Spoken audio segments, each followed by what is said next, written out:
faster.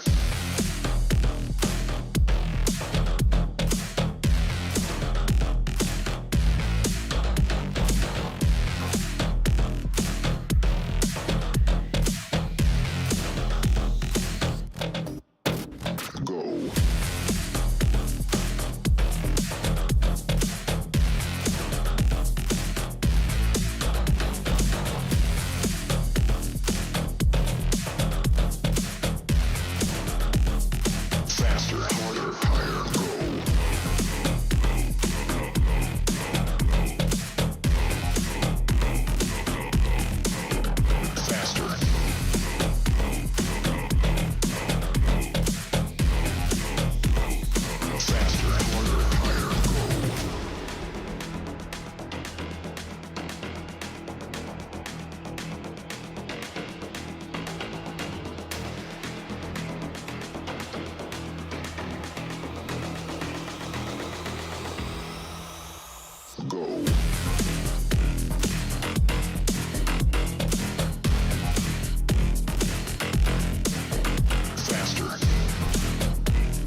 faster.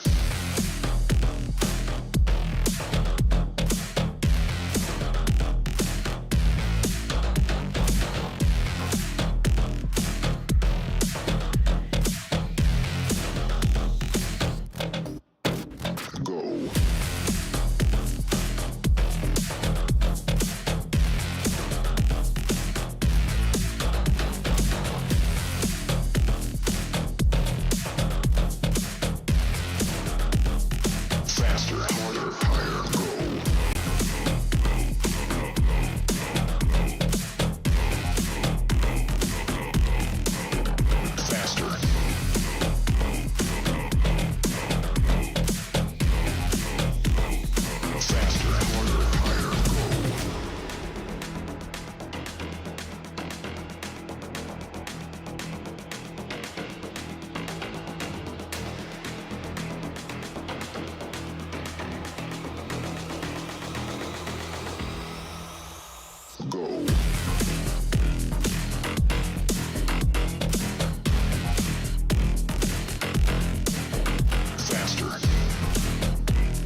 When we are apart, I will remember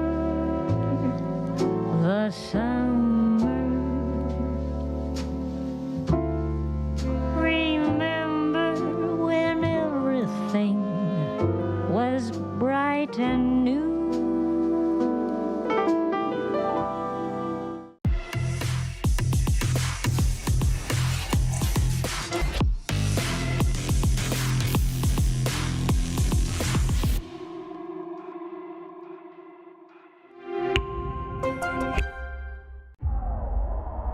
I just want you to be more efficient because these guys just play contact.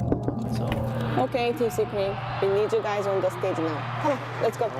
Let's go. Tara, let's go. Tara, tara. let's go.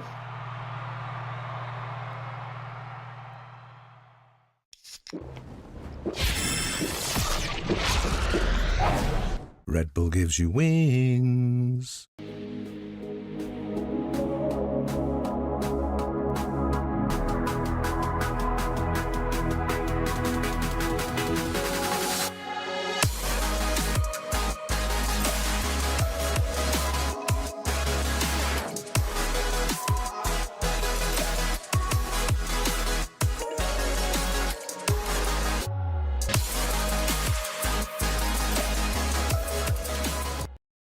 立ち日グループ100周年、私たちは愛する立川にかつてないワクワクや感動に出会う場所を作ってきました。そして今大きな夢の実現に挑戦しています。立川と世界を文化、芸術、スポーツでつなぐ、私たちが愛する立川を世界に愛される都市に、立川と世界をつなぐ立ち日グループ。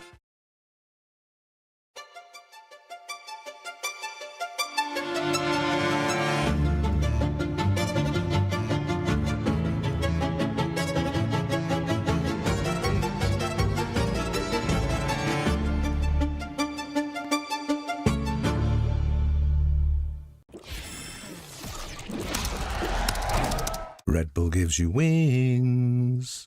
Boys, listen, boys.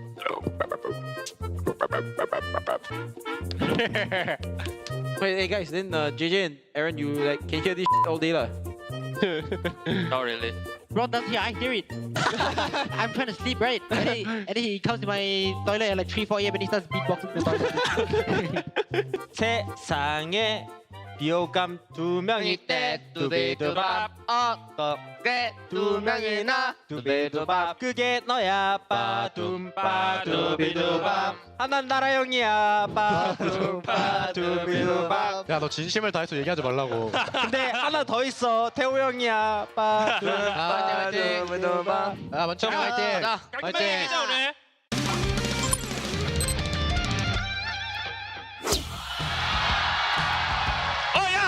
나 첫 길이야.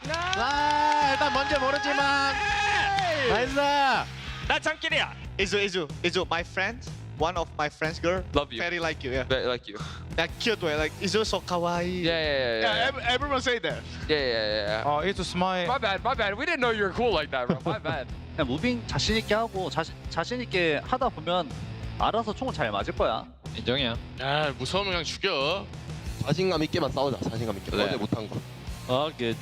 All G boys. Let's go, boys. Reset to. Let's go. Let's send these guys home. Let's go. So proud of us, guys. For the rest of this game, just don't play like play with some balls. Also, Peter, remember, you're the best neon in the world. Let's go, boys. Let's have a game. Let's go. They don't have sky flash anymore. They're coming in? No, not yet. They're not coming. Open door, boys. You can. Let's go taxi. Go back, see guys. I don't have UT anymore. Let's go see. 1C, 2C. I go see. They're going C, guys. I'm dogging him, Miju. You gotta go. Nice, bro. Kill me, bye. 80. I hit 40. I'm going 1C then. I need heal. Let's go find him. Go B. Let's go. Go. What the f we are doing? We are trolling. You kill 3. How we kill 3 eh. Galing ako right. Gulatin natin. Gulatin. Cypher B daw. Go. I'll be side on you. Nothing. Can't be market. Break that. I'm with you guys. I'll fight left with you, Sai. Let's go. Tara. Going. Backside.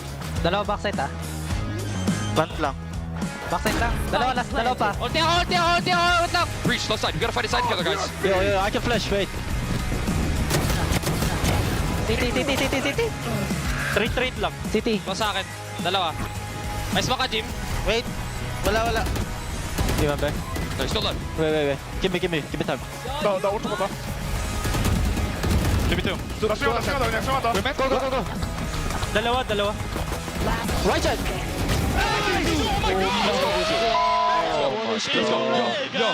Good job. I think he's gonna swing. How many? Only a flash. Maybe the last round. He's there. They're coming out. Nice shot. 2. Race and fight. Dead. I fall. Beat it. Come, guys. Asok ceiling. He has rocket, guys. I'm gonna come. Can someone watch me, please? There's smoke ceiling. Guys, come A, please. Listen. Push here. There's one B. They break the door, no? They break. Oh, not yet. Erin, go be Meron. Spike planted. Just go be men. Raise one hit, yeah. They're flanking maybe. I don't see anyone here. I got flank. One more flank. Raise us all. I'm hiding. One upper. One B-man still. I fall. Wait, B-man. I need B-min shield. Yeah, no. Last Nice. player standing. Jojo, let me play. Nice. Come on, Jay. Come on, man. B-min 너희들끼리 먹어줘야 돼. 구체 키고 먹어야 될 것 같아요. 근데 구체 금방 꺼져, 얘들아. 금방 꺼져. 진짜 끝난 다음에 여기 리턴해줄게. 확인. 전화할게. 네. 나이스. 찍었다. 가야 돼. 뺑 사이드 뺑 갔어, 쳐라. 들어온다, 이거. 나이스, 천천히. 티 가려줘야 돼. 못 가려. 스티. 야, 캔슬. 돌릴 준비. 캔슬 났어. 뒤에 있어. 가자. 야, 벌려줄게. 천천히 한다. 그냥 홀드하면서 한다. 나이스. 둘 다 아웃. One enemy remaining. 형, 나 블라인드 있어. 따라. 걸어. One enemy remaining. 백 조심. 시간 많아요.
It's a magnificent finals day in the land of Valorant Champions Tour Pacific.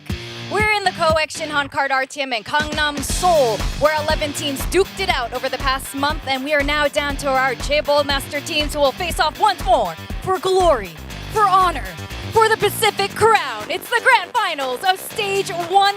It's always a pleasure to be here. You can see a sneak peek of the trophy that the winning team will be winning today.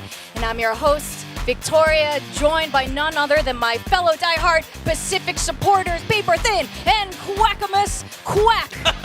Quackamus Quack? Yes. Quackamus Quackington the third. Quackington, yes. Wearing the Polo Bear shirt. We're all in polo today. I hope you guys like it. I think we look fantabulous. I feel blue, but I feel good. Blue, but I'm like in a good way. Like, yeah, you're gray. I'm totally bear today. But I'm like the blue Power Ranger, so you know. You're matching Dan the Penguin right now. Like, you're so coordinated with him.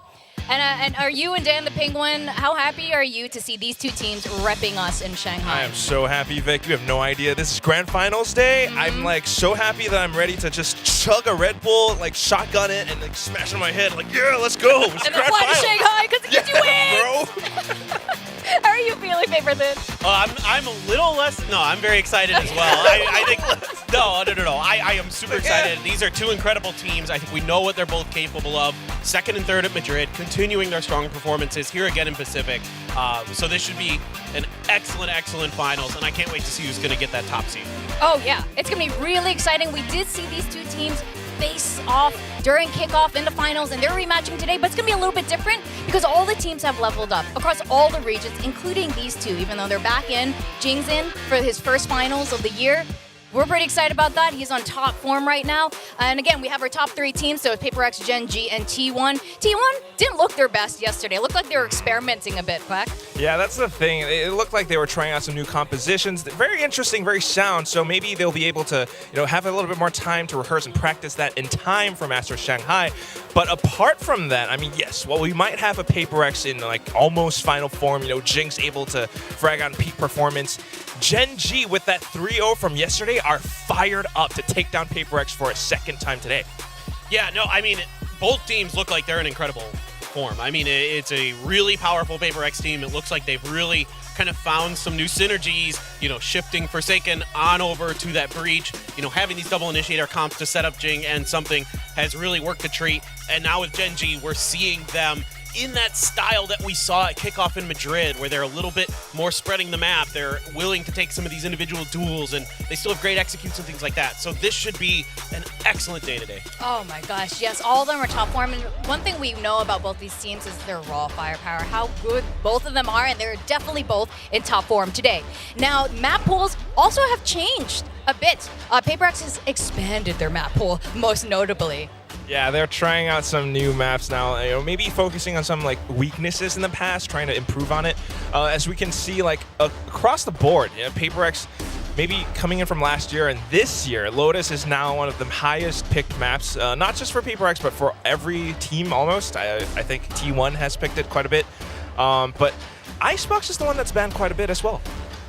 It is interesting that, even though Icebox was gone for so long, teams are still a little bit hesitant here in Pacific to kind of wade into it. It has been, when it's played, generally pretty close. Like, it's like so many, 13-11s or overtimes and stuff like that on that map. So teams still clearly have a good idea of how to play. It's just everybody's really well balanced on that map. So I think teams are a little bit hesitant, where they would rather lean into maps where they feel a little bit, more comfortable, a little bit more confident overall. But Breeze as well, not too surprising that, teams haven't been super keen on that. That's just, I think that's more of like tricky, yeah. Yeah, teams kind of don't like to play it sometimes, and I think everybody's just kind of like, well, if we're feeling good that day, then yeah, it's going to go good. But I'm a huge fan of the Euro pick on that Breeze. It's always fun to watch a little bit, especially if it's like T1 Izu, But for me, I mean, just thinking about today, PRX hasn't had the best track record on Icebox. They did pick it a few times, but that loss to Team Secret's always stayed in my head, so I'm a little bit nervous thinking about that one. They had a great track record on Icebox once, and that was against Gen G, the last time they faced off, when they did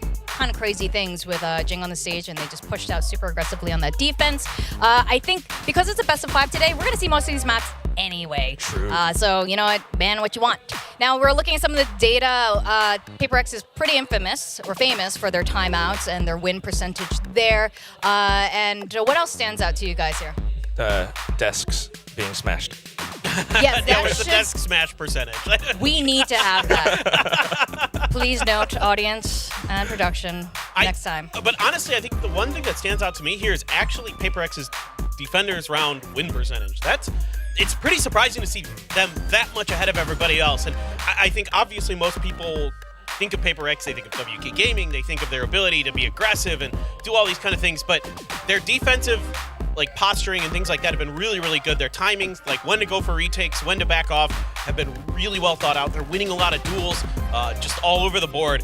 They're able to contest space, especially on maps like Lotus on Rubble. So I think that's a big part of why they're so far up there on that defender's win percentage. This makes a lot of sense to me. Yeah, I mean, they have that sensing to know exactly when to push out on defense as well. They're always proactive around the map, and teams always have to watch out for that. But Gen.G is capable of doing that as well. That's why they're up by 54%. Now, DRX with the 60% win rate, that makes sense because their executes are always so well coordinated, always so perfect. But yeah, today we're on to PaperX Gen.G. Yes, that's right. And now Jing is definitely back. And it's not just, before it was just two of them from Gen.G with over 1,000 kills. Now 3 of the Gen.G players have hit over 1,000 kills since last year. That's it. Jing was on a bit of a break, 5-6 months, taking a little bit of a break before he officially joined back. So I think this is what we're really excited to see these two teams face off against each other. They're both masterminds at what they do, but they're also just so good at shooting, and it's so fun to watch how they do it because it's so unconventional. Sorry. No, I was just going to say it's just going to be high octane. I mean, it's going to be crazy today. There's going to be insane plays from both teams. There's going to be just these multi-kills that just have your jaw on the ground. So I'm really, really excited about today's matchup.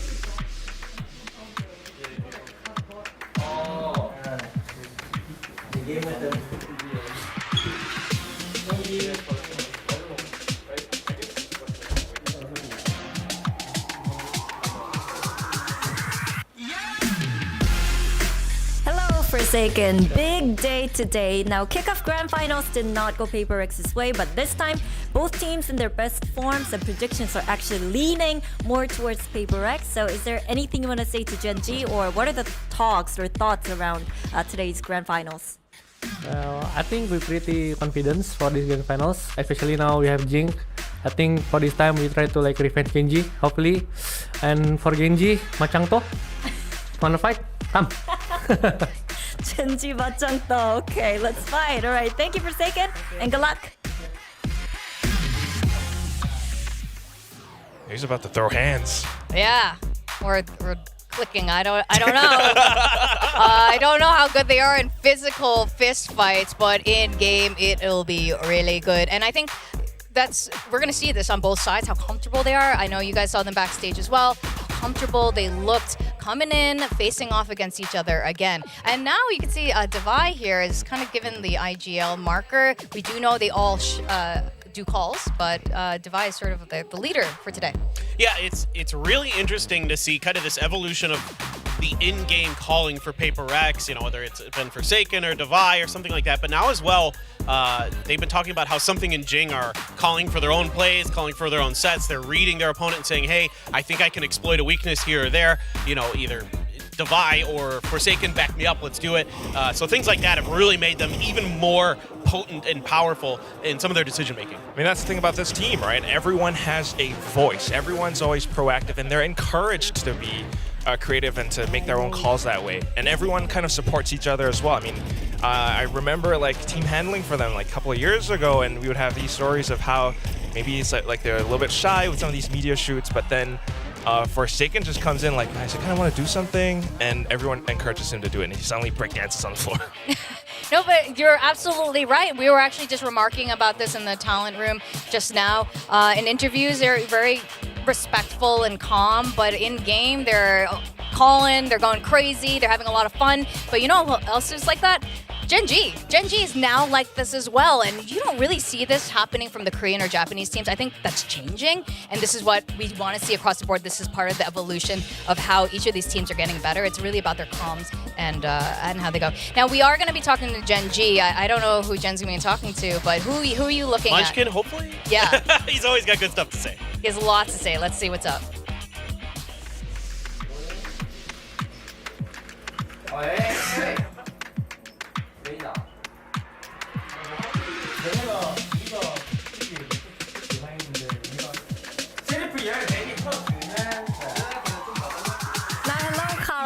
Forsaken actually said, let's fight Gen G. So is there anything you want to say back to them? Let's take it outside. 옥상으로 따라와. Let's take it outside. Okay. Karen's like really tall. There's a weight class difference there. What? Yeah, Karen's yeah, he's a tall guy, so I don't know who I'd favor in that. I know who I'd favor in that, but I'm not gonna say it. But I mean, game. Yeah. It might have been that player we just saw. So I mean, the thing about Gen G right now is they have confidence through the roof as well. Both these teams are flying high after tremendous performances here in the playoffs. But when you talk to Gen G before these matches, like, they're just like, yeah, we're 100% winning everything. Like they're just totally dialed in. Everything seems to be going their way now. It seems like any of the jitters or sort of exhaustion they had after Madrid is gone. They look like they're completely revitalized. So this is a scary, scary team again. I mean, I think that's why today's going to be that exciting. You know, both teams are so fired up, and Gen G especially a little bit more so coming in from yesterday's match. It was a 3-0. And not only that, there's a very interesting statistic on the screen right there. 66% or something in best of 5 wins. I mean, granted, Gen G hasn't played that many best of 5s, but PRX has played quite a bit, and they've only won like 1 best of 5 at, Pacific regular season last year, playoffs. Yeah, it's a little bit of an ouch moment, especially for us in Pacific watching them as champions last year in their best of 5 and getting second, runner-up again. But you're right, Gen G is sort of in a bloodlust mode right now, and that might be part of it. Just need a little taste of that blood and like hide away from the sun a bit. Meanwhile, PRX has the final tears candle being sold because they can't really win. Those are amazing, actually. I don't really wonder what I'm not smells normally like. a candle guy, but I might have to get some of those.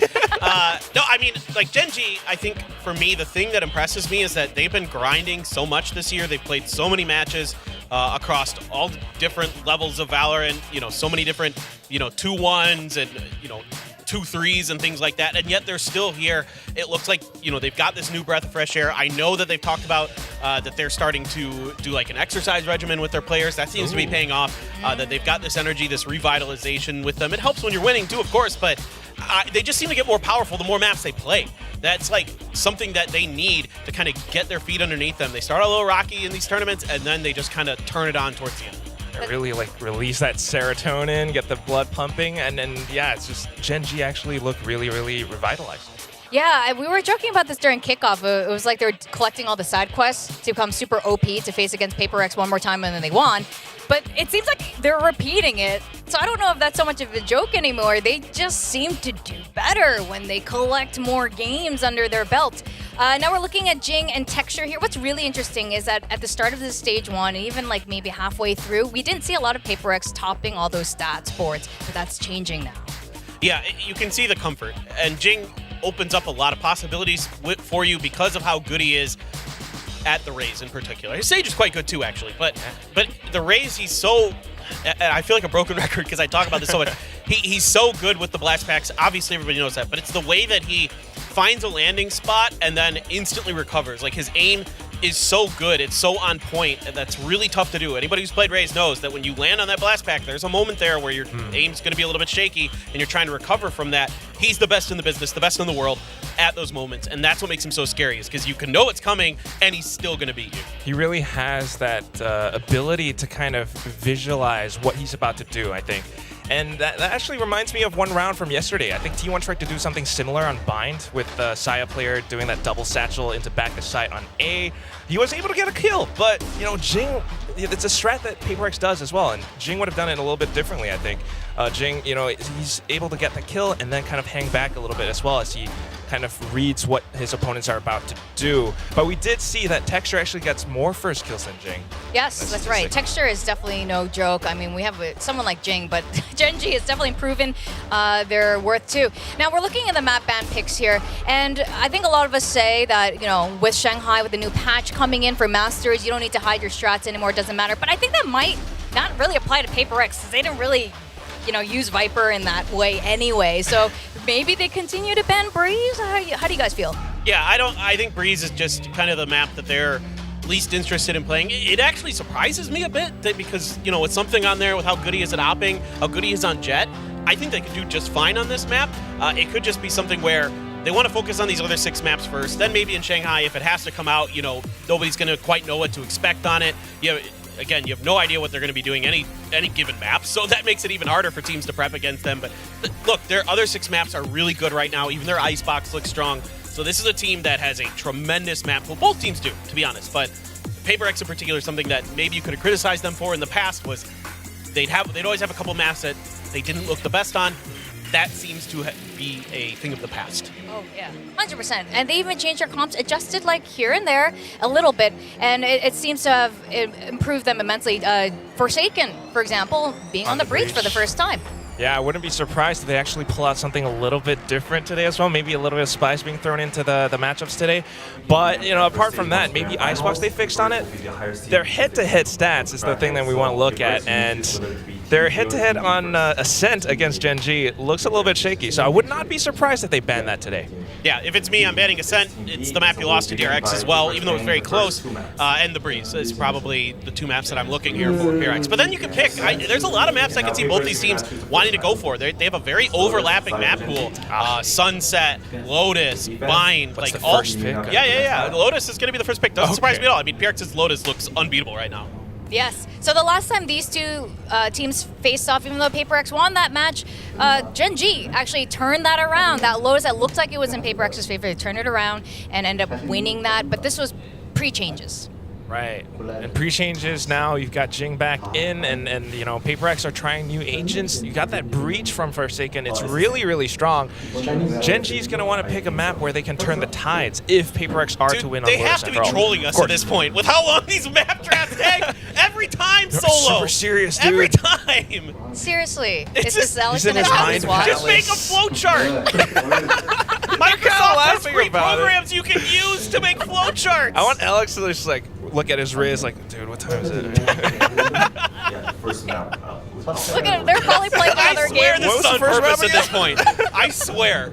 They're playing TFT right now while they're waiting. Icebox or something. Yeah, oh yeah, right. They're playing mobile games. Okay, there we go. Oh, okay. Ooh. That makes sense. This is, I think, a strong map for both teams, but, you know, Gen.G looks pretty confident. They have slow starts. That's what concerns me. I don't think you can afford to have those 07, 08 starts on this map against PRX. But it seems like they make really good adjustments. They figure things out, you know, identifying, you know, where the teams are trying to put pressure on them. So I think Sunset could work out well for Gen.G. I mean, they definitely did make a bit of a comeback against T1 in that match last week. DRX, excuse me. But thinking about Icebox now, PRX picking that, they are showing more improvements for sure, but I'm also a little bit nervous because Gen.G did say, you know, Coach Solo was mentioning that they did a lot of focus, a lot of prep work for Icebox specifically for this weekend, so it's going to be interesting. But did they pick Bind over Split? That surprises me. I thought Split might be, yeah. Especially, I mean, maybe they feel confident that they've addressed some of the issues because last time they played on Bind, PRX beat them 13-6. It was not close, so there must have been some adjustments. I mean, they looked like they played well, even though they lost the map as well to DRX. DRX said that they anti-stratted them really well, they felt like. So, you know, good reads on Bind for Gen.G. So maybe they just feel confident that that was a fluke against DRX and they've, you know, addressed whatever issues there were. I would not be surprised if Gen.G and Solo HSK there have cooked something up for Bind. Now we're looking at Lotus. So since that Gen.G game, again, They lost on Lotus, not by a lot, but then they've adjusted a lot of things. They put their very best players, their players on their very best agents, and saw their first 13-0, and the next 2 games on Lotus after that have been really dominant for PRX. That said, Genji's great at Lotus too. That's the thing. I mean, Genji comes into Lotus and they're not afraid to make contact plays. They're not afraid to go in for these trades where they just really clash into their opponent's head on. So PRX coming in with this slightly new composition, right? Forsaken on that breach matters a lot. They need to be able to kind of work around that and kind of anticipate how Genji wants to, go in for these counter picks against them. And to build on what you're talking about, I think one of the things that concerned me yesterday with T1, whereas really impressed me with Genji, was the way that they dodged that breach utility. Like, especially Meteor on that C site, he just didn't, and Munchkin as well, just didn't seem to get hit at all by any of that breach util. That's something that's going to be key, I think, here for Genji today if they're going to beat PRX on Lotus. That's actually a really big point. A lot of the compositions that T1 actually played yesterday are somewhat similar to what PRX might play. So it feels almost as if like it's a little bit of a warm-up for Genji, and they might be quite prepared for a lot of the utility or the plans that PRX might throw at them today. Question is, was T1 trying to help Genji or trying to help PRX? I don't know. Or maybe trying to help themselves for Shanghai, because these are 2 top teams here in Pacific right now. Now let's talk about our predictions, and it's not a clean sweep PRX pick as some of you might have thought. For reasonable reasons. Like, it makes sense. Now, but also, unsurprisingly, it's William and Asarai who've gone the other way. That duo tends to lean a little bit different than the rest of us sometimes. Yes. But it is a tough pick. With how good Genji looked yesterday, I mean, absolutely, my prediction was like really starting to sway. I mean, I was thinking PRX like no matter what the whole way. I'm like, this team's taking it all. They look too good. But then yesterday, I was like, oh, maybe not. You were an early Genji believer, too. I was. From the very beginning of this year. Yeah. I knew that this team would be good in my mind because of the fraggers they had. It was just a matter of, is the chemistry going to be there? It is. So this is a scary, scary Genji team. I would not be surprised at all if they won today. Well, I have to say, I feel most comfortable when Paper Thin has the same predictions as me. How do you feel, Quack, about this? I know, yes, we like PRX since like the beginning of time, but like today, what is your case for PRX? I mean, it's just that they had a little bit more time, I think, and getting to kind of maybe study a little bit from what Genji did yesterday. They might be able to get a good read or a good mindset coming in today, but I have to agree with a lot of what everyone is saying. Genji does look very, very scary. Whatever the result, I'm always definitely going to be supporting PRX, but I'm expecting like a full 5 mapper. This is going to be one heck of an exciting match today. I agree with you. I think right now, overall, PRX over the last few weeks have proven to be in one of their top forms right now. A lot of people are expecting them to, to take the trophy in Shanghai. That's how they look right now. But Genji, when you get that bloodlust, they're a really scary team. So yes, if it goes one way or the other, it won't be surprising. But one thing's for sure, both these teams look really happy and comfortable right now. I expect some funny things to happen during this match. So like today is going to be really good. With that, the first map is going to be Lotus. We have our guess and gain game. So yes, I'm not really a bronze, and these guys aren't actually whatever rank was showing earlier. This is our guessing game. So viewers vote 91% for PRX. How are you? Do you guys agree with this? Oh wait, I have to hold up my paddle. Yep. Where's your paddle? I think this is what I picked. Yep. Okay. This is when you've been a bad caster. Oh, you got boy. the paddles. When you're wrong. All right, shall we show who you think is going to win Lotus? Are we all the same? Yeah, we're all the same. I kind of figured we might. Yes, I know not all the analysts and casters here in Pacific have picked PRX for Lotus, though. Do you want to break down a little bit? I mean, why for that might be me, the I case? think it's because the way that PRX uses their util is like much more refined than what we saw from T1 yesterday. There are going to be similar ideas at times. I don't think they're going to be quite as aggressive as T1, surprisingly, to say that, as we saw yesterday because of the neon. But I think the way that Forsaken sets it up with his flashes and his fault lines, and the fact that they have a Sky with Divide usually, assuming that's still there, that you can really set up something in Jing much more effectively with those than we saw yesterday with the neon. Okay, fair enough. I think we're all sort of on the same page here about this. Let's talk to Coach Alex and see what he has to say. So let's welcome PRX Coach Alex. Hey! Once again, you should just be an analyst. Just stay here permanently with us. Hang out with us. Coach. Yeah, he's just you're just here with us. I like hanging out with you anyway. So yesterday, I asked Solo, Coach Solo from Gen G, how he feels about the rematch curse, and he was like, his whole team is actually saying, we're gonna get a revenge on T1. We're gonna get a revenge on PRX. How do you feel about that rematch curse? I mean, I think it's more applicable if you lose in the upper bracket and then you play them immediately in grand finals. You know, this one we played them like 1 month ago. You know? So I think totally different teams right now. I think we're more used to what's going on. I think Gen G have recovered from Madrid hangover, so it'll be a very different game, I think. And Solo, you and Solo did a little thing with Zowie, a little coach thingy hangout, and he said, I think Alex is more strict than I am. And he has like a really militaristic like reputation. Do you agree with that? Are you stricter than him? I mean, I'm not strict at all. I just look strict. But apparently, I think according to him, he said that when we were talking about it, that his reputation as a player is the thing that people think is strict. You know, and then, you know, when he was playing in Newton, you know, like 3 years ago or something, they got all the way to the end. His teams look like incredibly well drilled, you know, so that's why people think he's like super strict.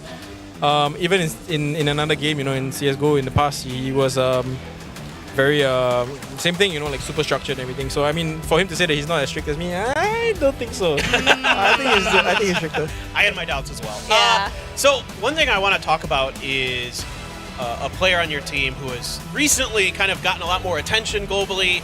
We've tried to hype him up here in Pacific as best as we can, but he's been getting keyed in on is Devi. So Devi has been playing great the last couple of years. This year in particular, he looks amazing. From your eyes as a coach, what makes Devi so good?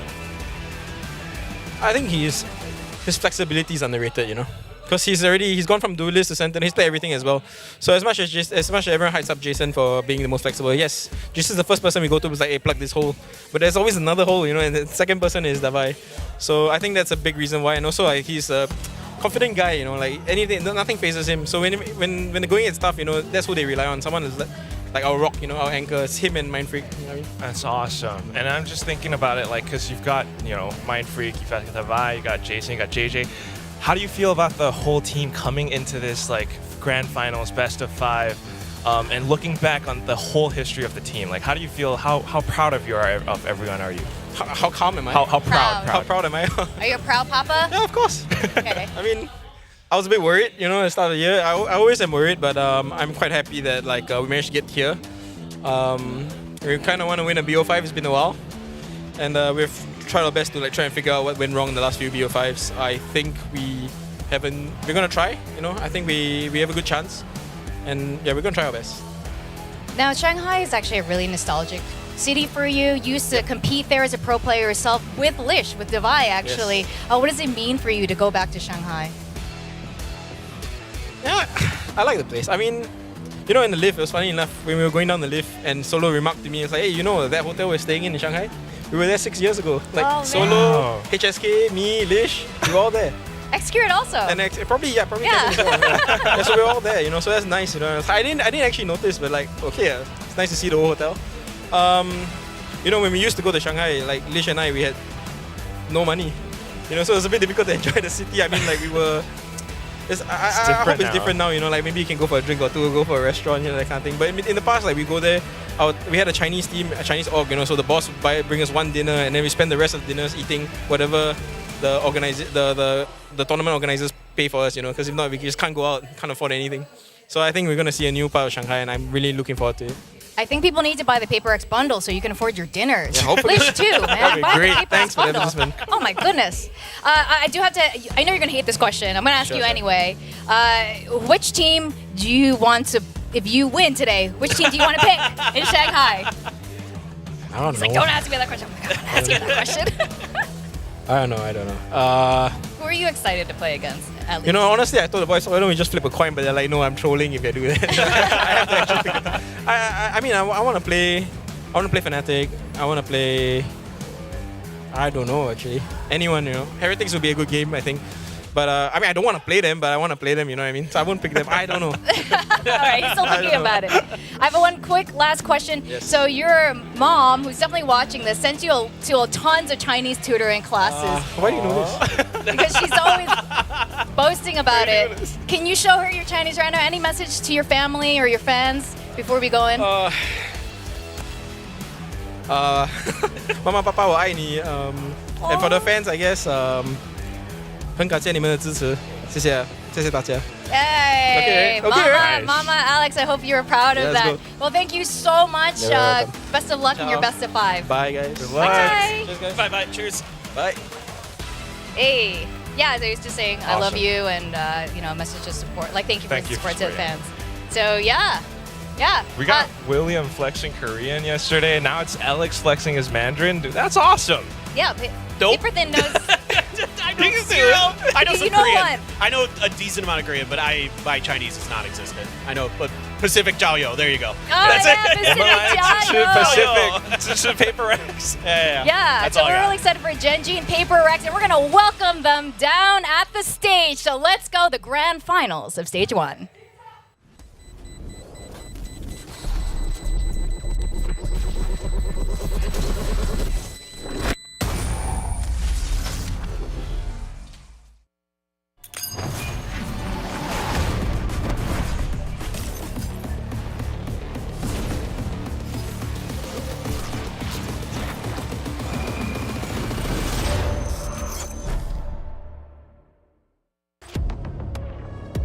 It's the final day of Pacific Stage 1. All over the world want to come and see this team. Who do you think is going to win today? What's your prediction? Very high confidence in both of these teams, so it is really hard to predict who's going to win. Who knows? Anything can happen at this point. T1과의 경기에서 패배를 했던 게 저희가 부족하다는 거를 맥시멈 단계를 찍은 판이었던 것 같습니다. 힘들긴 했어도 그래도 최대한 받아들이면서 했던 것 같아요.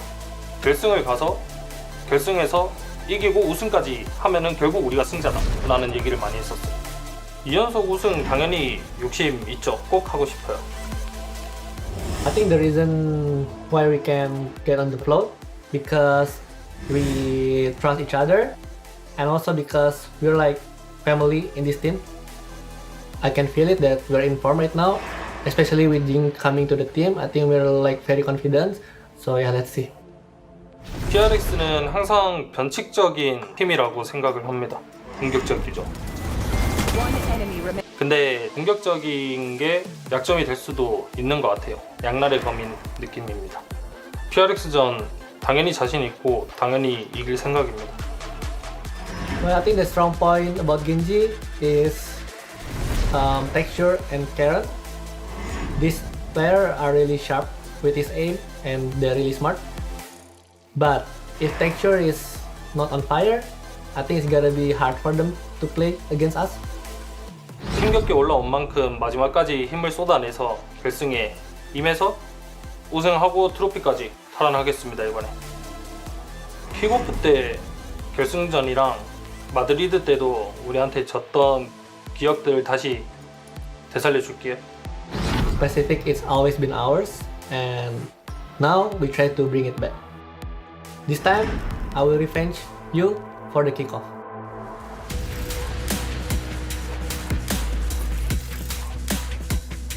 Paper Rex.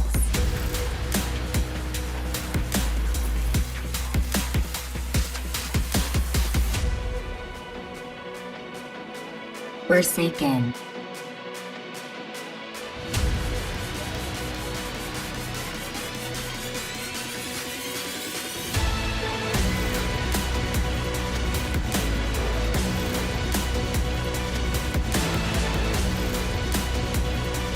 Mind Freak.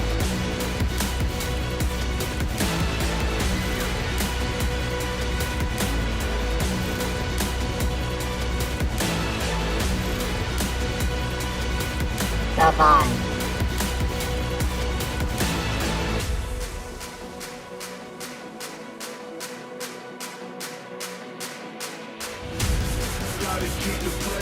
Something.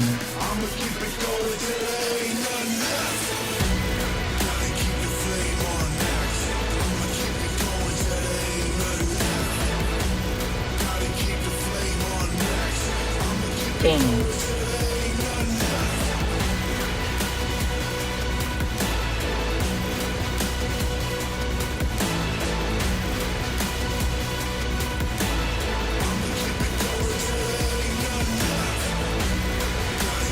Gen G.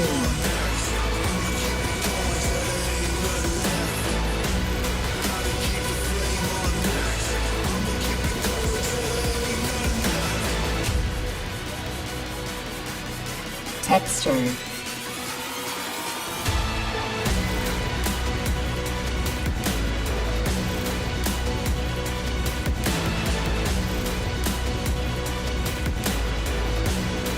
Lakia.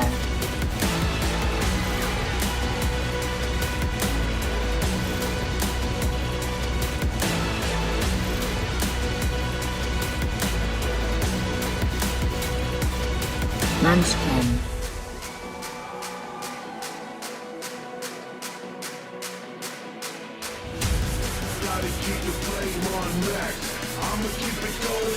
Meteor.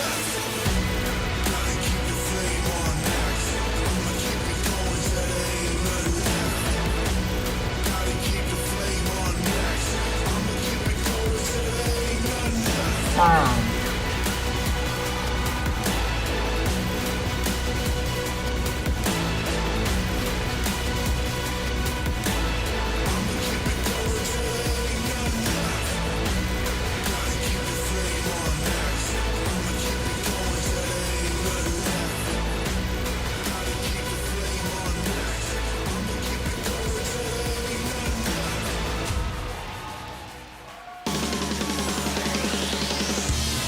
It's PRX and Gen G, the top 2 teams from Pacific Kickoff, and the top 3 from Masters Madrid. We're in for an incredible series today, Paper Thin. As it stands right now, these are 2 out of the 3 best teams in the world. Who knows? This could be a preview of our finals at Masters Shanghai. Okay. I mean, that may be wishful thinking, but It's not wishful thinking, it's gonna happen! That's gonna happen, yeah. I am so excited. These are amazing teams. They both look in incredible form. This should be an insane matchup today. I think it's going to be all about who's going to be able to maintain that top form for today, because like Forsaken said, if Texture's not feeling it, this could be a different match, but the same thing could be said for PRX as well. They have to keep this peak performance, otherwise a little bit of shakiness and everything could go down south.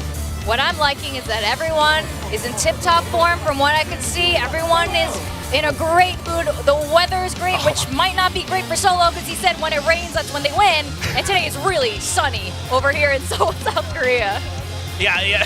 Munchkin's been telling me that they're lucky when it rains. So I was like, I looked at the weather today. I'm like, uh-oh, bro. Like, I don't know. But no. They're still very confident today. It's going to start raining soon. Yeah. The storm clouds are rolling in. No. I think this is still an incredible Gen G team, no matter what. I think for me, it's just how much are we going to be able to see, like, the players, absorb the pressure of PRX and then be successful on some of their lurks and some of their kind of individual play as well. That's been something that a lot of teams have struggled with this new version of PRX. All right, ladies and gentlemen, the grand finals of Valorant Champions Tour Pacific Stage 1 starts now. Thank you very much, Jess, for getting everything prepped and ready. Hello, I'm Achilleos, joined here by William Chobra, and we will be your guides through this hopefully messy, hopefully very close grand final here of Stage 1. 3-2 the all-time scoreline between these two squads, with PRX out in the lead. 3-2 is what we're hoping for. Winner be damned. Don't care who wins this one. Just give me 5 maps. I agree with that, right? I mean, especially because worldwide, so many people have eyes on both of these teams. PRX coming back in form. Gen G continuing to have that endurance from the beginning of the year. Whoever wins, we want to see the best that both teams have to offer before they head off going into Masters Shanghai. And of course, with Masters Shanghai there on the horizon, there is still plenty at stake in this matchup. Being able to get that bye, being able to select your opponent once you get over to that Masters stage in Shanghai, as well as those championship points that you get for winning the stage, are big prizes to have, in addition to the nice little trophy that we have there on stage for the players. But no changes to be seen here as we get ready to kick things off on Lotus. Both teams going to be running their standard compositions. PRX, of course, newly adjusted over to this Breach comp. Yeah, they've been really focusing on the Breach, and I've loved what they've shown of it. Obviously, still sticking with that Jet. Now, Gen G, how much have they finally adapted to the Breach? Because that's been a thorn for so many teams that have had to face the new version of PRX. The Breach allowing PRX to go in more aggressively, have further reach in the post plant, on the things like the retake. So I'm curious, Gen G, we saw some adjustments yesterday when T1 tried to pull a similar composition. See if Gen G keeps that in mind today for this very first map, PRX's pick in this best of 5. Pressure going to be mounting. I mean, PRX have looked absolutely incredible with this composition. It was the first time that they had ever played Breach generally on this map, just 2 series ago. And it has looked absolutely immaculate. That 13-0, just the utter dominance that they have put on display. Gen G, they have had the time to sit back and really digest, or attempt to digest, as I should say, how PRX like to pilot this comp, but have they come up with the antidote? Can they counteract it? That is going to be the big question. We are about to find out the answer. Ladies and gentlemen, let's go ahead and hop into game number 1. We are kicking things off on Lotus for this grand final. PRX versus Gen G. So with that breach, Forsaken, he's been taking a bit of a back seat with some of these compositional changes, but that doesn't mean he's not contributing. Of course, he's setting up a lot, but this has also allowed something in Jing to be a bit more confident, a bit more flexible, as we hear the cheers for both sides here today in Seoul. Full house, of course, for the grand finals. And I mean, sure, Gen G is the hometown favorite here as being the Korean team, but PRX, they have garnered so many Korean fans in the past year and a half here in Pacific. I think we could give them credit and go beyond that. You know, even since the original run for PRX all the way back at Masters in 2022. People just loving that play style.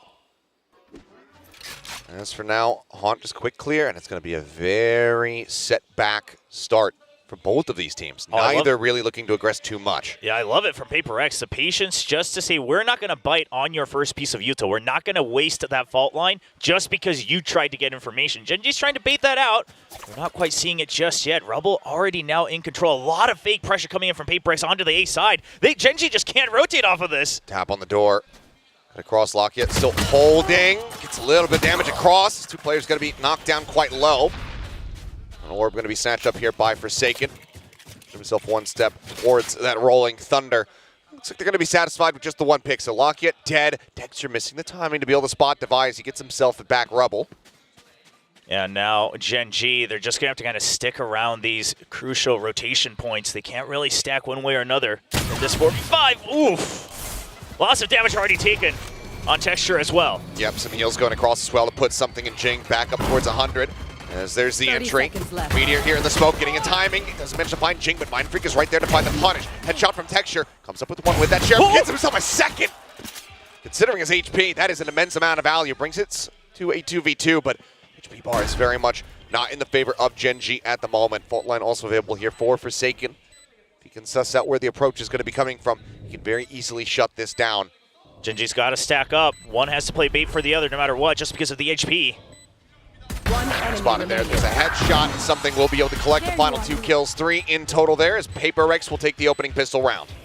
Right off the bat, PRX really changed up the tempo, right? Not going full rush, not using util early on, and just kind of baiting Gen G into stacking one side or the other, kind of forcing them to not be able to rotate, right? Which usually is Gen G's big strength.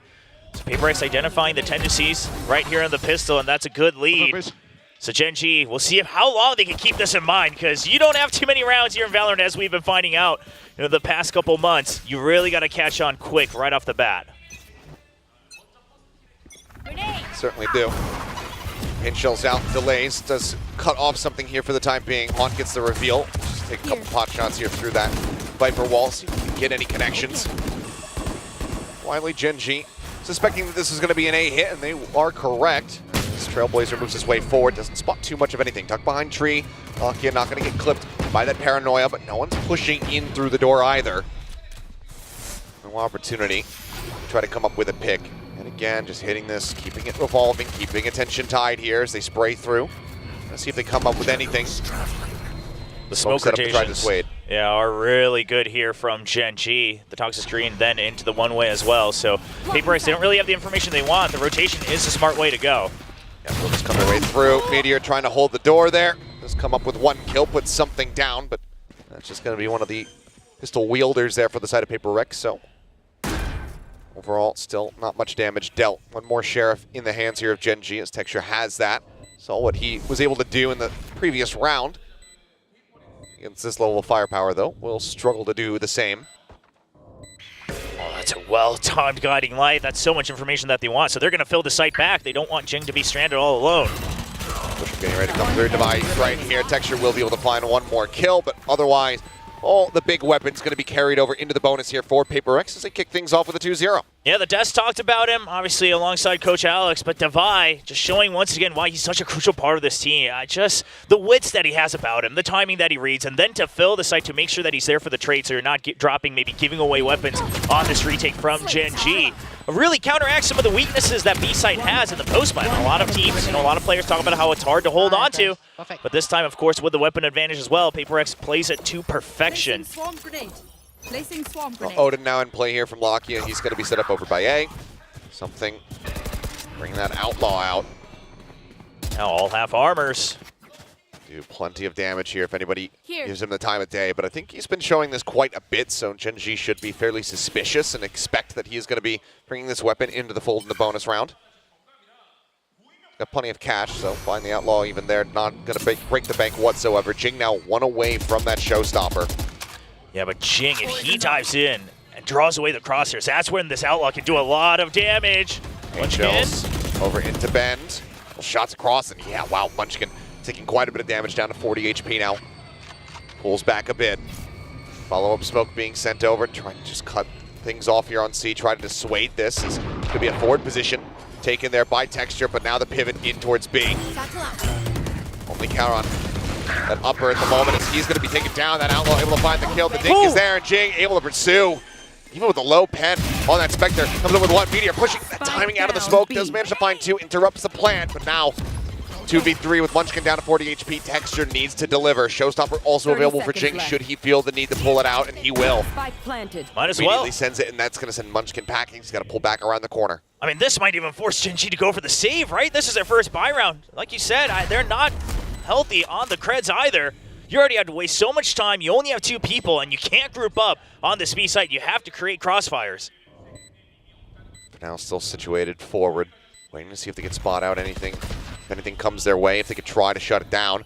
Munchkin playing on the corner, starts inching his way in. Jing not seeing the gun barrel there. Might be able to get the catch here, but Jing now in position to maybe get caught, but no, they decide to back away. They don't see enough on that little creep forward.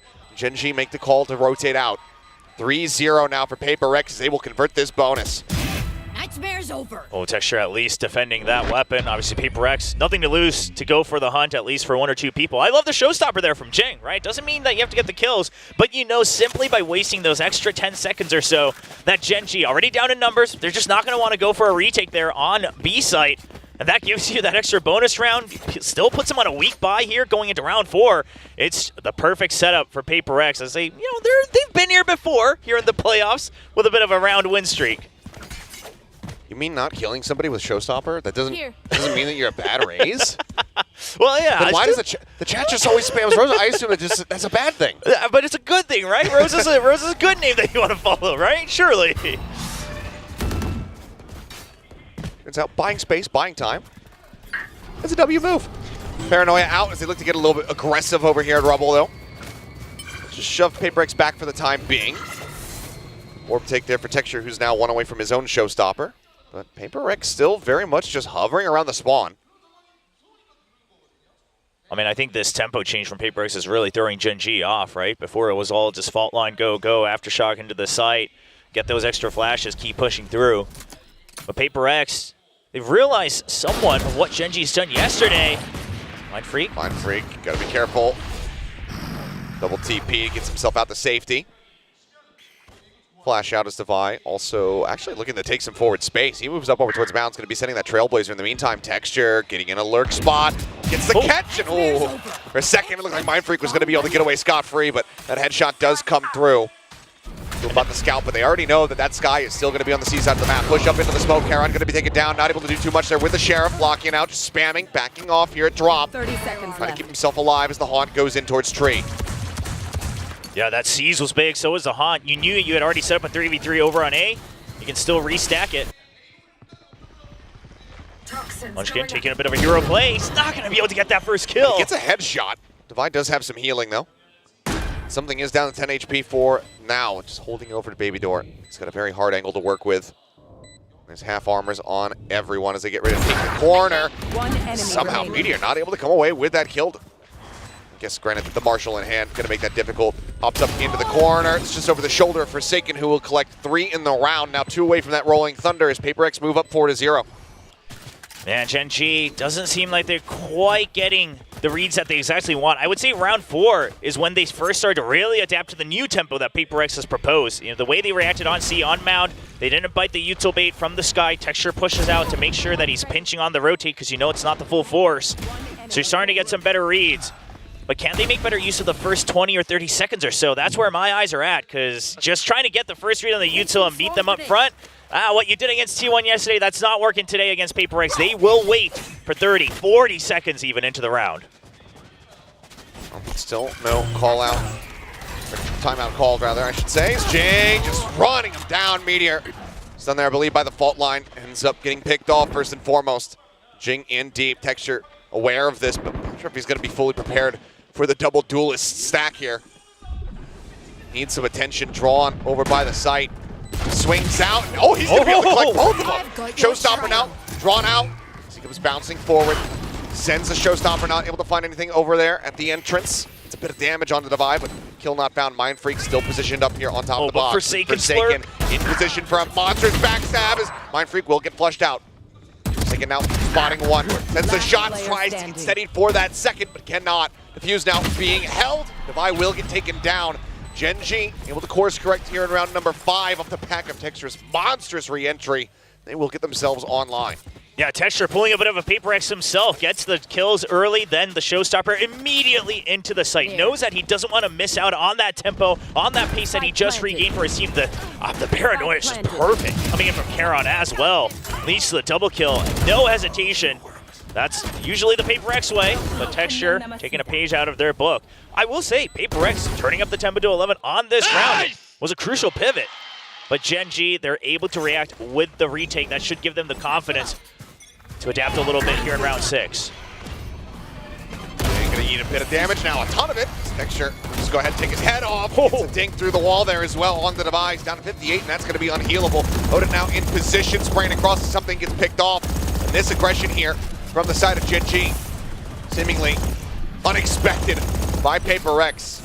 Falling with pants down, 2 players gone, and that's all their entry power aside from a Rolling Thunder.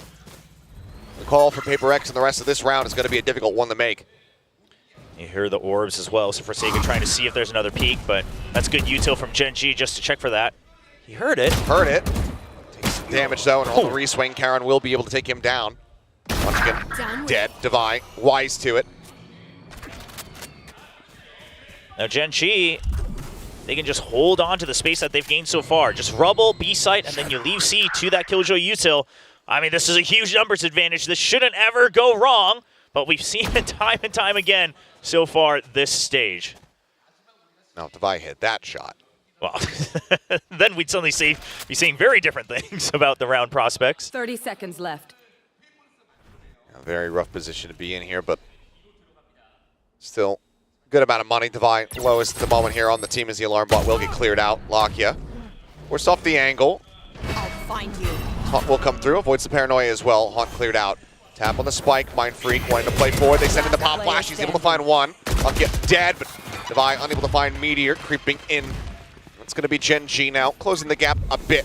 Halfway to tying it up, 2-4. Yeah, you've started to get some more ults online. You've gotten 2 rounds in a row. That's great, but it's still not ideal buys right now just because of the extra damage you just took.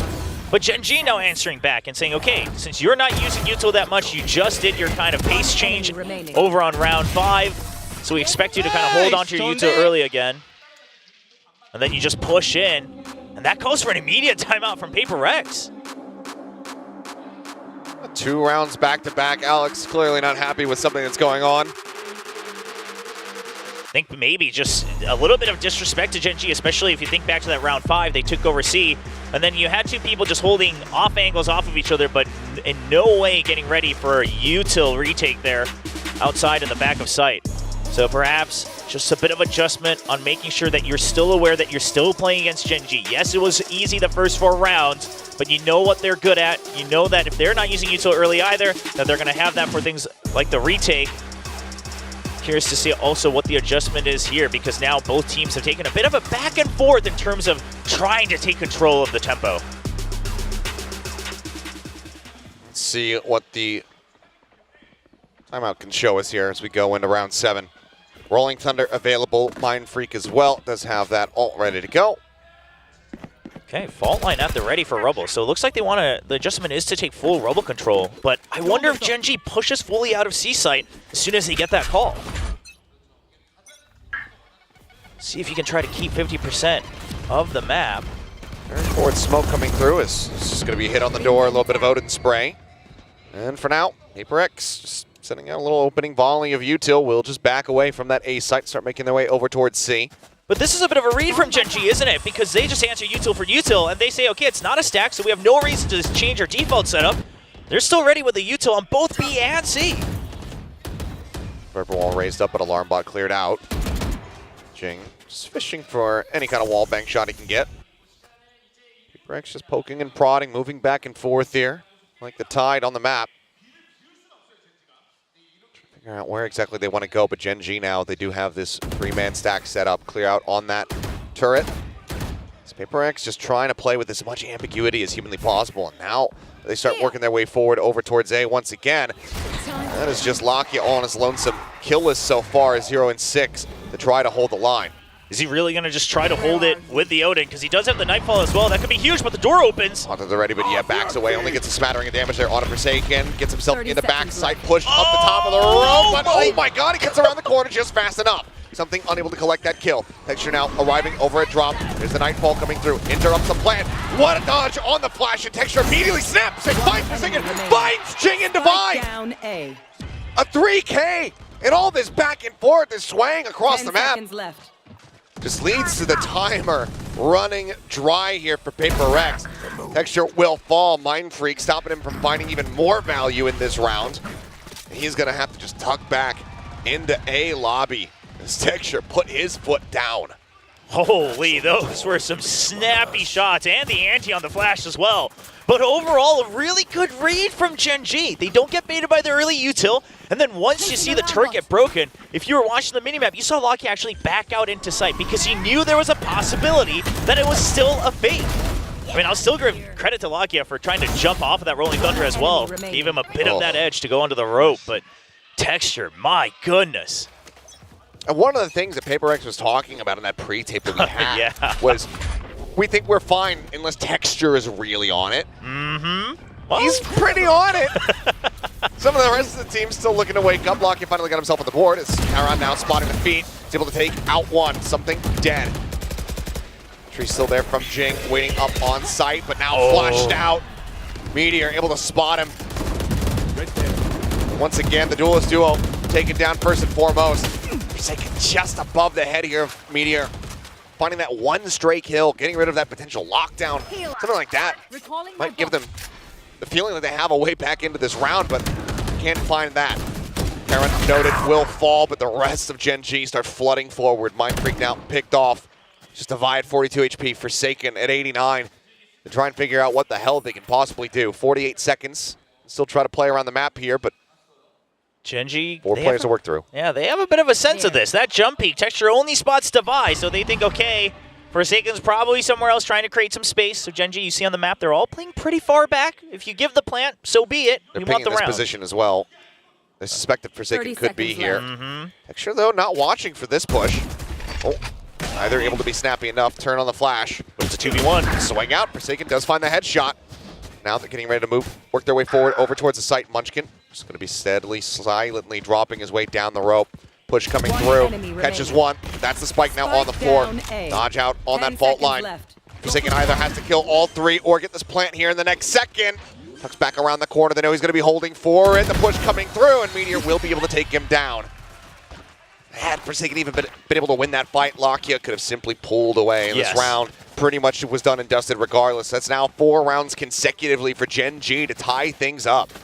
Man, and Texture so far, 12 and 6. You mentioned it after that previous round, but really putting in his weight to make sure that Gen G matches PRX right off the rip.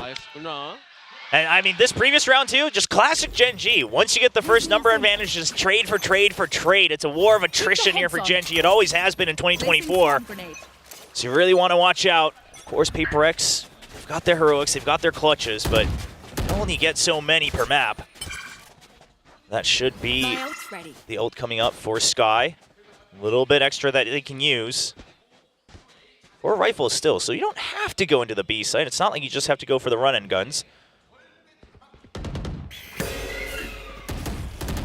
little bit slower here. Sure, moving his way forward, tucked in alongside the wall here at B, while Lakia going for a quick little jiggle.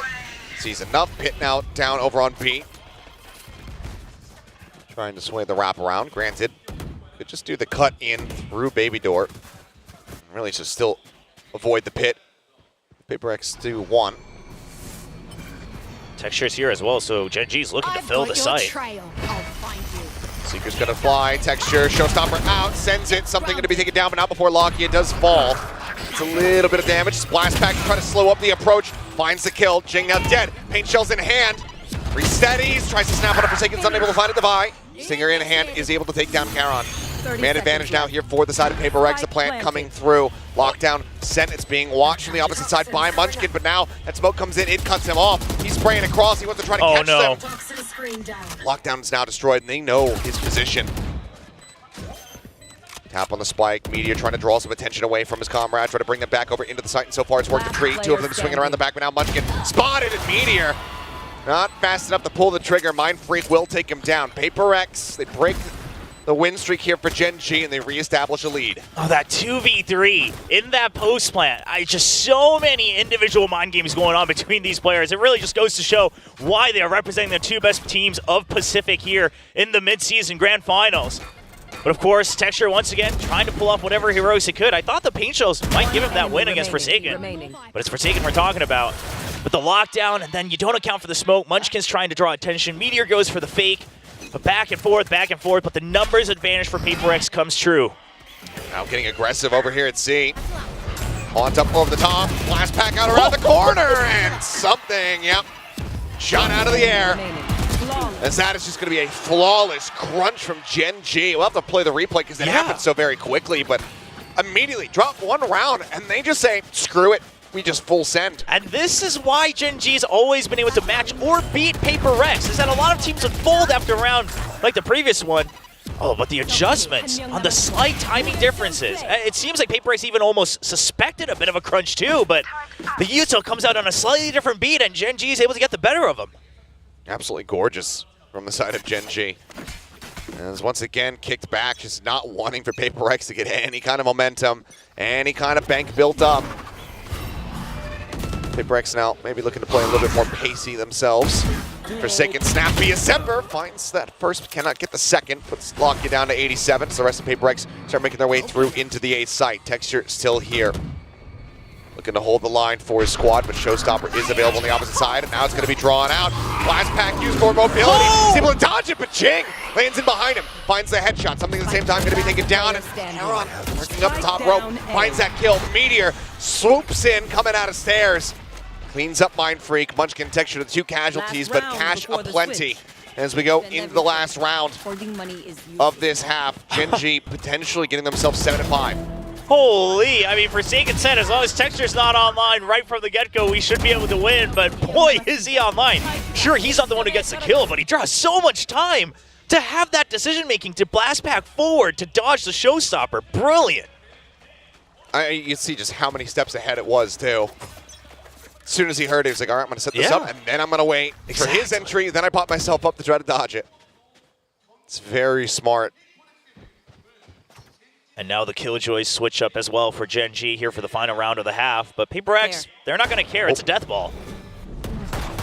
Shoulder spotted, Textured, blast back and forth. There's a reveal on the 2. Paint Shell's going to be sent in deep, cutting off the reinforcements, and they go charging up. The spray, it's so damn wild. As Jing tries to make something happen with the judge, but he swaps to the classic. Catches Lakia, and suddenly, it's 3 members alive for PRX. They might just be able to make this a 6-6. Munchkin shoved back as the Rolling Thunder cuts across. Now they don't have that 4 post plant. Munchkin, Meteor. Meteor, especially on this C site, has worked miracles in the past, but this time he will be denied. Jing finds himself a 3rd. Munchkin spotted, fault line coming through. As up over the top goes Jing. Collects a 4th kill in the round, and it is going to be tied up 6-6 as we get ready to swap sides. I feel that this first half really encompasses the strengths of both teams. And the weaknesses. Well, and the weaknesses as well, yes, agreed. But Gen G, some of the mid-rounding, some of the reads that Munchkin has had, some of the way that they're able to get 2 steps ahead of PRX in terms of the map played, sure, they seem to have the upper hand. But when it comes to the skirmishes, when it comes to just being in the zone until the battle fully ends, PRX is still able to just be barely 1 step ahead. I mean, that previous round, that was it. And I mean, these fans not quite crying like Texture is, because right now, so far, Gen G has shown the diligence. Oh my God. We're too busy cheering for Jing, though. Of course. That's Alex, of course, in that little sticker. Jing's mom, ever present to show her support. Well, now 6-6. I mean, overall, you'd say not bad at all for the side of Gen G. No. Getting 6 on the defensive side, but we'll take a look back at this round because it was just utter chaos. I mean, Locky even tries to go for the knife, which is the best he could have done, but man, what a PRX way to end the half, honestly. Yeah. Just everyone whiffing. Classics and judges coming into play. Complete and utter chaos. And so they just go and brawl out on Mound. And that's what they were talking about when we had the walk-in interviews and they said, let's take it outside. That we just witnessed it. Yeah, absolutely took it outside. All bets were off on that one. And now Gen G on the attack. You still have to respect the breach just the same here on either side of the map. Looks like similar start, though. No one looking to get overly aggressive quite just yet. Jing going to be jiggle peeking. Something set up behind the box.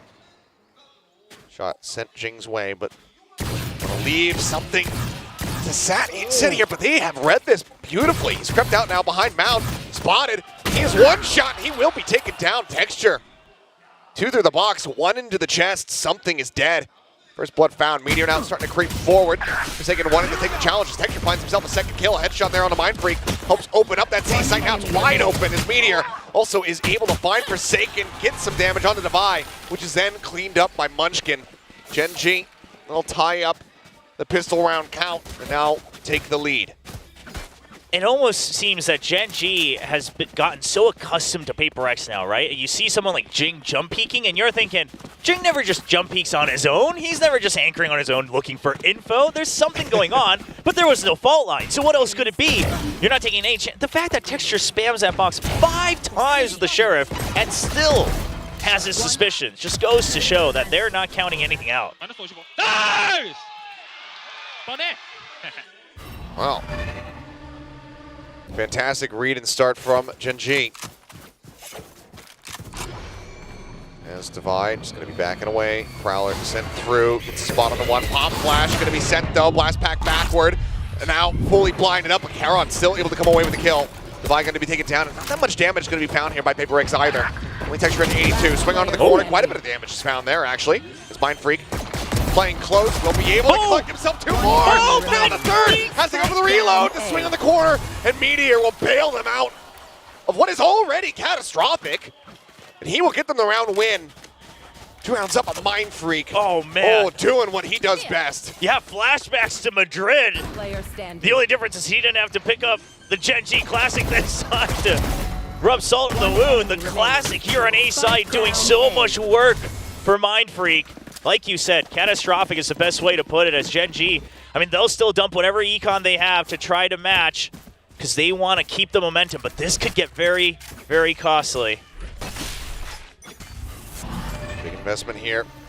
Texture just gets some forward space. Drops back though.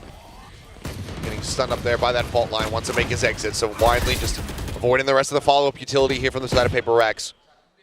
But already quite a bit expended. Trailblazer, Paranoia, Aftershock, all gone. But so too is Meteor. It's Forsaken this time around. Will be able to hold down the B site. He's got some reinforcements with Jing hovering nearby. Locky trying to draw some attention, sending that Prowler out towards Rubble. Has pulled the lion's share of the players away. Forsaken swings, goes for the challenge, but Charon is able to win that out. King waits out the paint shells, looks for Charon, puts one into his shoulder, continues the challenge, and Charon is just up to it. Shuts it down, something dead over at C door. It's Mind Freak again, the one to deliver.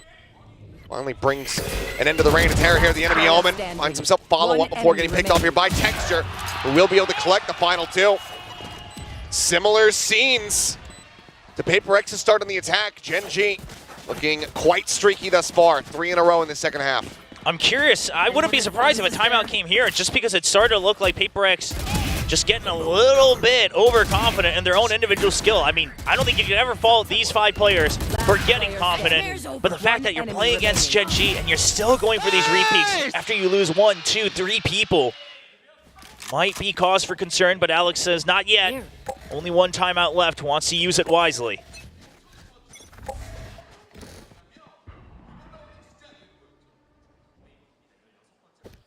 Oh, not gonna find anything there.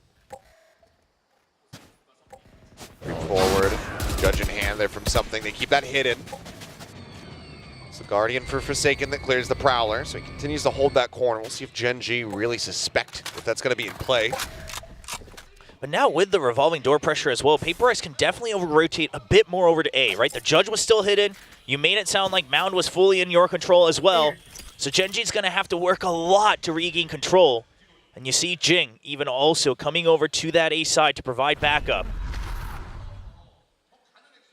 Gen G's gonna have a little bit more faith in their own weaponry, but this could be a rude awakening. Slow creeping forward, Bulldog in hand here for Jing. Right side of stairs. Orb lobbed in.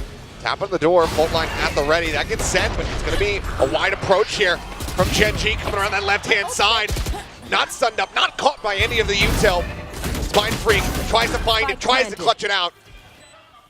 2 kills to try to keep things a little bit more even. Showstopper, ready, set. It's going to be Karen who claims the kill, and now it's all on something with a Judge. We've seen this man work miracles with shotties in the past, but this might just be a bridge too far.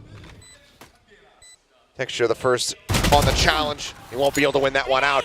Texture will strike him down as Gen G get themselves up to double digits, now 10-6. Okay, I only Charon's paranoias today have been absolutely impactful. Always getting 2, if not 3 people. Always leading to more than 1 kill. I mean, even here, catches everybody.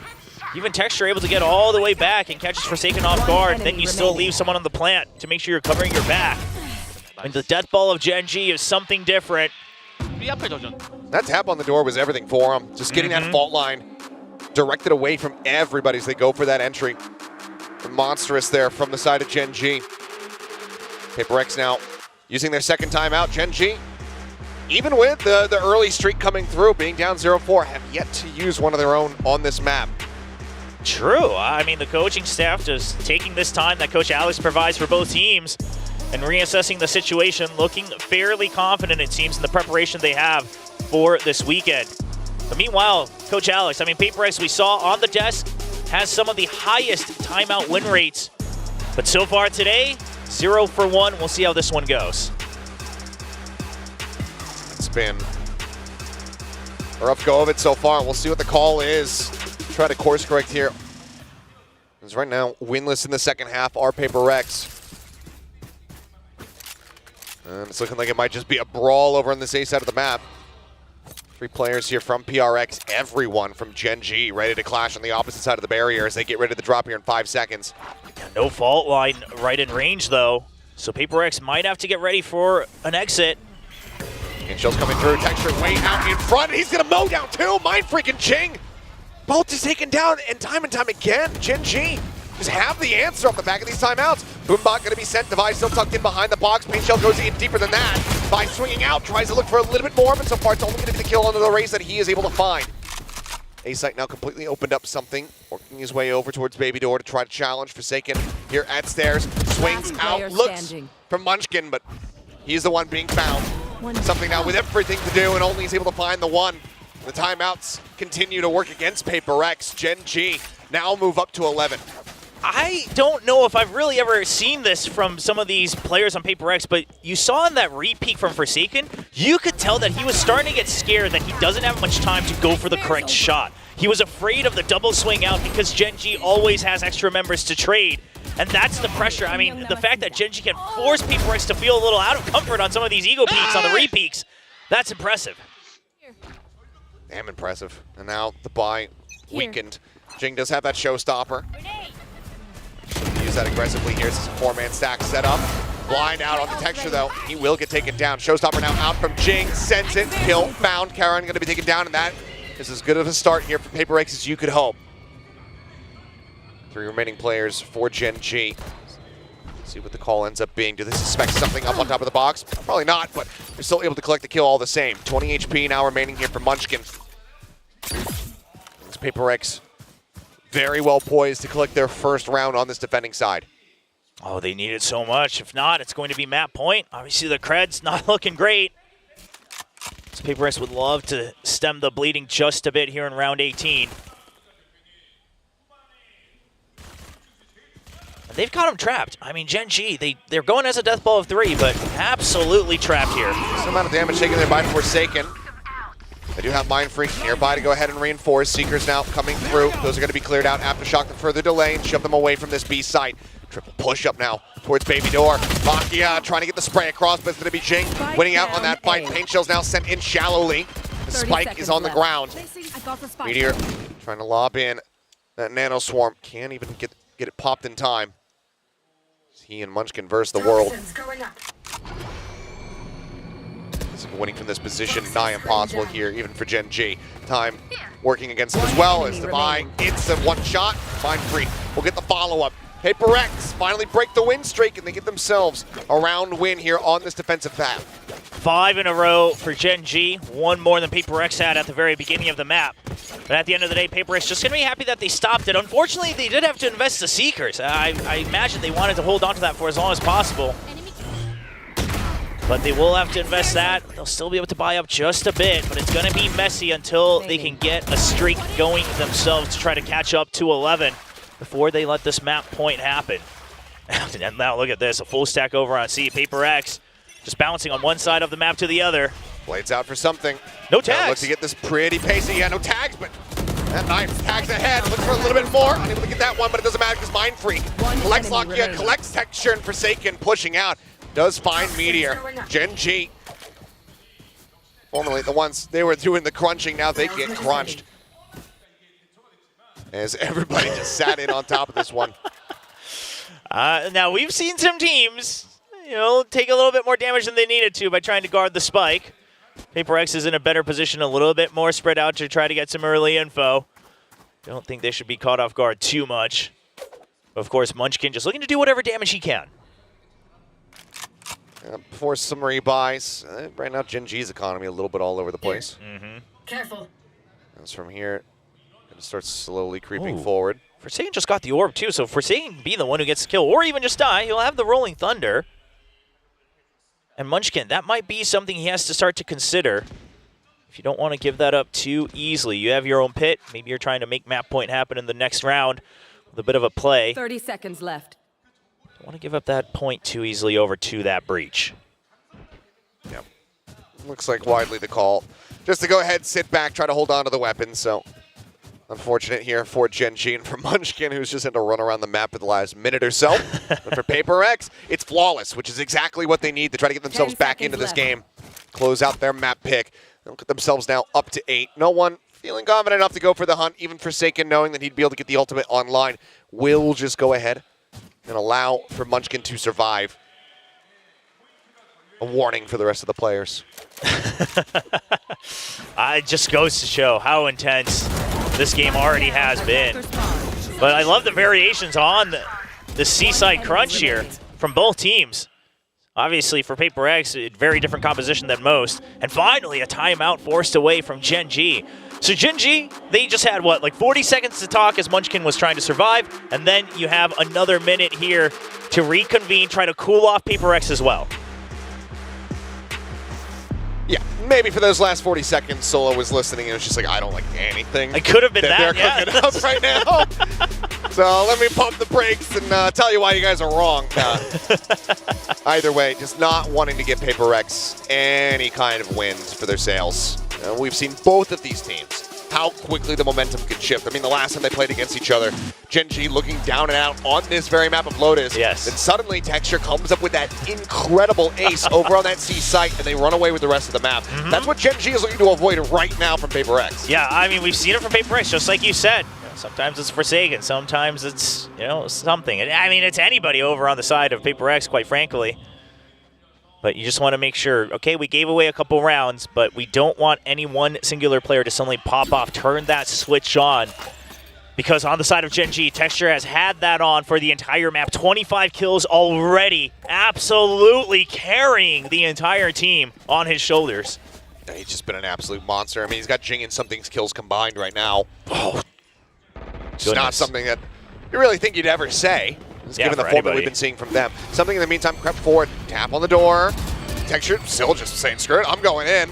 Goes diving forward, all on his lonesome now inside the site, but Something unable to hold that door. Ends up falling, but Texture traded out at the same time. So both teams, I should say, down a duelist.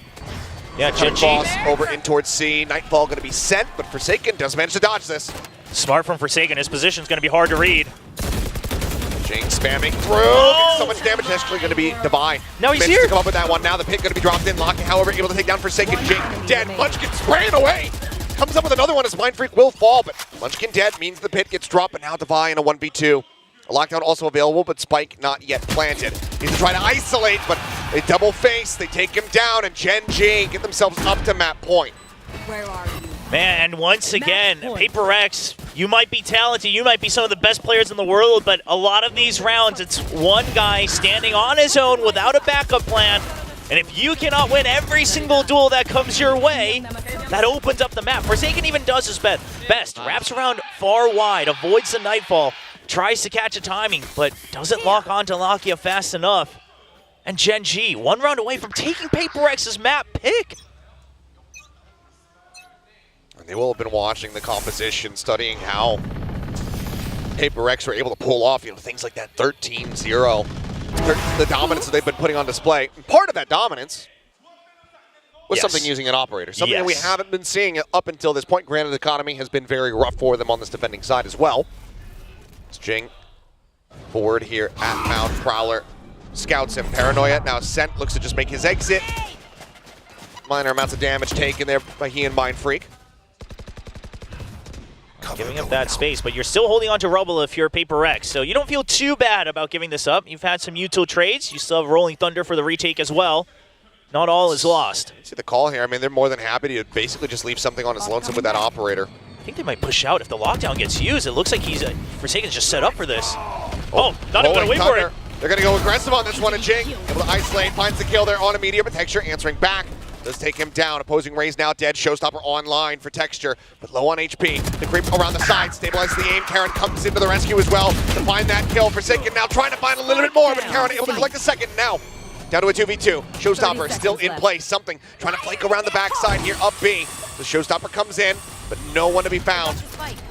Drops the spike for Karen to plant. Something towards upper, drops down into the smoke. Something, the dash at the ready to flash in. Karon dead. Texture needed to try to clutch it out. Here's the jet landing right in front of him. Pushes out of the smoke. Can't quite find Divine. Headshot comes through. PRX, they hold on for another round. This is some of the most adrenaline pumping Valorant we've seen this stage. You can just see all the cogs turning right now, and all of the players, all 10 players on the server. As soon as that first contact, the first util trade happens, everybody is currently on dial 11. And PRX not waiting for that lockdown, but Gen G perhaps suspecting it a little bit, kept a distance away from Meteor. It looks like they were thinking about baiting that Rolling Thunder out with the lockdown, things like that. Now lockdown, of course, eventually not used, so Gen G a bit ahead, but you still have that operator to worry about, and you don't have buys across the board.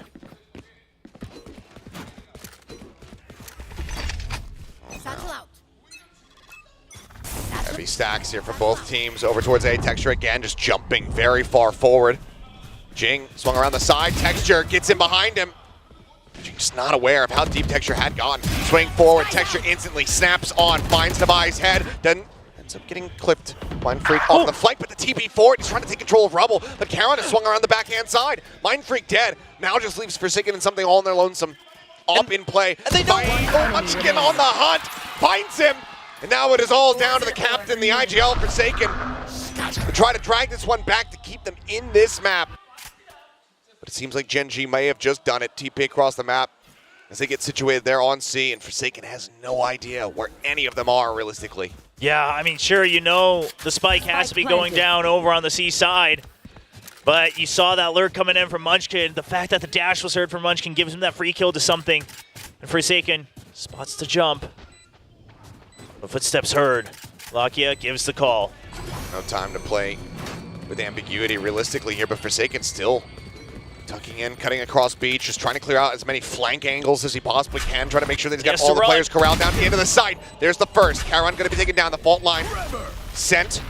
Not spotting much of anything, no, and as he trips across that bite, he will fall. Munchkin will take him down, and Gen G will kick off this grand final with a map victory on Lotus. PRX's map pick. Gen G just proving once again, if it's just firepower for firepower, it is not a free win for PRX anymore here in Pacific. They're gonna have to bring a bit more in this best of 5. They absolutely are. 13-9, the scoreline is Texture. What a monstrous performance. PRX themselves stated that he was the concern. If he was on, then that's when they would be worried. And Texture, by God, was he on. 28 kills in that opening map, but that's enough for us. We'll go ahead and pass this back over to the analyst as to break down the action from Matt Moan. The grand finals of stage 1 starts off with an absolute banger. Gen G snatching that Lotus picks away from PRX. Honestly, in a way that was very similar to how they beat PRX before. I'm not talking about 2-3 weeks ago. I'm talking about back at kickoff. They travel in packs, and that has worked so well for them. They're just constantly training. PRX doesn't know what to do against it. Yeah, PRX is constantly going for these individual plays where they're wide peeking or peeking out on an angle where there's 2 or 3 Gen G players, and that's just not a recipe for success. I mean, yeah, you might get 1 of those or 2 of those a map where you win that fight, but it's very rare, very difficult to do, especially against a team of Gen G's caliber. So, yeah, absolutely. The teamwork here was probably the biggest thing I saw that went in Gen G's favor. For sure. I mean, when the long winter comes, the pack survives, but the lone wolf kind of dies. Did any one of you watch that movie, Gran Turismo, with Jan Mardenborough? I know Victoria definitely did. Because while William said that this was kind of like a war of attrition, right? You're kind of fighting numbers with numbers. I feel like it's also a little bit of a race. And both teams are kind of racing to that 13-round win, you know? And PRX is just so zoned in on like wanting to get that so much that they're kind of tunnel vision. And when you're so focused on getting that speed, sometimes that leads you to making some mistakes where you are putting yourself in that individual situation and you don't have your teammates there to bail you out. Meanwhile, Gen G is on top form. Not only are they on top form, Texture is a monster, and everyone's there to support him. Karen's coming in to like anchor down the sides. PRX had like a 4-round win streak at first, but the adaptations came in so quick.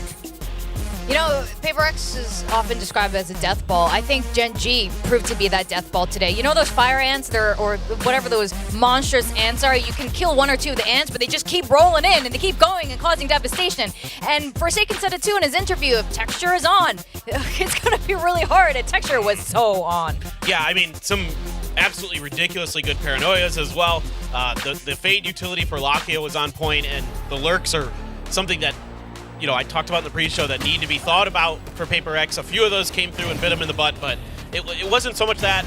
It was really just, you can see that somebody's always there to step in for Gen G. When there's first contact, there's an immediate follow-up by at least 1 or 2 other players. I mean, right here, that paranoia is just insanely good. But that's a good anticipation. That's good reading of what PRX likes to do. I mean, anytime PRX tried to get deep into Gen G's like lines towards on their defender side, they just shut him down. I mean, yeah, he dodged that flash. I mean, that's unbelievable. Just the positioning here really good. Understanding the way the breach util works. Yeah, Gen G came in really well prepared for today. I have to pick my jaw up off the ground. I really thought that he was kind of like even partially blinded from that flash, but the fact that a fraction of a second and he dodged it and got those 3 kills afterwards, denied PRX any trades. Like, this says a lot as to, you know, how Gen G's playing today, the mindset that they're coming in with today. PRX, on the other hand, you know, not completely out of it. There were some of these moments where they were still able to perform together, but other times, you know, it's kind of just Mindfreak. Mindfreak was able to come up with some crazy clutches. He had that round with a classic, getting like 3 kills, just shy of the last one.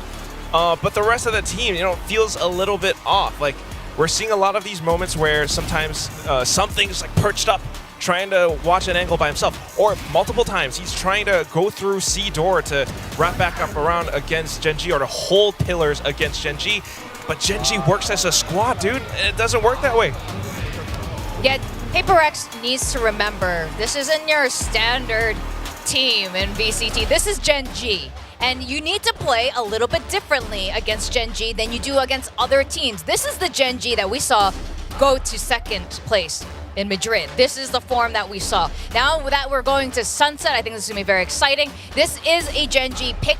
I don't know which way this is going to go still, because PRX, I won't say they're off, but Gen G had them so red, and they were so prepared against them. So the question is PRX prepared to, fight back here? Yeah, that's a really good question. I mean, I think, for Gen G, again, they're 2-0 on this map, yes.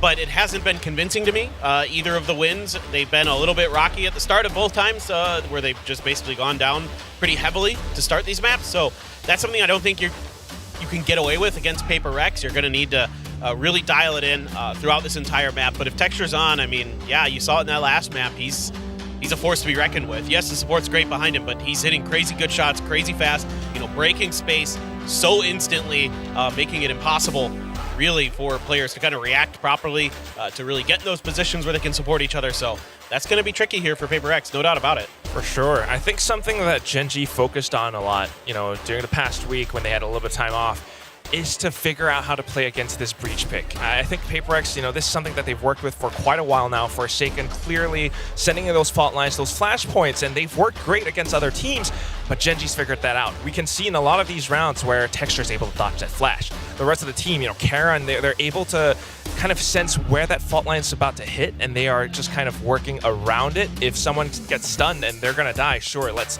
let him die, but we go in for that trade. That happens so many times that Gen G feels absolutely prepared for this. So either we see a lot more cohesion from PRX, where they are able to work off of that utility together as a team, or I don't know, maybe a new composition. Do we see that happening? I could see that happening because of them. It's PRX. They literally did a Champions Grand Finals. Like, I don't know, like people call them crazy, but it works. Sometimes. But I don't know, when it comes to best of fives, you guys have seen their track record when they change these comps. So who really knows with Lotus? With that, let's ask, sorry, not Lotus, but with Sunset, let's ask you guys, because the guessing game does continue. We all went down. Yeah, here are our Lotus results. So okay. We, most of us did Most of us did bad. Together. Oh my God. Let's be honest. I've never hit iron in my life. Yeah. I'm just happy I'm just that gonna go chat here. went down with us. There you go. as well. Yeah, at least chat suffers with us. Seth Achilleos goes up. Up. Yep. William down. Yep. I go down. Oh my God. Down. Mika. Chat down. Down. Mika's up there. Mika is radiant today. Asarai is down. Wingman is down. Valdez, Down Mr. as Guessing Game is. He's. I mean, it feels unfair to put him anywhere like. I know. I feel like he's so many extra points. He's like so many above Radiant. It's ridiculous. He's gotten so many right. It's unfair to him, but oh well. They should just make that's him. the game, I guess. Yeah. Well, that's where we are now. I mean, depending how many maps there are, it's gonna change a lot throughout today. So I'm not gonna, go too crazy. But congratulations to Mika. Sunset is map 2. Viewers have picked 79% PRX. What have you guys chosen for Sunset? What are we doing? Oh boy. I think I remember. Yeah, I remember. I picked mine just now. We Shall we reveal? I picked earlier. Okay. This is a Gen G map pick. Quack. Go. Okay. Make your case. just go. Well, I mean, just thinking about how Gen G played this map previously before, there was that one time when they played against T1. They struggled quite a bit at the start, but they were able to come back incredibly well. They were able to adapt against how Xcurate was trying to read the map. And I feel like the same thing can happen today, especially given their performance from that first map. So whatever PRX throws at them, Gen G has proven that they have got very good mid-round adaptations. And I think PRX needs to stay a couple steps ahead of Gen G at all times. I mean, for me, I think it's a bit of a comp difference. I think the Sage in there really actually adds a lot of value to what PRX wants to do on this map. It gives them kind of it creates extra angles for them in terms of setting up high lows, you know, getting info when they have to break the walls. They can throw flashes over that to create angles around the pillars and things like that. So there's all these extra options that they do with it that's really tough to account for, and you never quite know exactly which way they're playing it in a given situation. Sometimes it's a wall to just set up for a post plant. Sometimes it's a wall to put somebody up on top of it. I think that's going to be the hardest thing here for Gen G to deal with. Yeah, I agree with that. I had a little bit of trouble predicting for this one. I think the next two maps, though, will continue in this trend of teams not winning on their map picks because they're all really good at all of their maps. So I think this is going to be very close, but I think it's going to be in PRX's favor. But you know what? Who knows with this? Let's see, first off, if the agent comms are staying the same or if they're being a bit experimental. Okay. It looks like it's pretty much the same, especially for all the PRX. same. Yeah, I mean, again, I think it's going to be a little bit tough here for the side of Gen G. You know, a lot of flashes, a lot of util that they're going to have to be well prepared for. It looked good on Lotus, yes, but there's a little less room to maneuver here on Sunset. It's a little more readable where those fault lines can land, where that Gecko Dizzy can go, where that Paranoia can go, things like that. And I think with PRX's comp, it gives them just a little bit more flexibility in dealing with the util that Gen G has.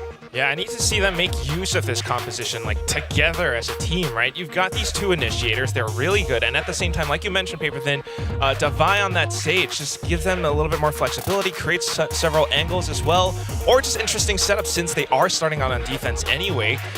They need to be able to make use of that to work against Gen G, but for Gen G, I mean, what else can they do? You know, they're already that good. Just to make sure that they maintain this speed, this performance, and they should be good to go.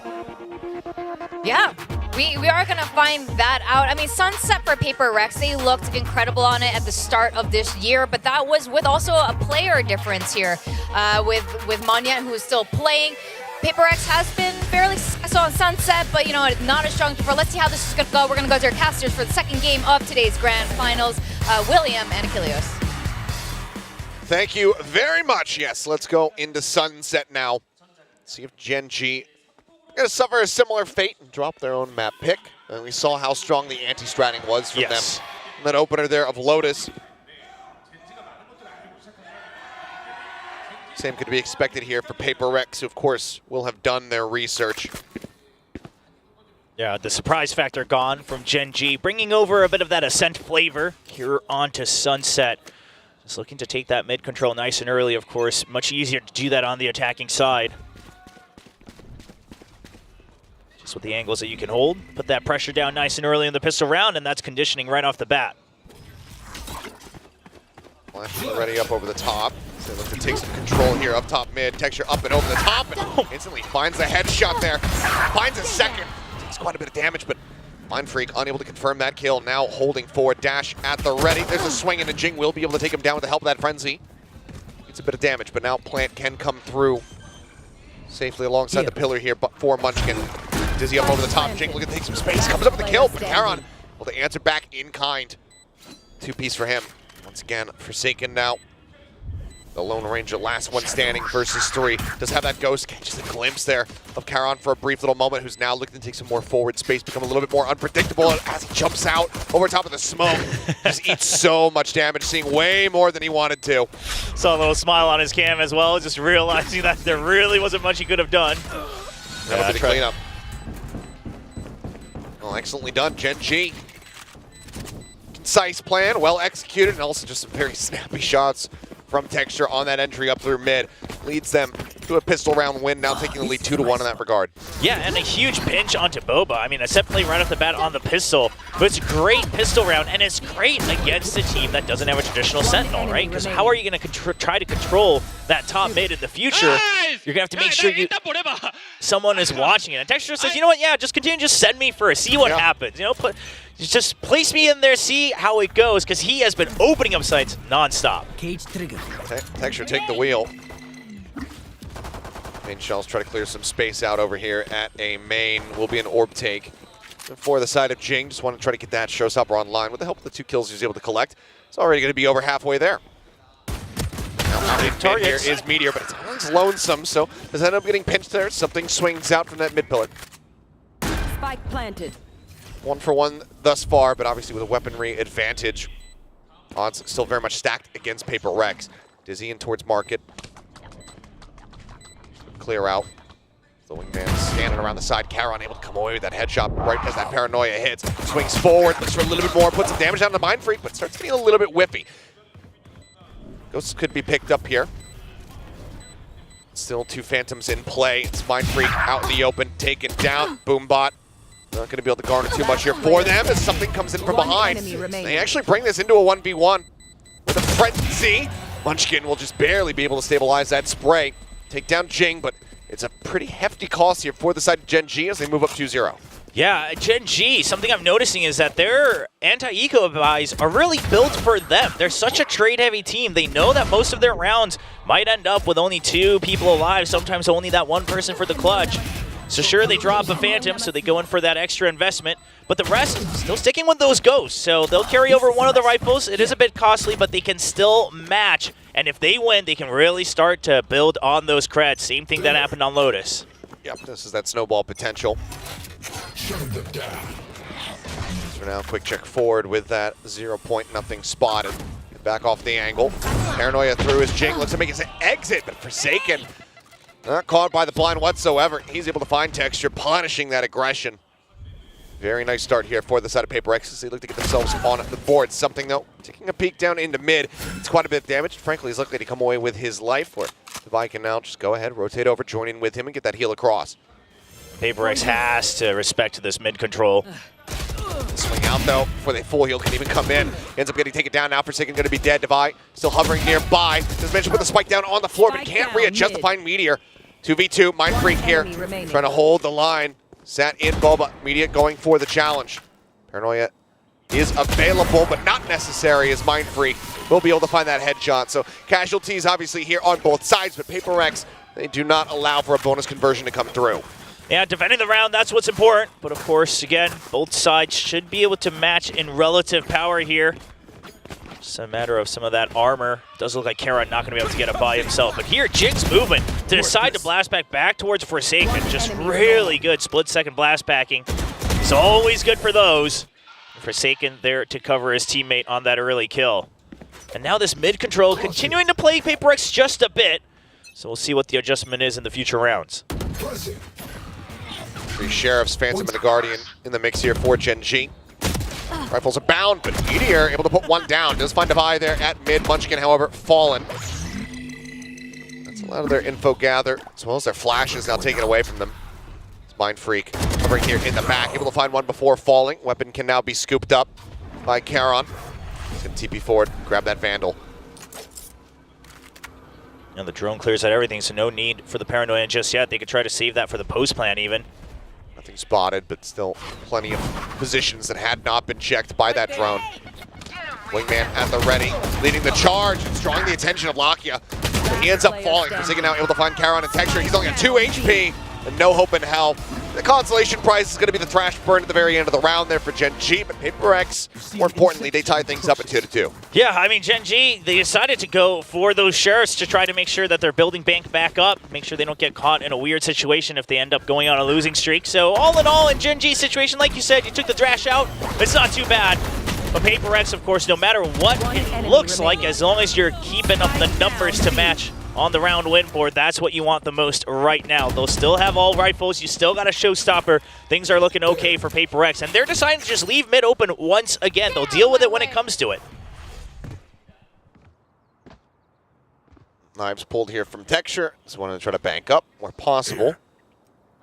Everybody else with a very full investment, as much as they can get, but it's going to be half armors on everybody aside from that Jet.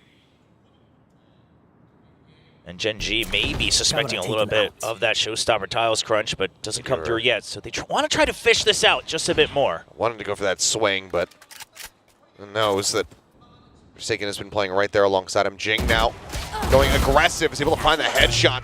Takes out that enemy Cypher and is able to back away. That flashpoint support from Forsaken was so good too. Made sure there was no extra trade. PRX starting to catch on to Gen G's tendencies. Fault line coming his way, has the dash to the side, keeps himself protected for now, and can suspect it's something. It's got to be one of 2 places. He's either backed all the way up, or he's behind this pillar. Knows now that it's the ladder, and last knife goes wide. Lakia swinging through, able to find one. Can't get the second, though. Devi keeps himself alive, does not have that heal. Forsaken off screen had taken down Munchkin. Traded out now by Charon. There. A site looking like where the spike is going to land, but there's a showstopper here. I mean, Jing basically has full util, just one blast pack burned. As the drone goes up over the top, showstopper on the hunt, point blank takes him down. Spike down A. The smoke comes through, and Jing just swings in ahead of it. Charon dead. PRX now up to 3 and in the lead. Anyone have any splints? Gen G kind of falling into their own traps right now by thinking that mid is always going to be free, but PRX are just leaving it open for the first 20 seconds or so. And now PRX, I mean, if you notice, a bit of a difference from that Lotus. They're not trying to greed for the kills. If you don't land that first shot, they duck back, they wait for trades. They're able to set those up, and now we finally see some cheers from what it looks like a viewing party here for PRX and an early timeout from Gen G. A lot more proactive compared to what we were seeing on that first map. As they had allowed, that 4-0 streak to come through from PRX before looking to really intervene at all. I mean, we hadn't seen a timeout from Gen G until, just the last 3 rounds right before then. Trying to close things out, but this time on their own map pick, Solo not liking what he's seeing, so wants to be able to try to turn things around here, get them back into the driver's seat. But for now, PRX starting to build up that momentum.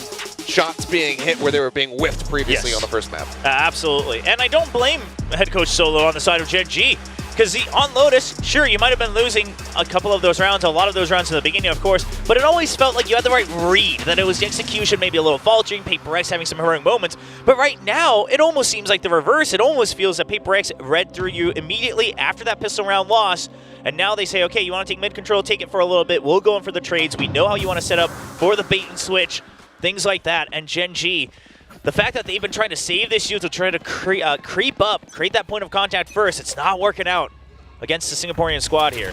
You have a hero rifle, as well as Sheriffs in the mix here for the side of Gen G, which is often where they've been the most deadly, but see the call here from PRX. Take some early forward control. They've shifted Jing and Forsaken over to that B side of the map, get a little bit aggressive, and they flush Gen G over towards A now, with something on a very deep walkabout through mid. Very early, too. Yeah, he is very swift to get himself into this position. We saw a quick little glimpse over there, but does he read that there's somebody behind the box? Had he done so, been able to set up for that wallbang kill, but instead for now, will just stay behind lurking. I mean, the idea here is that either you have to rotate or you're going to wait until the wall breaks, right? They know that Gen G's on an eco. Sure, you have one Vandal, but you're not going to waste all those bullets just to break a Sage wall. So Gen G's trapped, more or less. Yeah.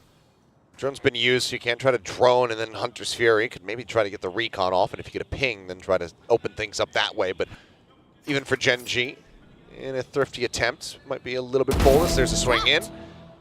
Jing able to take down Munchkin over here at elbow. Boombot sent, cleared out by Charon. Try to disguise Texture's positioning, but Devi is able to suss that one out very swiftly. Spawns with a nice headshot. 2 players now left alive versus 3. There's a rolling thunder against them. Something will now make them that much more cautious about this backside approach, but they have to be very much worried about Mindfreak's position. He's up on top of the box. Lakia able to find that headshot with a recovered Vandal. Rolling thunder now coming across, looking to just interrupt. They try to get themselves in towards backside for this plant. The covering fire not going to be there, and now the round is over. No matter what Lakia does, he cannot bring this one back. Forsaken will go ahead and put him down as well. I mean, Gen G, it almost felt like they knew their fate was sealed as soon as that barrier orb came up. It's not like you could try to blast through it with the Sheriffs, but at the same time, you had no information on the other part of the map. Obviously, for us, we can look at the mini-map and say, you could at least try to swing around and see what happens, but you're low on your weapons. You don't want to just util dump when you're on that eco. So they go in a little late, a couple nice kills, but that's all you'll get for your troubles. The Rolling Thunder being taken away once again, the only silver lining for Gen G, but that's already 2 rounds where you're trying to tell yourself it's okay by taking away an ult. You're going to have to start putting wins. Busy up and over, Munchkin taken down. Jing finding one at the Hunter's Fury, sent out by Lakia, but realistically, not much being found aside from that tag. They're on to something. Swings out, Charon able to take it down, but now Mindfreak arriving, finds one, pull back from Meteors, he sends out that Neural Theft. Reveal comes in, Texture plays off that, finds the kills, Mindfreak gets res. Flash not going deep enough, but Forsaken still able to win the fight, gets the follow-up as well. As Meteor gets taken down, and suddenly it's all on Lakia. Take flight. Spike stranded. Thrown over the top, spotting them, but no real advantage here for them. He's able to isolate one. Can he get that last? No, he cannot. Forsaken will hold his ground, will stand firm. Gets himself a 3-piece, and halfway to that next Rolling Thunder just 1 round later. Yes. That's even that one silver lining that Gen G had in the previous round, now suddenly dashing away. Jing with the fast push out. The tile scrunch this time with the fault line. And just the adjustments for PRX. They leave mid open the first couple rounds, and now they're taking strong control of it early with these early lurks. And that that absolutely traps Gen G on the A side of the map. It's a bit of an adjustment now, shifting their sights onto the other side, and PRX has a read on it. I mean, they're matching them. Just going for this double stack again. Jing getting tucked away, grabs the orb. Forsaken looks to provide covering fire and swing out. It's going to be locking out Texture. Now Munchkin all dead. Jing is absolutely unstoppable, and he's on for an ace. Meteor, the last one standing by, however, will be able to find him. He will take him down. Ace not found, but dominance still asserted. PRX now up 6-2. I mean, what do you do when you're playing against a team? You just took them down on their map pick, and they have the confidence to bait you in with the ult orb when you would have been cornered. Your teammate doesn't get the trade kill immediately, but Jing backsteps, stops for the kill, and then gets 3 more. There's no clear answer to that. I mean, other than, Lakia, you should have won that, right? But Jing's just too good. I mean, absolutely on it now. Oh, boy. I'm laughing as if he just told a right little joke. He knows exactly what he did. Massacred an entire squad. Now the fast push out this time on the A side. PRX basically starting to say we don't want to respect their util. Let's push out a little bit earlier. They're ready for it. They're anticipating this aggression, but they're just not able to find the kills. And Meteor, by the time he does take down Jing, it is still far too late. His fate has been sealed. And it's just disadvantage after disadvantage, round and round again here. As he'll at least be able to trade one back, something giving up his life for a bit of information. Only had 5 HP remaining as he swung out. Look at this patience from Gen G, though. They realize that there's a good chance PRX might have re-aggressed on the A side to try to keep control. They would be correct, but they won't get rewarded for it. And Mindfreak never quite cleared over that market area. Just what a turnaround from just everybody right now on PRX. Clearly, seemingly needing that. First map is a bit of a warm-up. And PRX on that Lotus, I sleep. On Sunset right now, I have insomnia. Not blinking even, it seems. In full control. And we joke all we want about PRX and best of fives, and do they have the mental nerves and the endurance to get through? But we also have to remember they were the first team to go for that reverse sweep last year at the Pacific Grand Finals. I mean, they are built for this. It's just unfortunate because they also quite get up there quite often, and they haven't quite gotten the international trophy just yet. And this is Gen G having to use both timeouts Huge. within the first 9 rounds of this map. If that's not a moral victory, then I don't know what is. Huge pressure being exerted here by PRX. Yeah, 7-2 lead, 5 rounds. Already feeling pretty decent about this half. Obviously, you would like 1 or 2 more, especially considering just overall ult and credit economy on the side of PRX. Coach Alex looking a lot calmer as well, knowing that they have a hefty lead. Meanwhile, you can see on the faces of the Gen G players, they're kind of scratching their heads. They look a little lost. They aren't quite sure what the answer is. It's not even just about the execution, but they don't even have the solution at hand just yet before they can write the answer down. So see what HSK and Solo, the coaches of Gen G, can relay to their players. Do they see something more through their players' POVs? It's going to be a rough one for this round, though. Another mixed buy.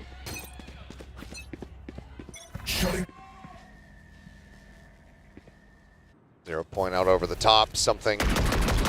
Oh my god, Meteor almost just strafes into that one. As Mosh will be sent out nice and early. Not going to garner much for them though, but now that next Rolling Thunder online. Dash forward though, Forsaken absolutely dead to rights. Finally pushing up into the cyber cage, taken down at Divide, trying to get the transfers, able to do so. Finally confirms that second kill to go ahead and even up the numbers. Lakia has to go huge one way or another because they knew Jing was out on A main before they tagged him with the 0 point. Lakia spots him. He saw the head, and Jing none the wiser. Now he's in a position to maybe even get both. Nope, opens up, does find the first one. Is he ready for Mind Freak? Sends the drone, so now not going to get caught. Lakia turns his sights back over to A. Make sure that he is safe. Obviously, with Meteor dead, that trap wire doesn't mean anything. Has to be cautious. 0 point going to confirm that there's no one realistically close to this A site quite just yet, as Mind Freak will now start drifting his way through. Lakia, is he ready for the split from PRX? Because Devi's mission right now is to clear out that Sova. They don't want to waste time looking for that lurk. Well, Devi finds it. Bait on the TP there. Texture up within the smoke. So there's the paranoia across, but as he pushes up, it's point blank. Texture able to identify him, spots it out, takes him down. Devi now needing to get the ace, confirm that if they want to clutch this out, keep themselves in dominant form, but Munchkin will just go ahead and swing out from behind the box on site, and that's going to be Gen G at long last breaking this win streak. It was 7 rounds consecutively for PRX. Still more work to be done for Gen G if they want to try to turn this into any kind of redeemable half. PRX very well could just turn around and slap the taste out of their mouths once more in this next round. Yeah, I wonder what the adjustment is because basically Gen G, they pull off something similar to that pistol, right? They creep up into top mid, they go in with a bit of a setup here for Texture, and he's able to open things up. So PRX, their adjustment is, okay, let's stop giving that for free again. Forsaken is going to glass cannon. Okay. 1500 not opting to buy the armor. As Hunter's Fury is going to go hunting here for Lakia. All the shots going a bit wide as as Texture's playing anti-flash, but something gets in ahead of it. Takes him down. Paint shells now coming through. The Thrash as well, working its way over towards Elbow. Will just be cut short. Aftershock now flying. Mosh lobbed in. Everything thrown to just dissuade and hold up Gen G, locking them in position. And you still have that Rolling Thunder as well. So Gen G, they know they needed to get into the site early to try to draw that ult out. Now it's looking rough. And PRX has no reason to peek out. Thrash sent once more on the chase. Meteor pulling back the dive forward to get the double detained. How quickly are they going to pursue for this one, though? Swing onto the corner, and Munchkin will be able to get the punish there. That one working a bit against them. Jing a little bit too overzealous.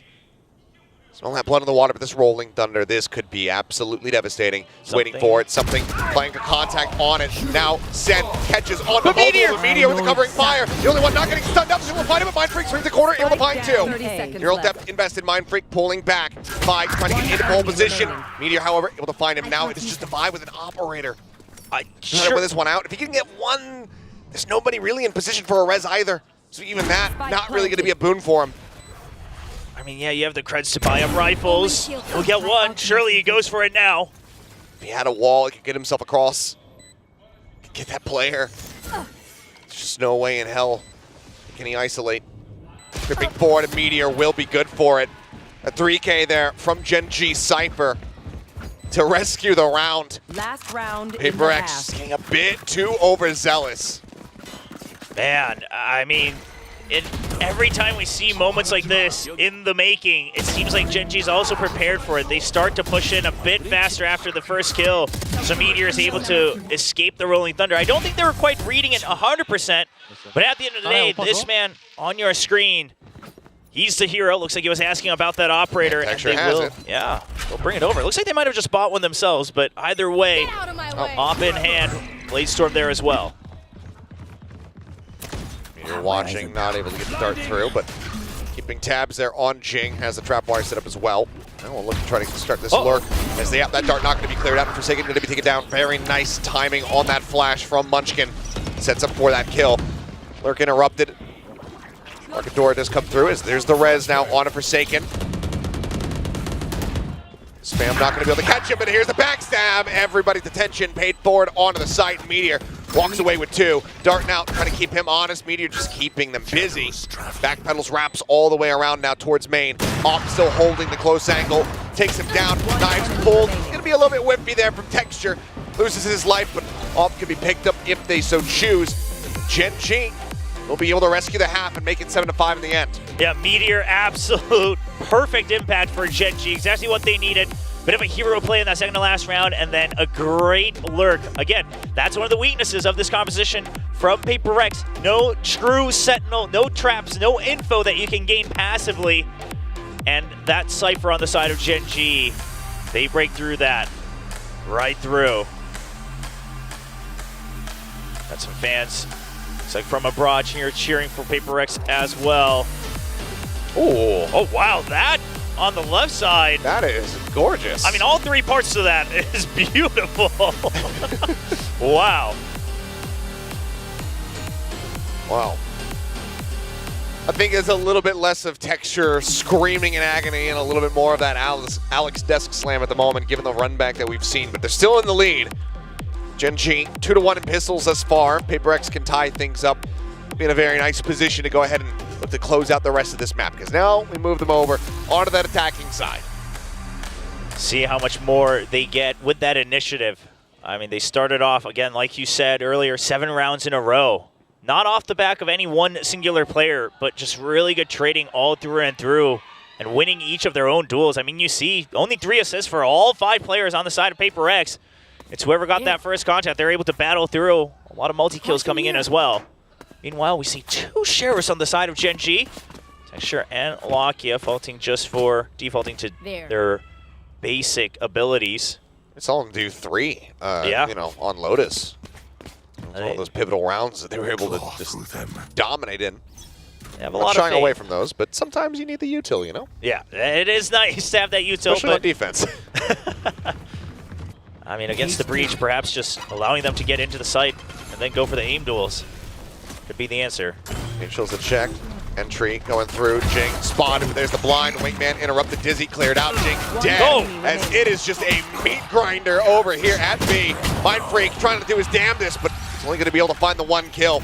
Meteor dead, but the rest of Gen G standing tall as they will close out another pistol. Don't forget that. PRX felt like they thought, okay, Cyber Cage comes through.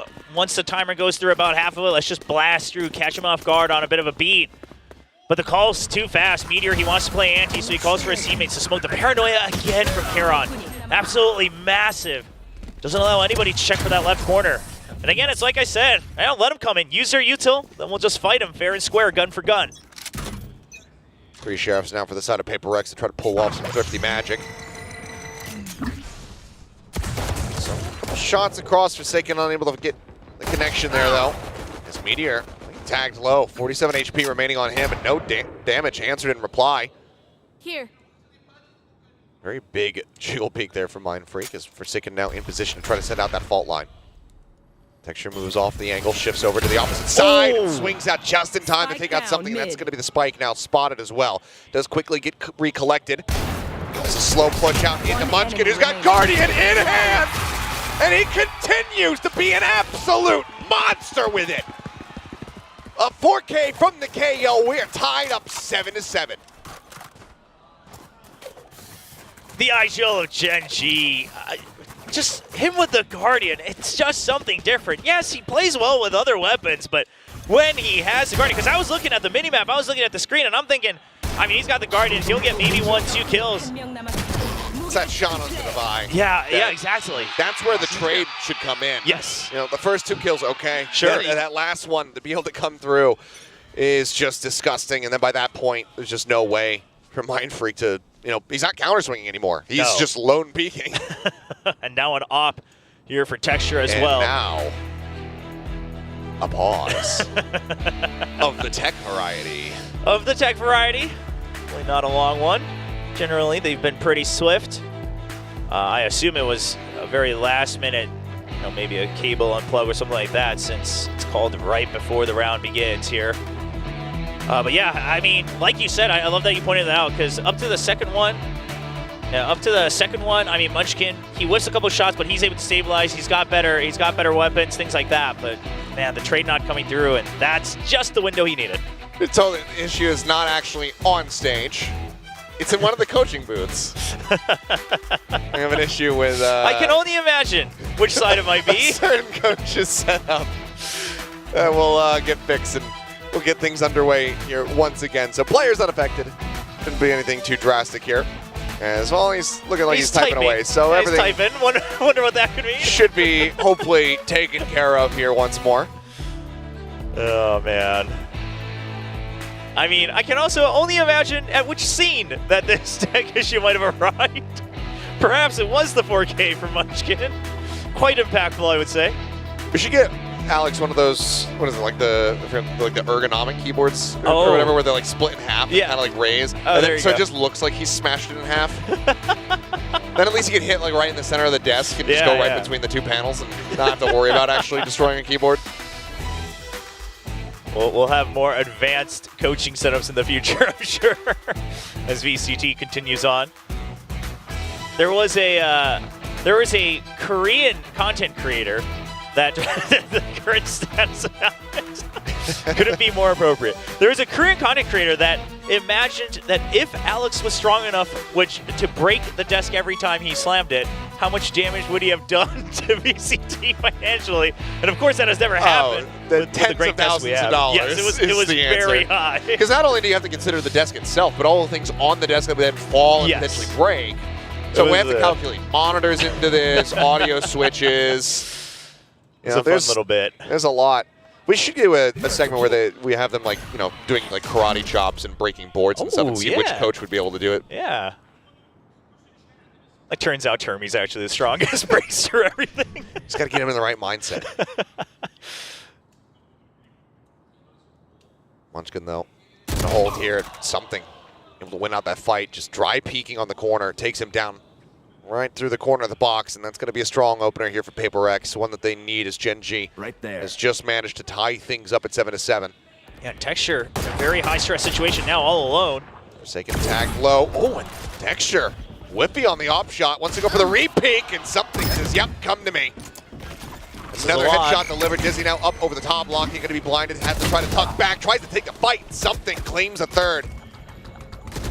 The wingman now rushing forward to check the daze, goes through. Something out for blood. Will not be rewarded with it this time around, but already his job has been done. Only a couple bullets remaining here for Meteor. 2 left in this mag. The wall will come up. Scoops up a Vandal. But now, looks difficult like position here. Karon still just now starting to weasel his way forward. Did they just make the call to save? Yeah, just going to be the save, it looks like. I mean, Karon just still watching in case there's any lurks that are on the hunt. They realize that it's already too far late. You've given over a potential operator as well. And it's not like you have all the flashes. You don't have any pings with the recon, anything like that. Sure, you have the paranoia. But Gen G saying, listen, our creds aren't okay. Because they invested in that operator, they're going to have to make sure they balance out the bank. An operator saved over for PRX. We've seen it before. That Gecko. Driven by something. Going to be picking up that operator, I'm sure. Being forced to save while they're on your bonus round. Definitely going to be feeling like an odd moment, but I mean, Gen G have just times been forced to, have to buy down so much, even when they're going for those anti-ecos. The economy just not in a great spot, so we'll be able to preserve as much as humanly possible for PRX for now. Not going to allow them to get that snowball going on this defender side. Triple Sheriffs and half armor available here to Gen G, but as you mentioned, that operator, now that Thrash as well off the back of those kills, all available for PRX. Let's see how they look to utilize them. As for now, simple pop shots over in towards Market. Don't give him the ankle as Lakia playing a very risky game, jumps across the opposite side of mid. And catches good sight. Karon dying. I mean, Gen G overall looked like they were somewhat prepared for a B pinch with Texture's position. It's one of the rifles. Trying to recover it. Texture would love to grab this one. Does have the dash, but it's dead. Okay. Confirms that they're going to be quite far forward. Tries to make his exit. Gets in around the corner. The Vandal is going to be in hand, but now Thrash coming through. Aftershock trying to flush him out. And he's just going to die to that one. Get himself away from that util. Shots out from Munchkin. Not really connecting. Can't find that kill. Now Meteor all on his lonesome. Noted by the Dizzy. Jink bouncing forward. They just go ahead. Multi-face in towards Boba. They take him down. It's a flawless round here for PRX. To go ahead and move up now 9-7. Sure, you can argue that it's a half buy round here from Gen G with 2 rifles saved over, but overall a bit of a loss looking Gen G in that previous round as well. Just waiting for initial contact, but not really getting any clear info, not really rotating fast off of it. Bit of a widespread default as well. So we'll see. Do we chalk it up just to that buy? Or is it them not quite realizing how to react to PaperX's tendencies with this composition here on the Sunset? Now a full stack from PaperX. They're continuing to keep the Cypher here. It's been, the A side has been an absolute menace here from PaperX. So Gen G just trying to buy some more delay. And now the over-rotates start to come through. Block cleared. Angel's lobbed in deep. One of the trap wires going to be taken down there. It's just going to be another cyber cage setup here as Jink bouncing around to the opposite side. What is that drag across?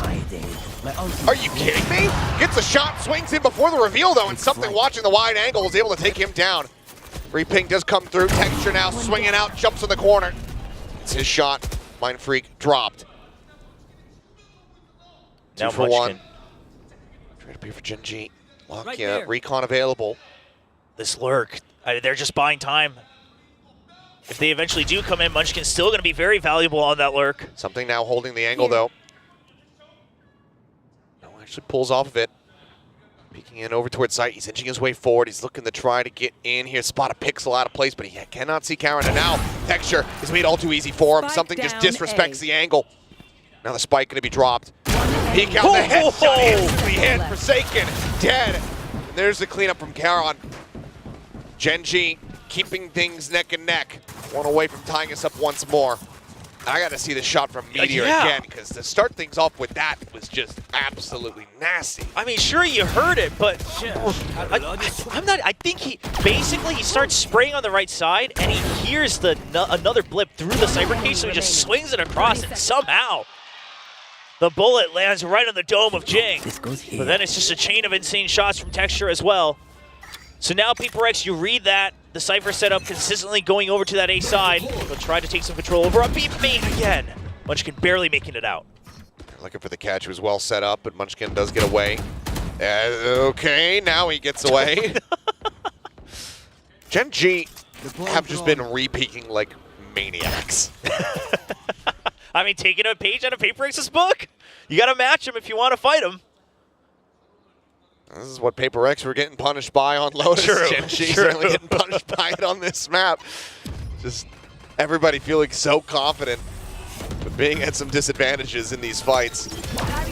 Fragment's trying to slow up the approach. Wall going to be broken down. Texture on the repeat from that left-hand side here. He's able to find Forsaken. That gets some repeats it again. Forsaken or something now going to be taken down as he watches for the smoke. Oh, the shot passes up the exit a little bit. Showstopper at the ready, lobbed in. Kill not going to be found. Devi in the meantime able to find Karen now. Back over to the Vandal. Texture does fall. 2v3 as Meteor starts looking his way forward. Now he's all on his lonesome. And he's surrounded. And he is. He's not ready for Devi to be out that wide. He ends up falling. PaperX once again restretching that lead to 2. Taking over that B control. I mean, this is just straight rock, paper, scissors adjustments here from PaperX. And so now Gen G are the ones who have to answer back. And now you start to think, is it a mind game back and forth? Maybe Gen G overcompensates. I believe Texture's going to glass cannon into this round. It's all in his hands, but doesn't have the couch for any kind of armor, I believe. Take a glimpse now, and yep. Yeah. I mean, listen, that op has been so crucial for you. I mean, the buys are a bit all over the place, right? Off, glass cannon on one side, and then still just got the Sheriff over for Charon. But he's been having this deep push forward, which they did not spot. PaperX didn't catch sight of this before. See if Charon, that's a double angle! They're double peeking, so it will just be that 1-for-1. Forsaken able to get the repunch, but Charon now in a position where he could do some significant damage, but he just can't nail the shots! Bit whippy does manage to TP out in front of that fault line, shut the door, but Meteor noted up at top mid, take it down. Jing opening things up, and now that A site completely unoccupied, and that Cypher util there doesn't mean a damn thing. Lakia quick on the rotate to try to intercept. They're meant to find 2. And puts Forsaken down to 1 HP. Sends out the aftershock, trying to just get him off that drone. Munchkin manages to do so, but Munchkin going to be heard. Mind Freak. He heard it. Very well aware of this, but needs to win the fight. He's cognizant of the potential, and Munchkin is able to best him there. That leaves Forsaken now with just 1 HP. Granted, Munchkin, Lakia both dangerously low. This gives him a rolling thunder, but using it here, it would be absolutely ridiculous of Forsaken if he could pull this off.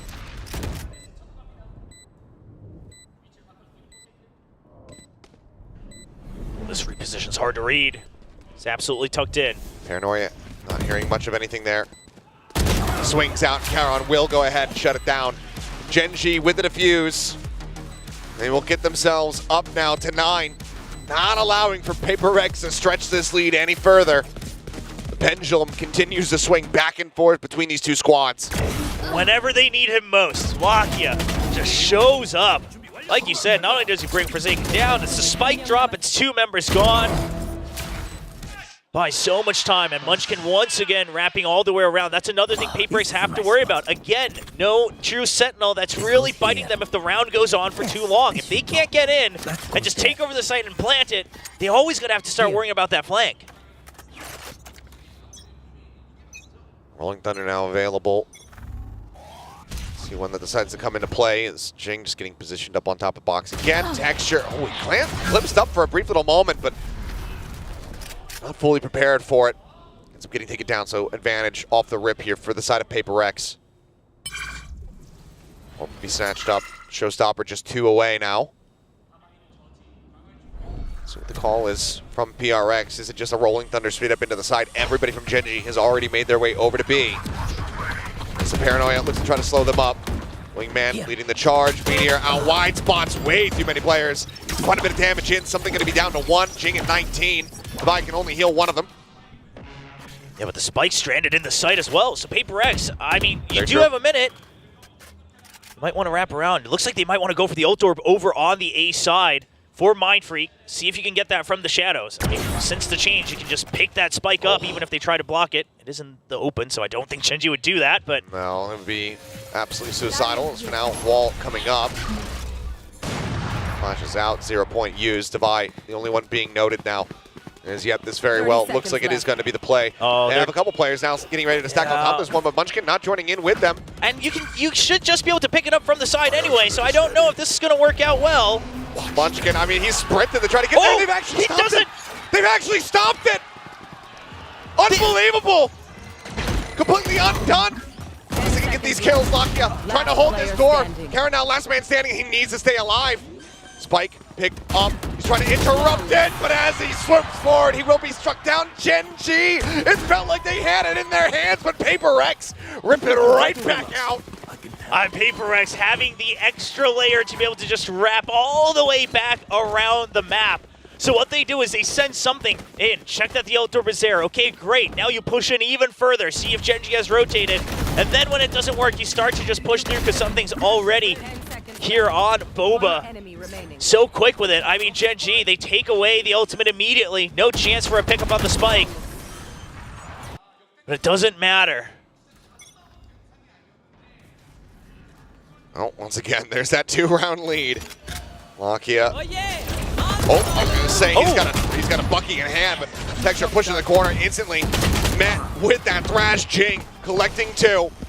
Looks like PRX are done with the back and forth nonsense. They want this map point in their hands.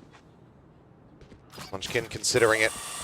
Boombot having to be cleared. No, leaves it for now. Now looks to clear it out, but eats an immense amount of damage. So Dizzy gets the blind. Pain Shell's lobbed in. Jing on for 3. Showstopper in hand. Potentially on for an ace. There's the detain. Meteor cleans up 2, however. Able to take them down. Looks for that 3rd. Can't quite readjust it with Charon detained over on site. Devi will go ahead and easily take him down with a shorty. PRX now up to 12. Look to tie up this series. And look at the ultimates. Absolutely primed for just a bulldoze through on either side. You still got the res as well. Can I just say, you got Soul on the opposite side. Maybe a Rolling Thunder Showstopper new turn special. Oh. It might not be split, but why not bring back the classic? You're always going to call for it whenever it's available, aren't you? Yeah. Holy shit, your reaction. Careful. But whichever order it is of ultimates, well, it's just going to be a full set. It's barreling his way in. Karen cannot get away from it fast enough. Munchkin now caught. Jing Didn't get his ace in the last round. Maybe he's out for it now. Texture trying to hold the angle. And Jinx is absolutely not. Shuts him down. Meteor able to find something. Look to try to get Forsaken. He's able to do so. Sends out that neural theft, but then is struck down. Res now to make it that much more difficult.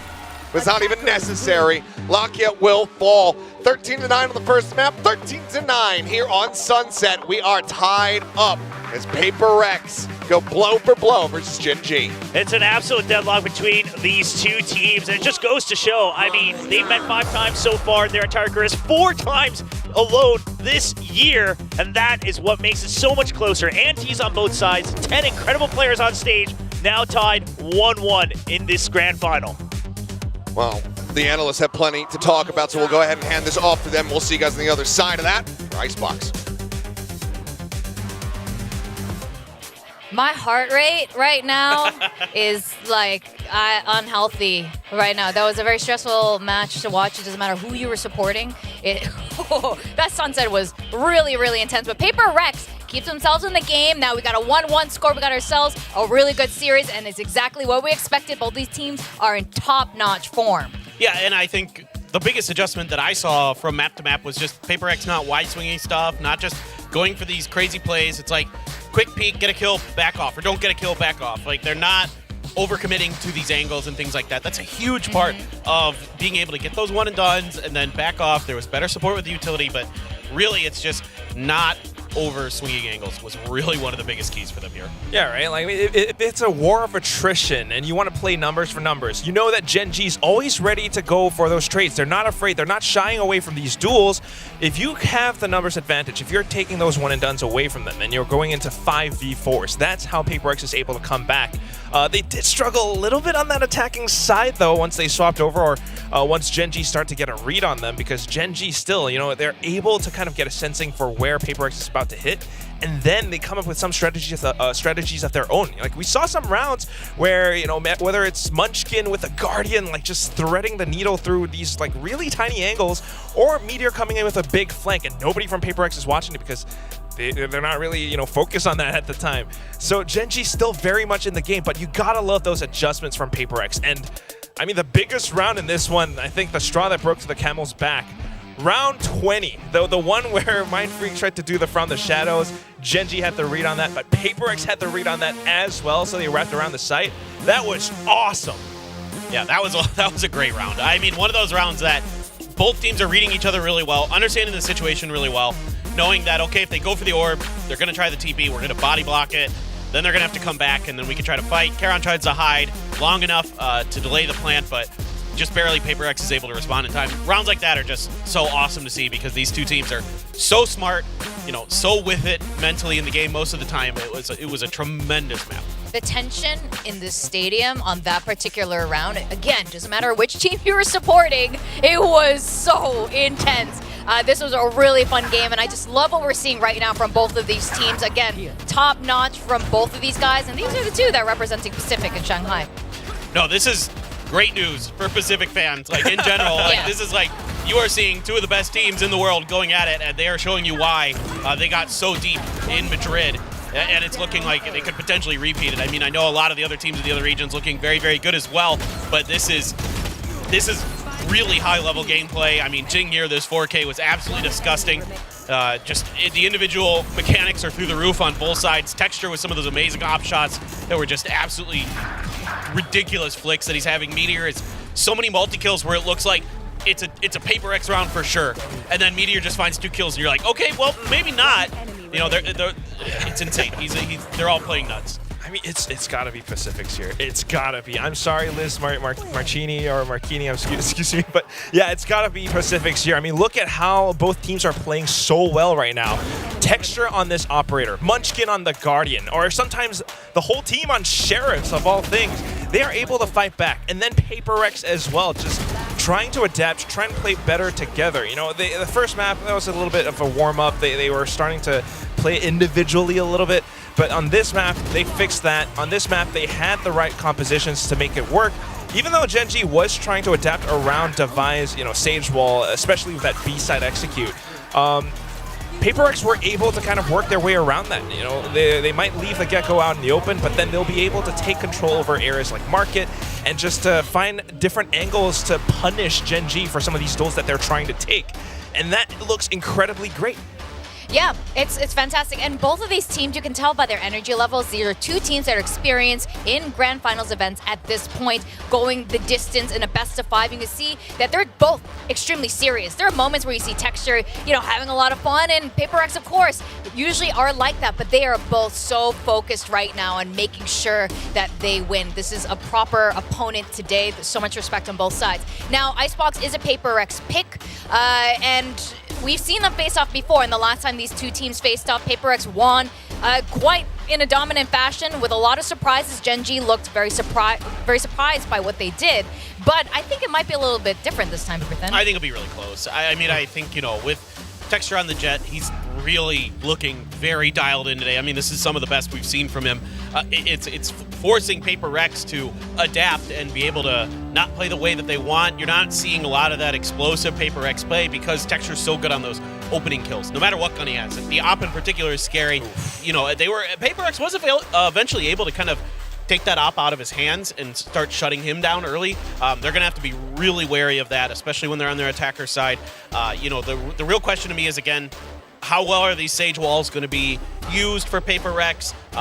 Generally, you know, you're trying to get onto the A side a lot as PaperX. If you look back at their VODs, they're really trying to attack that, take space there, and then kind of put their feet down, set up for those post plants. And for the love of God, watch for lurks. There were so many lurks that were unaccounted for by PaperX today. It's starting to tilt me a little bit. Yeah, absolutely. I mean, that's how Meteor got a lot of his multi-kills, catching them completely off guard.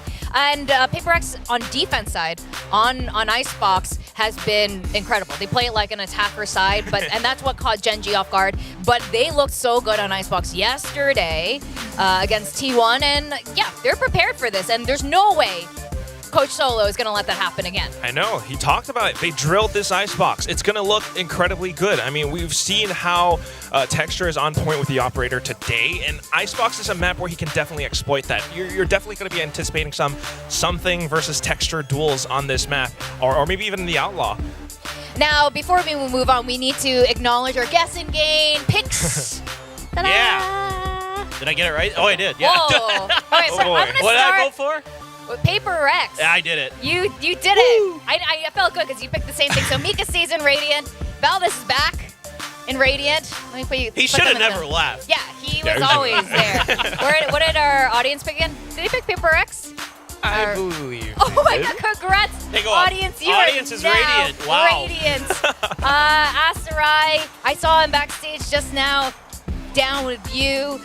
Well, okay, for a moment. I don't care. Down with There we go. Asarai. That's right. And his silly. We were BMing a lot backstage, so. Down with Quack too. Oh, you were down. Yeah. Down. Womp womp. Womp womp. Did I miss a name? William. Down. Down.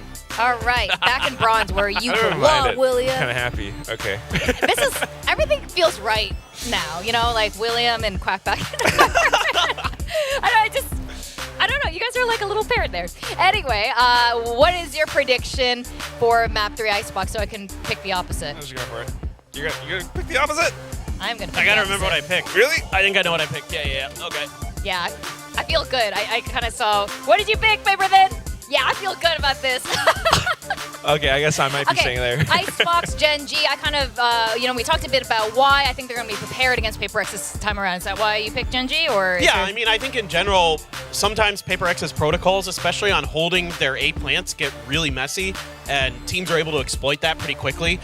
They go for a lot of those individual kind of hold on angles, and Gen G's been shutting those down really nicely, so I think it's going to be tough. How about you, Quack? I think PaperX might have some tricks up their sleeves. We've seen that before from them on Icebox. T1 Sage is not the same as Jing Sage, you know? He's able to come up with that crunch up towards A nest, and it's tricks like that Gen G might not be prepared for. If they have some secret strats today, which I really hope they have, they might be able to pull some secret ones up against Gen G, so that's what I'm going to be looking out for.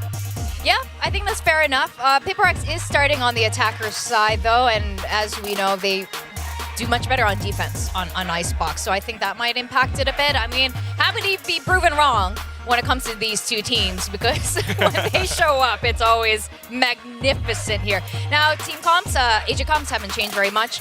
I guess, like, how are you excited? Like, do you think we're gonna build full 5 maps? Are we gonna go the distance today together? So. I think so. Yeah. It's starting to look that way to me. It's way too evenly matched between these two teams right now. It's really gonna come down to like execution and who's able to make better, you know, micro adjustments on the fly. I think they have pretty good reads on each other in their macro sense. Like they're both reading the maps pretty well. They're kind of mirroring each other's movements for the most part. But it comes down to, frankly, it comes down to individual plays, like who's making the right decisions at the right time.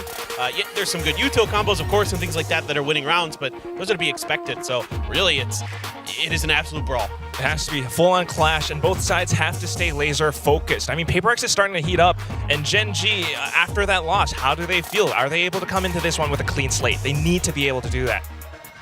Absolutely. Now we are in for a really good Icebox like the first 2 maps. Let's go back to our casters, Achilles and William. Thank you very much. Yes, we can only hope that Icebox delivers much in the same way that the previous 2 maps have. 13-9's the closest score lines, but the rounds themselves have been very, very close. Very scrappy, lots of aggression, and I don't see that changing much as we move our way over here to Icebox. And it's going to be the triple sheriffs from Gen G. Gen G so far has been quite good at coming in with prepared antis on the pistol specifically against PRX. It looks like once again they're going to have a pretty strong read here, trying to take over mid, but a triple mid crunch potentially here. Yeah. But this might almost be the reverse here. PRX trying to counter out Gen G's tendencies. Okay, well, it's going to be Texture taken down before he can try to dash out the safety. Vi with a nice shot to go ahead and finish him off. Heal out from Jing, put something back up to 100 HP. It's like nothing ever happened. And just a wide spread out, but with that, I mean, Gen G, there's no real way now, without the extra utils, without all the other weapons, to try to take control of mid. Even that turret giving PRX the information that no one else has pushed out. So you're safe to re-aggress. And no matter what, it's 4 members left on Gen G, so the safe play is to play 2 and 2. PRX trying to punish that by staying grouped up. Quick peek out the window, nothing spotted. Pulled back over towards the side here from Charon. But full kitchen control established here for PRX. They go creeping their way forward. Meteor noting at least 1 over by Green as there's a swing at the Vi. Crispy with it, finds the shot. Meteor will be able to stabilize that aim, finds a headshot, needs to tuck back behind the box. The shots start coming his way, and he actually jumped. Playing a very risky game as he will be able to get a leg there onto Jing, but kill not found. Now it's just Munchkin and Lakia. Munchkin will spot the Vi. Kind of really haste up their sleeve right now in this pistol round. Trying to contend with him. The rest of the team now getting ready to swoop in. Something will claim the last one. So another pistol round, second in the series for PRX as they kick things off with an attack win round on Icebox. Yeah, this was PRX coming in a little bit better prepared, going in for that absolute death ball in mid, taking over some of those kills, and then of course the re-aggress as well, making sure they play by the numbers. Double Sheriff looking like going to be carried over into this next one here. Otherwise, not too much firepower. But I mean, yeah, these one taps, that one in particular, I should say. Really setting the stage for how this Icebox could unfold. Still plenty to contend with, though. As Quack was alluding to, there's plenty of tricks up the sleeve. No trick necessary here, though. Something just runs him down. Finds a headshot. He's trying to go for that mid-air. I mean, why the hell not, I suppose. It's a decent amount of damage there on the Jing, but he will survive. He will heal himself, and he will get that plant. I'm gonna pass over to Devi. Yeah, say, let's go ahead and fast track that lockdown. If we're not dying, we won't need the res. Yeah, there you go. That's true. I mean, a lot of times we also see Jing just pushing forward with everybody anyway, so the res quite unnecessary. The round ending by the time you think about using it here for PRX. And Gen G, they would love to die to the spike. Not sure PRX would give them that leisure. Lakia getting spotted. Push in. Headshot is found. Texture able to take down 1. Does a bit of damage, avoids the flawless here. Something crept forward, hearing that drop. He knows where he's at. Make the call. The rotation, second headshot, snapping from Texture. A little bit more damage, but Widely weapon's going to be carried over as Something gets himself at 3K and PRX start things off 2-0. Yeah, very big round for PRX. I mean, this is some of the cleanest starts we've had this match. Now in map 3 of this best of 5. So like you said, carry over the weapons. Some good ult stacking onto something, but that shot, like you said, no tricks. And then the scout with the updraft as well. Yeah, he even tries to go for a cheeky mid-air shot. But at the end of the day, he scouts both sides of yellow. I told you, I go knife. I wanted that knife. Well, now the outlaw as well. Yep. I mean, Gen G were able to get a read on this. Back over on Lotus, they have a similar read. And as for now, that's going to be postured up, staring over towards B. Yeah, trying to stack the full armors as well. They had a bit of a costly round on Lotus, dying with the half armors against the outlaw. So now just sticking with the Guardians. And we know what Gen G can do with the Guardians.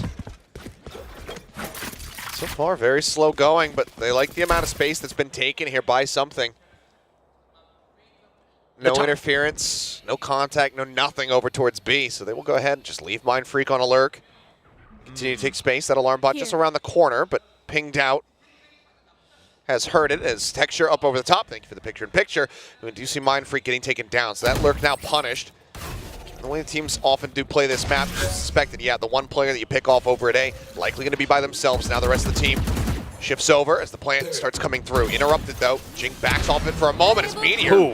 It's a headshot right as something was trying to dash out. Plant coming through, swing around the back of Meteor, not ready for Forsaken to be in a similar position, but as he swings out, Karen will take him down. Devi answers back in kind. Now he's all on his lonesome in a 1v3. Even reads the flank coming in from Texture, but Texture is going to just make sure to group up. You don't want to go in for these 1v1s. Even using that util, keep him trapped up by yellow. Flash locked in, spots a couple, Dizzy goes out. Can't back up too far. Look at how he's lounging in his chair at the moment. And he's able to find that first one. Maybe he was going to be able to get them both. Big shell energy there from Devi. I don't think they're going to be too bothered by it as they still deal a decent amount of damage here in this bonus round. Taking down 3 members of Gen G, but Gen G, they get themselves on the board. Yeah, and that should be lockdown coming up as well. So Gen G this time, they don't overreact with any information that they get. They see the toxic screen fake coming up. They say, we're going to wait to absolutely clear this. Meteor, you're just looking to buy time. And they make absolutely sure that they're taking out Mind Freak there on the Viper. Then the rotations come through. And yep, there it is, lockdown for Devi. So still another way for PRX to try to reclaim control of the momentum here. With the attacking ultimate, see if Gen G maybe goes for a push out to try to counter it. Storm their way forward here towards A. Might just be a full send with the lockdown. They've already taken over pipes as well. Up over the top, Texture force off that rope very swiftly. It's a minor amount of damage, but kill not going to be found. Lockdown available, but Devi, the one watching behind for the moment. That comes into play. Flash coming out. Texture going to be taking down something up here in main. Able to find one. Jing now up over the top. Takes out Lakia. Already suffering heavy losses to the walls. It's ready to come through. Jump around the corner. Jing able to find Munchkin. And just one after the other, they all get picked off. Meteor sent packing. PRX sensing blood in the water. They're going to look to go on the hunt here a bit, it would seem. Well, I mean, why not? You've got some healthy credits on a couple of these members. You're one away from the null command. So Forsaken will just be alone holding that spike, see if there's a late creep in. And all wide spread out. I swear Devi doesn't normally play like this. That's true. He's just so, he's got that uncle posture going on. Yeah, I don't know what's going on, but whatever they discussed during the break, it's working out for him so far. But I love the aggressive timing on the pop flash here from PRX on that entry. So they set up, they all get pinned by the 0 point, and they just wait. They cut audio, they look for the flank, Devi still bouncing back and forth. No one's pushing out of B, no one's pushing out of mid from Gen G, no one's pushing out of A. So then they deduce Gen G's not one to just rest on their laurels after a ping, because that would be utility wasted. They have to do something about this. So if there's not a creep out already from B or mid, it has to be a re-creep out over on A. They try to counter it with their own pop flash. They happen to be half a second earlier than Munchkin, and that opens up the site for him. Yep. Just the corner jump into the kill. Something that cannot be happening here for Gen G. Ping's coming down. They're suspecting more aggression over here at A. Set up well poised to try to deal with this one. As that 0 point brings a lot of presence. Jing will stabilize the aim. Looks for a little bit more Texture. Eventually takes his head off. Forsaken finds Munchkin. Karen with the trade back. Down A. Keeps the numbers even for now, but HB not looking their way as Devi up over the top, finding one something. Taking out Karen through that wall. Meteor noted on the jump. Something able to collect the kill. fast-paced round coming through as PRX storming their way into a now 3-round lead here on Icebox. Gen.G has to find a different answer about trying to hold on to vision and information in A, because Pipes right now is absolutely denied with a singular snake bite, right? Because there's no way to try to climb onto that slowly. So PRX loses nothing by just launching the snake bite immediately off the rip. They're not a post-plant lineup team. They'll use that one molly to take control, deny that from Texture. That means Gen.G now has to play further back. And PRX can just creep up towards that orb every single round. And now PRX ready for a potential counter push out from the B side, and they're denying that. 0 point. Telephone got cleared, but there's the Dizzy. Something going to get blinded up. Texture pushing forward. It's able to get that punish. Takes down the enemy jet.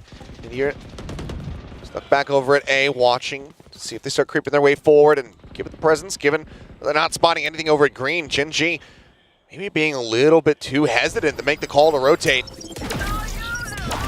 Thrash will come through. Scouting things out, but that's going to have to be quick canceled, brought back over and recovered here for Gen.G. This is going to slow them up significantly. Meteor going to see if he can try to find anything. It's a spot there. Just the shoulder. A pixel out of place there onto Mindfreak. Minor amount of damage found, but cannot get that kill. So still advantage here for the side of Gen.G, but they're going to have to go for this retake. And right now, they're very much straying away and making all the noise in the world as they just go stomping their way up mid. Yeah, curious to see if PRX might try to send someone to follow up. It looks like maybe not. They'll just check to make sure it's everybody slower, but a bit of a miss there from Jing. Bit of a miss, but it might not matter too much. Never mind, Meteor able to find one, traded out by Forsaken. A 4v3 now, as there's the suppress. No util available here for the next couple seconds for Gen.G. Jing watching the wrap around here on the elbow. Rope taken, Texture dropping off it as the wall breaks. He gets taken down, but time still ticking. But tries Divine? to find that shot, but Divine now swooping in from the side. Cannot clear it out. Lakia has that wingman sat in onto the spike. And will get it with 0.2 seconds remaining. 3 players from Gen.G will survive. They'll get themselves a second round win. Yeah, I mean, the fact that they decide, okay, even if we make all this noise, it's not like PRX is going to sprint up mid to follow us, so we just try to go for this. And I like this. Gen.G, one of the things that they used to do is over-rotate. It used to work out for them, but the problem with a tendency like that is it can be abused a lot. So now they're saying, we just re-clear, put pressure on the flank, force them to use their ultimates for the execute. Lakia saying, don't worry, never worried for a second there, all calculated. But now they're able to say, okay, lockdown use, we still have another Thrash, we still have our utility. And this is a bit of a variation from this composition that Gen.G's been working with since the beginning of the year, saving that util a little bit later rather than dumping it immediately. I saw the Thrash used in that last round. Lakia collecting those kills. Now the Orb just 2 away from having the next one, but a little bit quiet at the start of the round. Now no ambiguity about it. PRX stomp their way in this A site. They're right on the alarm bot. Meteor trying to hold the corner. The push coming through. Claims the first one. Gets the dig. Gets the cleanup. Mindfreak will fall. Divine able to close out one. Texture up over the top of the knives in hand. Able to find that kill. Jing answering back, however, alongside something. Lucky at 6 HP. Dead. Now leaves Karen on his lonesome. Finds the first, but Jing swiftly swings back out. Gets revenge there for something. With the res, they'll carry forward 2 more weapons. Economy was already still healthy as hell for PRX, but now even more so. Yeah, and that last moment right there from Karon, this is what it feels like to play against PRX, because he tries to swing around for that res, thinking that you might be guarding the res teammate, but it's PRX. Jing just keeps on swinging alongside his teammates. You don't see it coming for a second. So that's going to be the timeout. I mean, Gen.G, I'm already seeing some of the adjustments they've made, but PRX is still 1 step ahead of him. And also just, I mean, PRX, it almost feels like they're saying, okay, let's see if they over-rotate. And if they don't, whatever, free sight. But if they do, then we start to adjust again because we know how that plays out. So it almost feels that PRX is saying no need to try to over-adjust, try to get a read on what future Gen.G might look like. We just play as if they will over-rotate. And if they don't, it's even easier for us. That's worked out so far for PRX. Another early timeout call, but a necessary one here for Gen.G.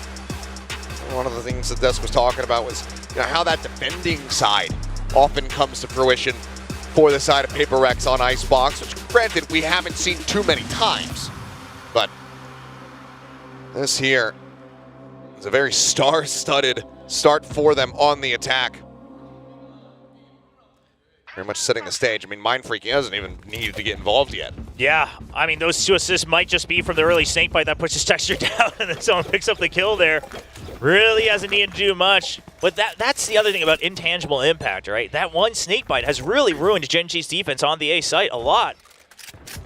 And now the early util from Gen G, looking to maybe try to place Charon deep into green, but he's not pushing up just yet on the minimap. So Gen G, they've reverted to their old ways. The util on B, make them think that it's going to be a fast aggression, make them have to use util if they want to re-clear it. That buys time for Charon to just anchor alone, and then it's a 4-man shift towards mid and A to make sure they can flood that site. Oh, he goes right behind. Locky has no idea. Locky has no idea. Oh, drops out of the window, but he's not going to get this read. The punish can come through. Mind Freak thinking about the timing, but he just narrowly misses it. Lakia by the skin of his teeth, getting away, and he doesn't even realize it. We'll flash in here to something. Dizzy as well, going to be connecting. 0 point does fly. Slow orbs now bouncing their way forward, but Meteor already taken down. And again, a strong start. It's something that swings on the corner, takes out Texture. Trade back, but man advantage very much established now as Munchkin swinging out of backside. Just not ready for Forsaken to be there. Seemingly not realizing where his teammate had died from. Enemy remaining. He'll just get mowed down. Charon, nothing realistically more to do here. Maybe a kill to be found with that Sheriff in hand, but Widely is just going to want to die to that spike. Yeah, I mean, the last thing he would want is give a kill over to Forsaken, or even killing him, basically allowing that ultimate to come online. Finds a first, can't quite find that second. Splitting the difference a little bit too much there. Devi able to avoid that headshot. Takes him down. 3 members still surviving. Timeout.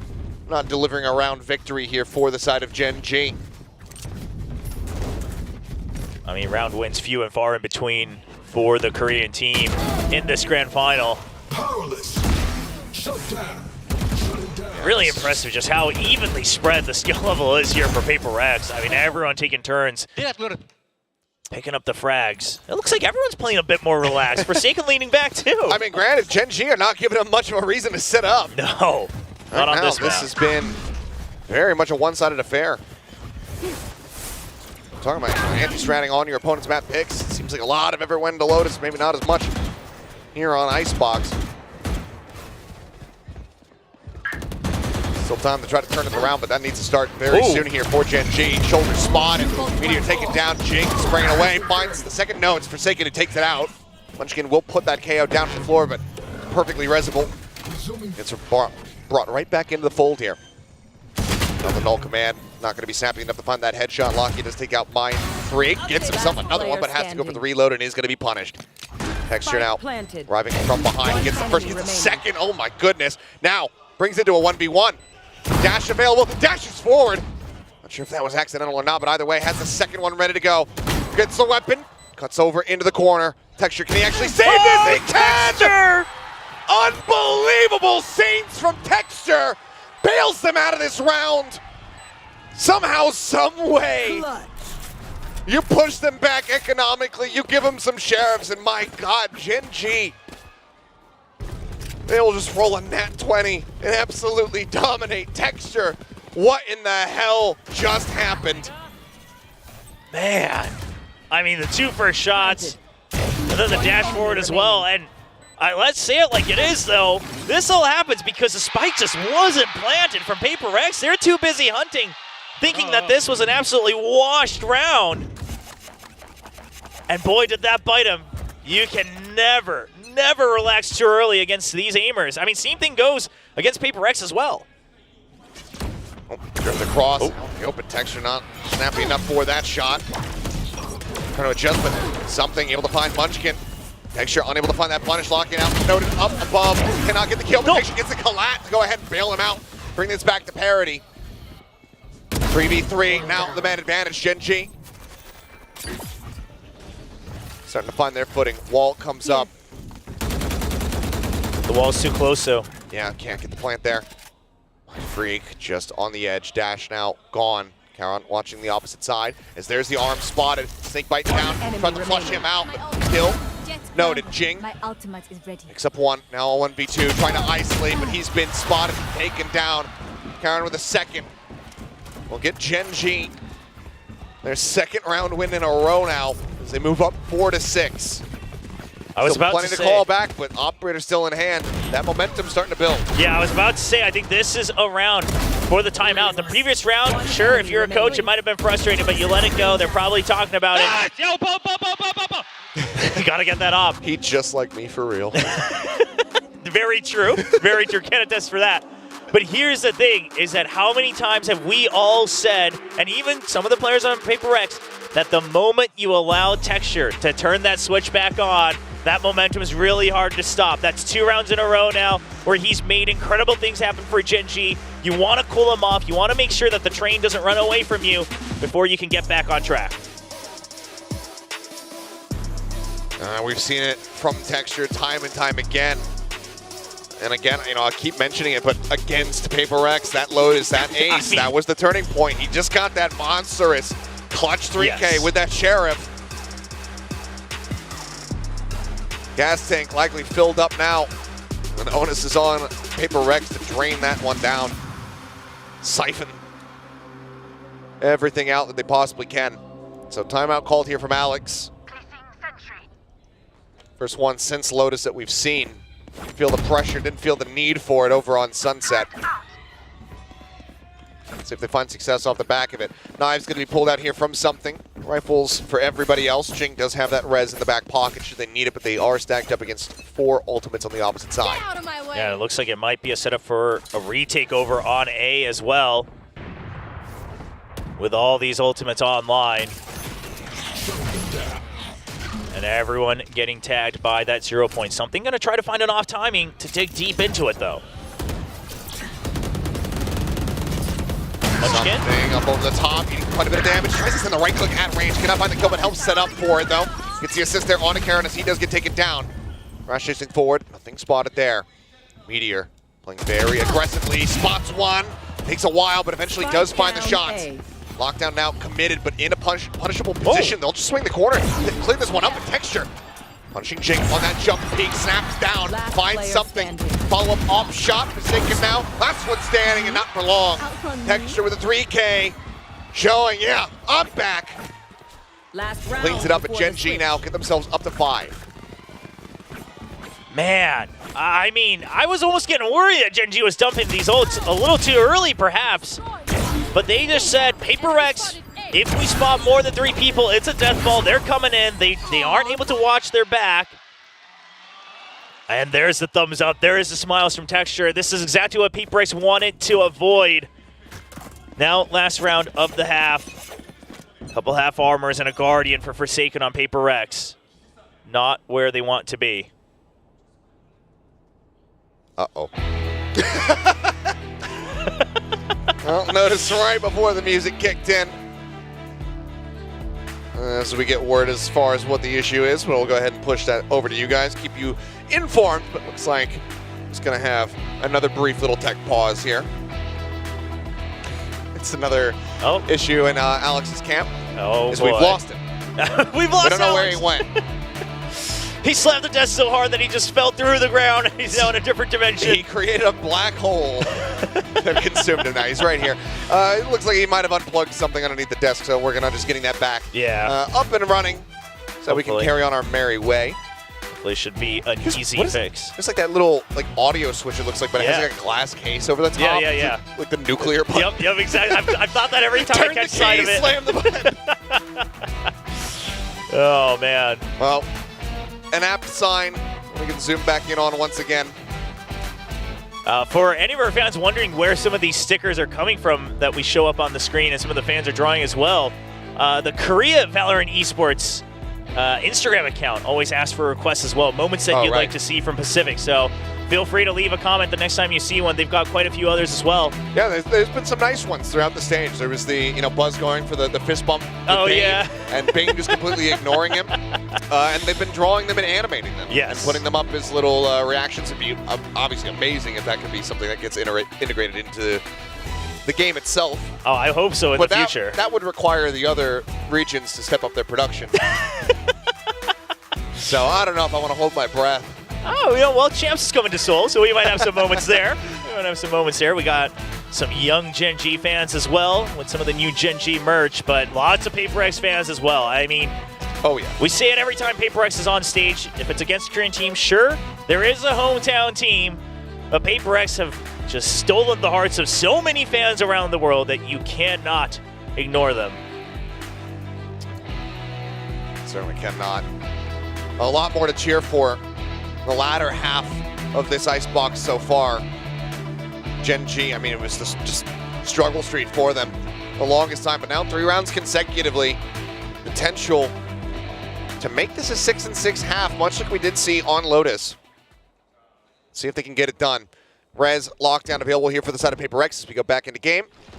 Round is live. Texture posted up for a brief little moment there under tube. Looking for a spot check, but nothing seen. Now starts immediately shifting over here towards this A site. Something leading the charge. Gets the spot there on a Munchkin. Tries to snap on for that headshot. Can't do it. Backs away briefly. Yeah, PaperX, they don't really have a choice to back out. They just have to go through. Wide swing out. Cannot find that kill. Another follow-up shot sent, but lockdown now need to be respected. This is going to flush everybody from Gen G out of the site. Plant will be able to come through. I'm curious. There's a judge in the hands of Forsaken. He switched out from the Guardian on that. Not sure if Gen G's going to be reading that correctly. PaperX is pushing far forward, closing the gap. Fire spray there. Connection not found. Something. Devi, I mean, 3 players situated here as Jing gets taken down. That's the Rez now out of the equation, but Lockett as well going to be traded. Mind Freak pushing forward, able to find Meteor. Heron on the entry, comes up with 2. Texture now, nice pull, finds one, but that judge, you mentioned it. It comes into play for the final 2. Forsaken, he will collect those, and it's going to be 7-5 at the half with PaperX out in front. They hide him to the very end. They use their own Poison Cloud, and then they still set up 2, 3 other people right around Rafters, under it as well, so no one ever actually fully gets to clear that corner right under the entry point from Heaven. And Forsaken jumps out at the most opportune moment, gets the double with the judge, and now they'll keep a lead 7-5 going into the second half, now looking for that defense. And again, this is something we've seen a lot of from Gen G. This composition here on Icebox, we know what the double flashes can do from the get-go and KO. But the problem is what do you have after that? What do you have after the entry into the site? How do you keep the post plant? And PaperX, do they meet him halfway or do they give him that space? Go for the retake. These are the questions that PaperX will have to answer for everybody around the world. PaperX can breathe that sigh of relief to get the final round. And give themselves that advantage. They won the opening pistol here on Icebox. One more would tie things up at 3-3. Curious to see what the buy looks like for Gen G, though. They've been a little bit more liberal with their pistol purchases here. They've been willing to go a little bit more out of the standard bounds and scoop up some sheriffs. Looks like it's going to be somewhat similar here. As Meteor as well. I'm a Killjoy. We're attacking this pistol round. Yep. Don't really need nanoswarms that much. I mean, it'd be nice for a post plant, but we'll just be bringing that sheriff in to try to deal some damage. Same thing with Charon, understanding that post-plant lineups may not be the best thing against PaperX, who will just barrel through you the moment they realize what's going on. And look at this. The setup from PaperX. The turret to shield as well a little bit if it's not a headshot. And a high-low setup. I mean, if this works, it's going to be incredible. Certainly unconventional. Then again, that's just PaperX in a nutshell. Dash at the ready, got the spot onto 1, the swing out, Texture take it down, something, able to find 2. Charon, however, finding 1, Forsaken playing forward, gonna be punished after getting that kill onto the enemy Viper. Is it suddenly a 2v2 in the blink of an eye? Swing out, Meteor taking Jing's head off there with that Sheriff, putting it to good use. Now they've drawn the attention of Mind Freak over towards this site. Gen G are gonna look to make their departure. Yeah, I mean, no matter where they go, they're gonna stick as a double for sure. You might as well take the chance on the rotate, because Mind Freak really only has 1 chance to move. Would be very risky of him to keep bouncing back and forth. So they'll start their run over, and So too will Mind Freak. Yeah, he is going to take that bit of a risk. More slow going, but he'll get himself into audio distance to hear this plan. There we go. Here's it on the B side. Well, he's just trying to figure out where these 2 players are. It looks like widely they're just going to stay together. Wanted to be able to double face rather than get any isolation here. I say that. Okay. Hill nearly found a Meteor, able to put him down. Gen G, they win yet another pistol. 4 now for them. They're just 1 round away from tying things up. Okay, well, Something currently has an outlaw in his hand. Not sure if he'll stick with that. Obviously, you know, the turret setup does its job for the most part. Got some shielding done, but I do think it kind of impeded their movement as well. I mean, the turret was the last one standing. never killed fell. everything around it. Okay, so it is going to be an outlaw force bite. Glass cannon on the eco. Texture finding the buy nice and early. Jing gonna stay tucked away here. Something dashing out, swing in. Jing able to find Karon. Texture up over the top. Gets rid of Mind Freak. Drop down, noted. Trying to just go for that no scope shot, hoping that he gets lucky, but gonna be a low roll there from something. Shot stray wide. So he's still wary about this lurk over in mid, but Meteor just cutting back across over towards green. Forsaken now noted. Good angle of approach, but it has to deal with the turret there. It's a little bit of additional damage. Work his way over to Kitchen and just try not to give over any more ult charge here. Yeah. Any more ult orbs. Any more cash. Not going to get spotted just yet, but Gen G Locky is surely. pursuing. Yeah, they go on the hunt. Oh, there he is. Double tip, and the one tap. Puts him down. That's right. Clean stuff for the most part here. Just Karon lost. As Gen G tie it up at 7-7. Yeah, they'll pick up the outlaw themselves, because guess what? That was all the creds used on something. So at the very least, one person's not going to have a full buy. You know that for sure. It's got a judge, though. He does have a judge. I just saw that. That could be another great counter for that long-range weapon. One enemy remaining. But Gen G continue to kind of stick with their plan of send Texture and support him as much as you can. All right, the judge going to look to hold close. Barely dodges out that wingman. Gets a little too close, and they got to suspect it. I mean, this is way afterwards, yeah. He's just going to have to dash away. It's like Gen G, yeah, very much getting a read as far as what that game plan was going to be, and just hearing a little bit more than they thought they would. Just a quick peek out here. Forsaken just clearing out that turret. Munchkin doing very much the same. Drop down flash at the ready. Sends it. Lakia sweeping his way across, gets himself situated. Outlaw in hand for Meteor, going to be lurking in behind. Checks towards the back, but no, actually hasn't spotted Forsaken, but the alarm bot will give it away. All right, so Gen G, they might have to be ready to start to push out as well. Texture dead. Defy going to get cleaned up. And that lurk in from behind. Forsaken able to find the kill. Meteor going to be taken down. Now they don't have that long range to try to cover them here, but Jing falling brings it back into now a 3v2. Karon cleaning up two. Monstrous kills from him, but Forsaken answering in kind. Third found. Karon falls now all on Lakia. He's suspicious about screen. The drop down. They're both playing together.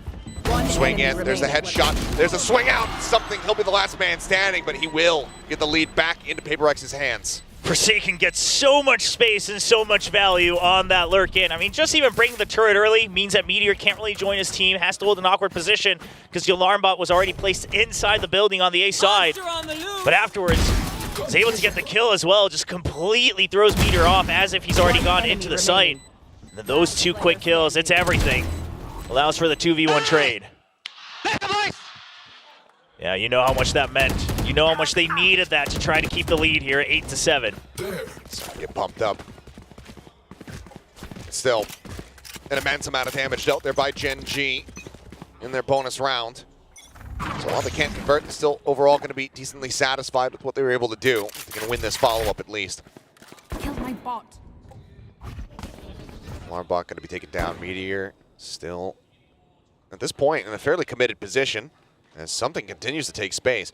Dash expiring, though. We'll see if he decides to back away from this one. Mind Freak just taking some pot shots. Here's Mind Freak.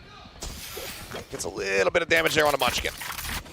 Gets the back yellow safely, but Meteor eventually able to find that lurker. Something going to be taken down. Jing still watching from underneath too, but now the Dizzy up over the top. Gets a blind across, and Mind Freak gets a bit of damage. Tries to face him forward in towards Texture. He ends up falling, and Texture comes away with another kill on a Forsaken. Lakia, the only casualty here, as we are again tied up. And this is a really good split-second call from Gen G, where they get the lurker pushing out of A, and that causes a brief moment of hesitation from PRX. Okay, could this be a rotate? Should we wait? And then they decide, no, Gen G's going to full send it even further, all the way into Snowman. That's one of the things that Double Flash can do. We haven't seen it in a long time here in Pacific, but Gen G pull it out of the playbook, and they'll be able to get around back, tie it back 8-8. Marshall and full sheriffs here. One away from the blades as well. Something opening kill with that. Pass the Marshall over to somebody else. Look to just go ahead and pop that ulti. Gosh, Ryzen goes for the flick. Can't quite make it happen, but it's a repeat. He will find Munchkin. Gen G just not ready for that, not anticipating it whatsoever. Texture misses the drift, doesn't get himself situated over on screen. So there's the knives pulled out. Texture just holding the spray down. It's a bit of damage, but does manage to find that kill to go ahead and answer one back. Spike delivered a bit late. PRX, they're going to just wait until the very end where they're all grouped up here. Of course, just the Sheriffs. Texture Meteor on that peak, rather. Moves forward, Divine out. Marshall in hand, pass, he gets picked up. He finds Texture, Lockett taken down, Forsaken finds a headshot. Wall raised, Meteor breaks the first segment. Now they try to push in towards him. He's the punish onto the first, Mind Freak going to be spotted. Shot going wide, Count dropping up over the top rope there. Cannot get the kill on the Jing, but puts some damage down. Meteor, last man standing. They know exactly where he is. They are able to clean it up. PRX coming up with a thrifty win of their own to once again reestablish a lead, just like we were seeing before, blow for blow between these two squads.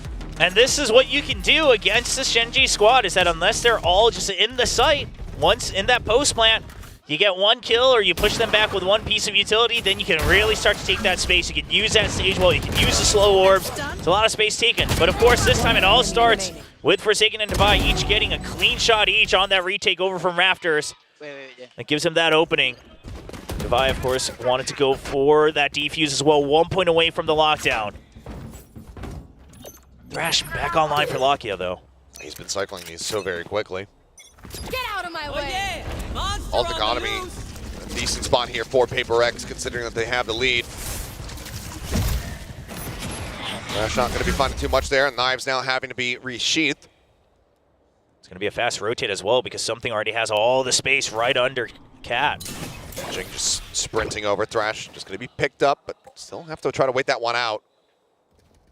Try to take contact for Divine. Meteor unable to really advance forward from here. Has to wait for the rest of the team to start to strike, but even then, will be noted. It's going to be difficult to try to find value. Swing out, Mind Freak, going to be taken down. Texture able to find that kill. Swings onto the corner, up over the top, and Carol with the covering fire, able to find that. Jing taken down, boosted up, all the way back at Snowman. Just like that, Gen G have somehow broken through. 5 members strong. I mean, granted, yes, you do have that lockdown available, but that feels like a far cry attempt for PRX. I think widely the call is going to have to be made to go for the save. Yeah, especially with losing all the space in mid as well. PRX, they have no idea what they're working with, so it is going to be that save like you said, Achilleos. And Gen G, I mean, Texture is starting to play the bait a lot for his teammates as well. He knows that if I can't get the kill immediately, my teammates are there for me. He's playing like Buzz. He's playing like Buzz, exactly. Space creating if he doesn't land the headshot. Something will be able to put him down. Texture not going to be too bothered about that, given the knives here in the round, but Meteor continues to creep forward. He's going to come into line of sight and will fall, and that's another casualty that Gen G would rather not have. So we'll just now carry forward, tied up at 9-9, with 3 players left standing. And Munchkin's got plenty of cash, so he can push another weapon over to them. So buy-wise, they should be all right, but now a timeout called here from PRX. Want to make sure that you can try to chain some rounds together. The ping pong back and forth, not what Coach Alex wanted to see. And even here, I mean, there was a bit of an earlier rotate. I thought that part was all good and dandy from PRX. But the way they were holding the angles, not quite prepared for the util once again. I mean, it's the Thrash this time that absolutely separates Mindfree from the rest of his teammates. No trade possible, as that's a fight you have to take alongside the long ranges of green over by B site. So if you're going to make sure that you go for the stack, you want to make sure you have some extra angles. And we know what PRX can do if they're able to go for those trades. I mean, these guys are sharp. So just a couple repositions, and that could be the key to wrapping up this map 3 for PRX. A lot resting on this one here. Gen G still 1 timeout to work with. The remainder of this map, PRX have expended both. It has been back and forth since round 14. Let's see if that continues and if PRX can get the win off the back of this, because so far, I believe they're 0 for 4, or we would be 0 for 4 on timeouts. Lockdown still held. Pit on the opposite side. Meteor 1 away from his own lockdown. So looking to take that mid control from PRX. That way they can make sure that they basically funnel Gen G into one side wherever they decide to take first. A site largely looking for the retake with the lockdown, even if the pit comes up. Big creep down through tube. Munchkin jumping across. Turret still there, set up. PRX not looking for that flank. Looks like they're very suspicious about a potential push going over to B. Quick peeks as they stack that side of the map. Instead, Texture just starts to go ahead and try to entry his way forward here into A. Lockdown immediately going to be coming through from Divide. As the plant started, but interrupted, and now they're going to have to abandon this one. They have to pull away. Yeah, but that's all the utility drawn out from PRX. Slower, one of them used as well. It's a decent amount of it, but now how do you try to re-aggress into here? Basically, everybody is rotated towards this side of the site. This side of the map, I should say. Given the meter doesn't have his own lockdown, you can't just counter flush them back out. They're just going to have to brute force it, it would seem. 0 point cleared out. Jing able to find the first one, finds a second. Now, it's the day of the shooting range here for PRX. This round seemingly getting away from Gen G. Just that hesitation off the lockdown and a great call to send it by to buy.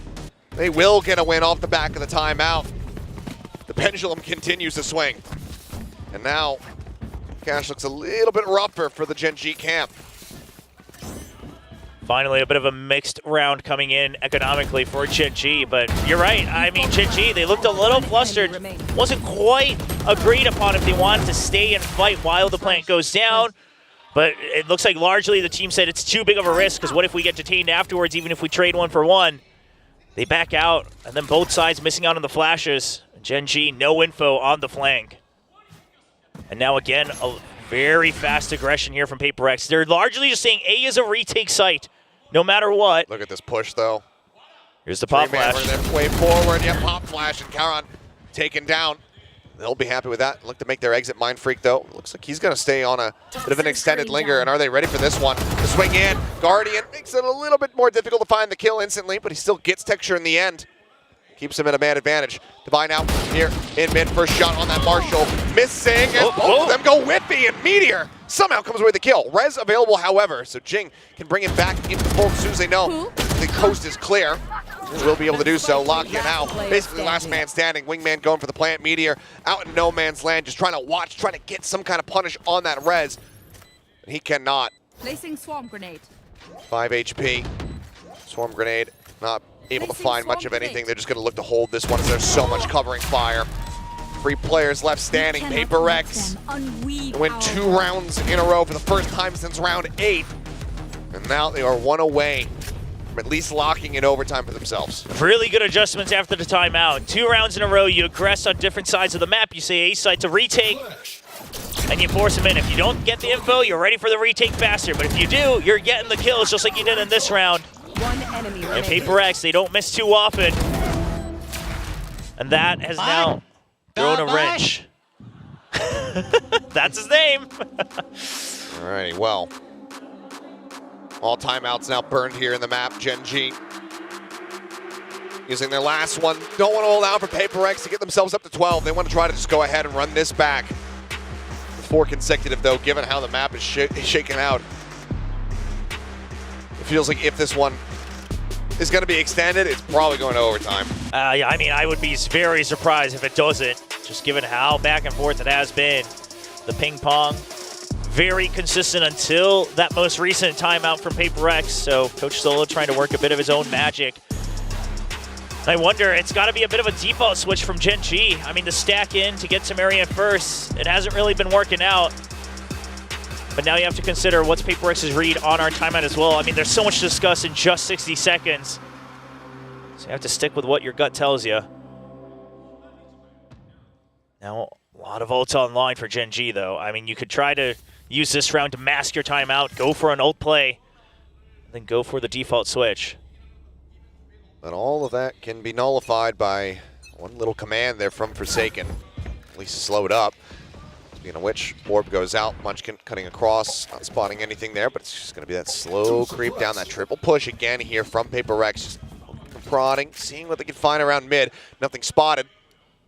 As they will once again turn their sights over here towards A. I mean, feeling like deja vu, but this time around, Divide does not have that lockdown available. Dash in, Texture gets himself over at backside. Wingman now going for the plant. Texture, ooh, he looks away for a brief little moment. I think he might have been able to spot the shoulder there of Divide, but either way, Pit now invested. Now looking for the flank. Because of that pit, they're expecting a large wraparound, and there it is from PRX. Flash in, double coverage here. Munchkin finds the first, sees the gun barrel.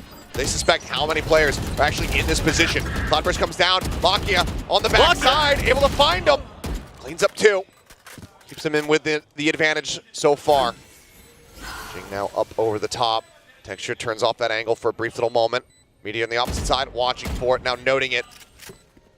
Jing has to drop back down. 2 players for the attempt to retake the Vi up over the top, but yeah, they're just running out of time. Instead, they want to just try to deal as much damage as they possibly can, but Texture will be able to find the Vi. Jing cleans up Meteor. This puts Charon in a bit of a rough spot, but no, swings out, gets the headshot with the Guardian, can scoop up a Vandal. Gen G, timeout will work its magic. They bring it back within 1. Yeah, and that was only the pit invested as well, so you still have your own no command, the lockdown, and the thrash to try to go for another curveball, try to go for another ult dump, so to speak. Lucky a little whiffy here, but still eventually gets the kill, and that's what he needed to do. One enemy remaining. Get out and save the remaining weapons. Gen G holding on by a thread, but enough money here for another buy on the side of PRX. After this, things will be a little bit more disjointed, but they have their own pit available. And that is going to be invested immediately over towards this A site, where Gen G continue to creep up. Yeah, so PRX, I mean, they're going to hope that this is going to dissuade Gen G, but yeah, there is a lockdown. They've got, yeah, the lockdown will force him out of this one. They're pinging out already, back site. That's where he's going to try to exit too.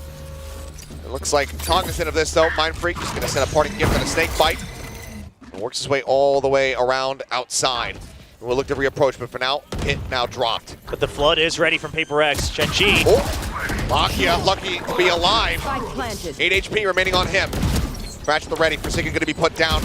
They interrupt that null command. Value though, swing on the corner, something able to get the punish on the Charon. Texture answering back, finds one. Munchkin getting Mind Freak. Texture continues the plus forward. Now finds Divide. And that leaves Jing's the last one standing. He falls, and Gen G tie it 11-11. This could not get any closer. I mean, the players on stage trading round for round, and then the coaches trading 2 rounds each off of the timeouts. Tied 11-11. Thrash still in the hand for Lakia. So whatever was discussed, I don't know how far Gen G tried to write things out in the timeout, but they've still got another trick up their sleeves. And PRX, I mean, this round, I think the adjustment was good. You used the pit, you paid out the lockdown early, the flood is there early. But Texture, another menace once again. 28 kills. Topping the board. It didn't start this way. No, it certainly did not. A buy scraped together. Glass cannon, though, for Divide with that Vandal in hand. Working their way forward. Closest ult they have is the knives here for Texture. This looks like for now, Thrash will try to lead the charge. Scout things out over here on B. Jing and something, though, situated up top. Just drop down. Thrash is actually sent in quite deep. Maybe hoping to just try to find some kind of straight connection there, get that detained. Either way, though, something. Guardian strafing. Able to find one. Divide pushing out of 2. Able to find another. Gets the shot there on the Texture through the wall. And he's down to 34, but he's still watching the angle. He manages to pull back, and Jing going to be caught up in the crossfire. Got himself involved in somebody else's fight, and he's the one getting knocked out. 3 players left, though, here for the side of Gen G. As they continue to rush their way into the site. Wingman going to be interrupted. Lakia taken down. PRX looking to try to get themselves up to 12 as Texture will fall, and that leaves Munchkin, the last one standing. Nigel and Captain in a 1v4 to try. Clutches have to get themselves up to 12, otherwise they will be map point here for PRX. Identifies 2 positions, but swings out, checking the wrong one. Forsaken gets the headshot, and PRX get themselves now up to map point. I mean, just the way that you have those 2 players at the end, Forsaken and something. Going for the trades back and forth, the bait and switch off of that pop flash from Munchkin. That is PRX in a nutshell. So good on these trades. The wide swings continue from something, and Divide. I mean, we talk about Lakia being there for Gen G. Divide's the one for PRX when they need him most. Quietly putting in one of the most impactful kills in the map, bringing them to map point.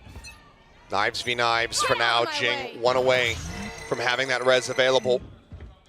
Could very well be all important here, but question is, do we get to overtime? Can Gen G deliver on that front, or will PRX go ahead and end this map right now and get themselves up to match point overall? Plant the spike. Turret there, pinged out. Texture wanting to keep that AWP hidden for now. Yeah, but you do imagine, right, a little bit of an inkling here from something that... Dash expired. Texture Looking, but gun barrel might have been spotted. Yeah, and he knows he can't stretch out too far. Then it's too many angles he has to worry about. So as confident as he might be, he'll just wait to try to hold that information. The Dizzy over the top, though. That has alerted PRX, and they're starting the rotations. But now the lurk in from Meteor, and he gets spotted. That's huge. That's PRX knowing how to read against Gen G. You know the timings on the 1-4 split, and pushing and pulling across the map. Devi again, working his way down tube. He's been delivering results from this position. Looks like he's not going to be able to get the catch though, but he can hear. He hears him. He hears Meteor. Clear it on the turret. They know now that this is going to be that B hit, so everybody swarming around, getting themselves situated. Forsaken with the last minute glimpse. Through. Trying to see if they can find anything up over the top, something good for one with the knives. Trying to steady that spray, can't make it happen. Jing able to answer one back, but it's Munchkin starting to come alive. He's been widely absent on the map so far. He finds 3 in the round when they desperately need it the most. Nade lobbed into the back, nothing noted there. Meteor flushed out. Devi taken down, the lockdown now committed to. And that Spike not in a good position. Munchkin is trying to win the fight, and he cannot. Devi started off this map hot. He ends it in similar fashion. Swings the corner, gets the one tap, 3K in the round, and PRX, they will take Icebox for themselves. Match point now is theirs. And just look at the relief on their faces. It started out smooth, but they're still able to clutch it up when they needed it. Able to stabilize. That's something that PRX has needed for the past couple of years. And looking to prove that they are still the Kings of Pacific. Only a bit of a slip up in kickoff. Looking back in prime form. Wow. Well, I'll go ahead and hand this back over to the analyst, but PRX now in pole position to win that trophy right there on stage. We'll see if they'll be able to do it that next map, but for now, let's break down Icebox. PRX takes map 3 of Icebox. And guys, you wanted good Valorant. You got good Valorant. No. Leave the glasses up. He's seeing good Valorant. Yeah. He doesn't need the glasses down for this. It's like he's having a good day today. This is like the viewers are feasting. This is just, it's a feast for his eyes. It's been a great day. Okay. You do. You blink for a second, you miss it. Honestly, I want to go to the bathroom one of those rounds. I was like, but I probably missed 5 rounds in those like 2 minutes. So it was incredible. Ooh. You know what? It looked like PRX is gonna win. Then you're like, oh my god, Texture is doing it again. He was doing that Texture thing where he keeps killing everyone so well. It's almost like you forget he's going against PRX, who usually wins these duels. And there are these moments where you look at PRX and they're swinging like they normally do, and they usually win those duels. They forget they're going against Gen G. Yeah, no. This is an insanely powerful Gen G team. Texture especially, once he gets that op in his hand, he gets so much confidence, and he's so good at holding angles. He really understands when he can push, when he can't. You know, you even saw it at that last run when they lost, when he's up on belt. He's being super cautious, knowing that he can't overswing things. They're really good about understanding their ult cycles, our Gen G. This was something that caused PRX a lot of grief in that second half. So all these things put together made this really close, despite some really good ideas from PRX. I mean, there were these rounds where he would know exactly whether or not he can repeak it, and when he does, he comes up with these big multi-kill moments that really halts PRX's momentum. Like, they can't push off of that. But once we go into that second half and PRX is on defense, we start to see a lot more different setups, different looks, and better reads from both sides as well. Yeah, different setups. But just when you think maybe PRX is finally going to win another pistol round with like that little weird corner stack. Rafters, yeah. Yeah, that was... I liked it. I saw it and I was like...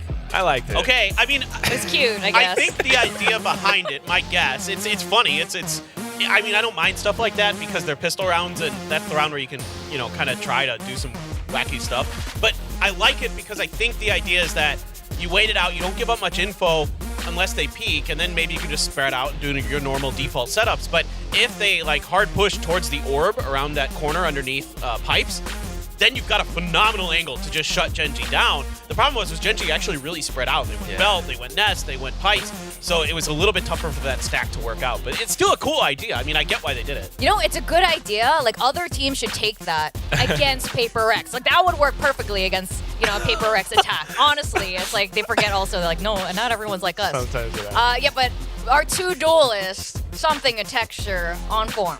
I know, they really just absolutely were, especially Texture. Pretty much entirely consistent throughout the whole day. I don't know what it is, but this guy is just on something. I mean, he's always coming in with this operator. Literally. Yeah, I know. With I the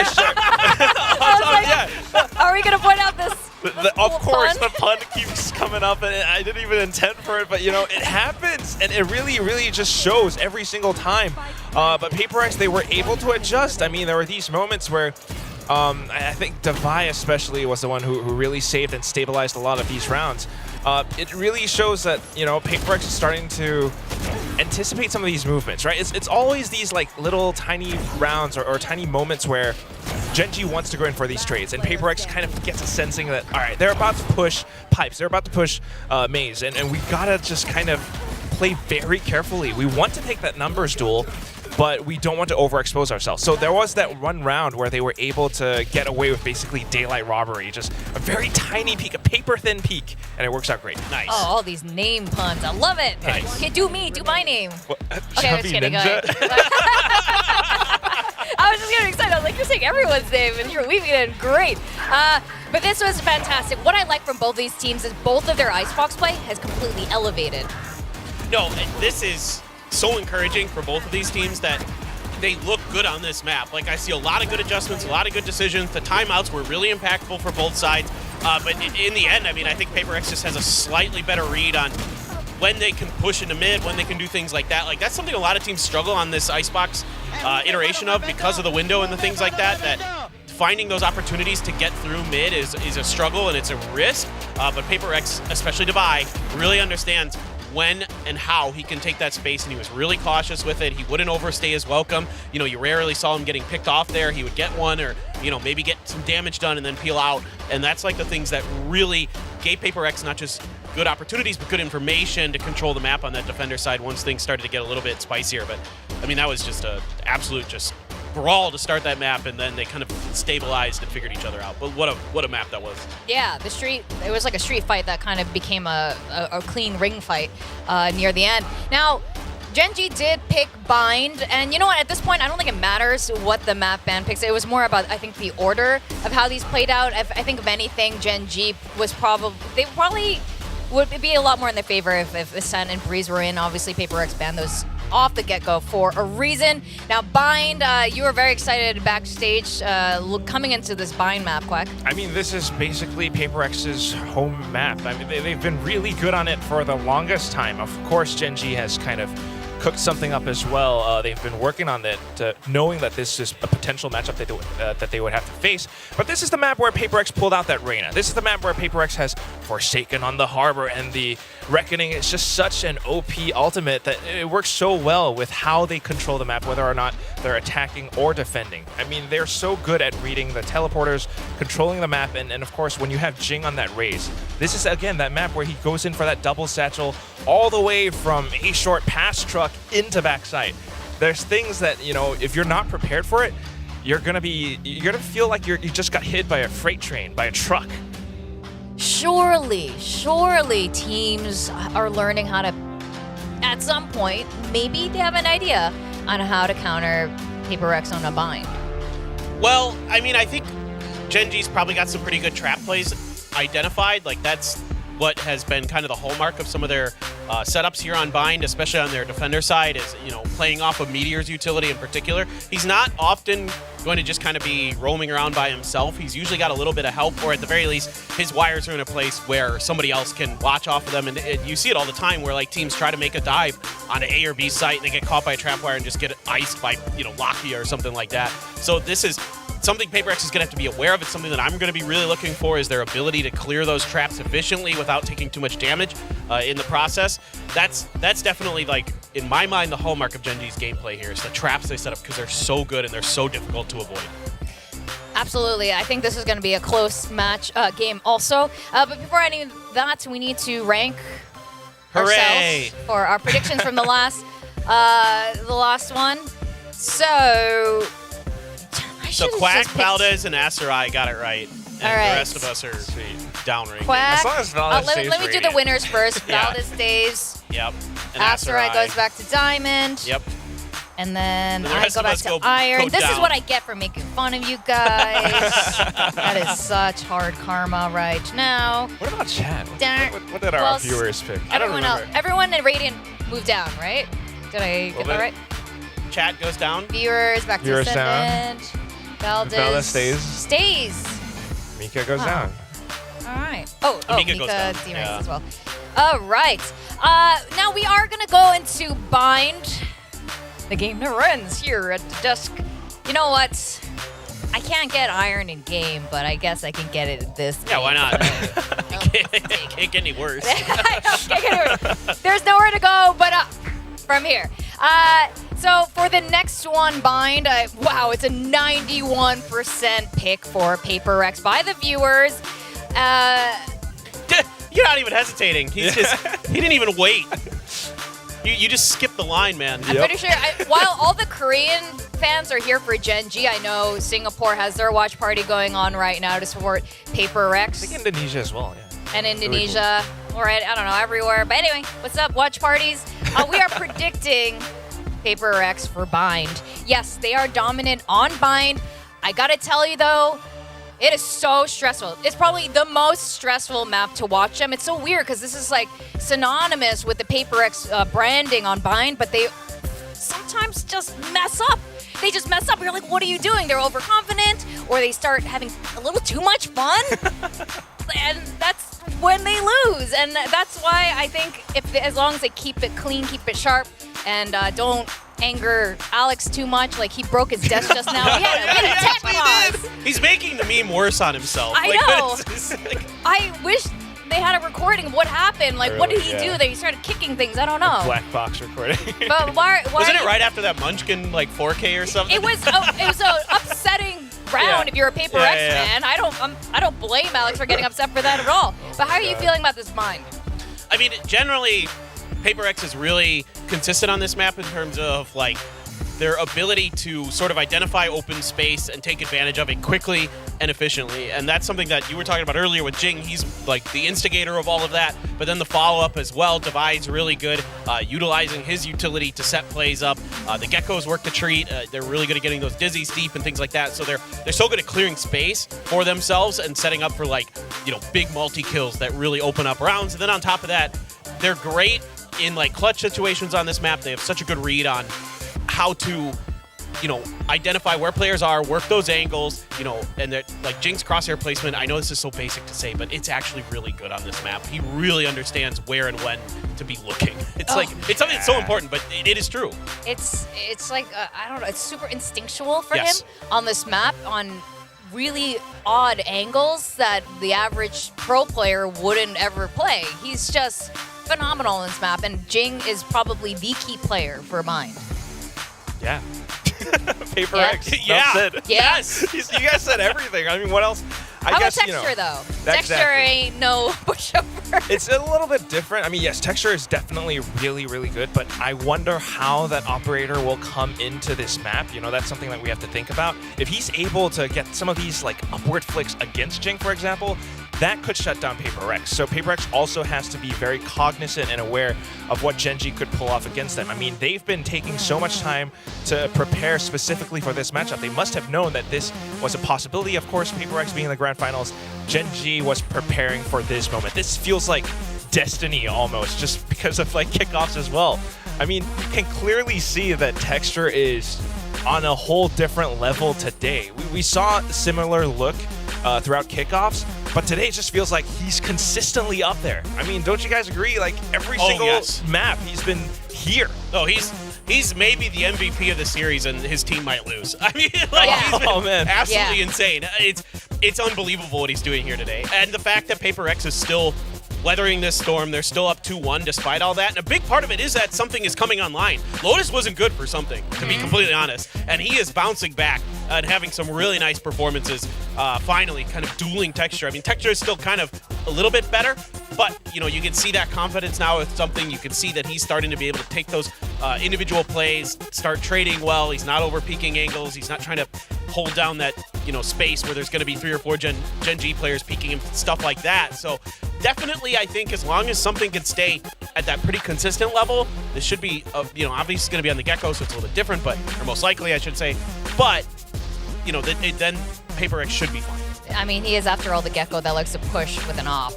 I mean, not on this map necessarily, but he's done it, and He is really scary. You know what?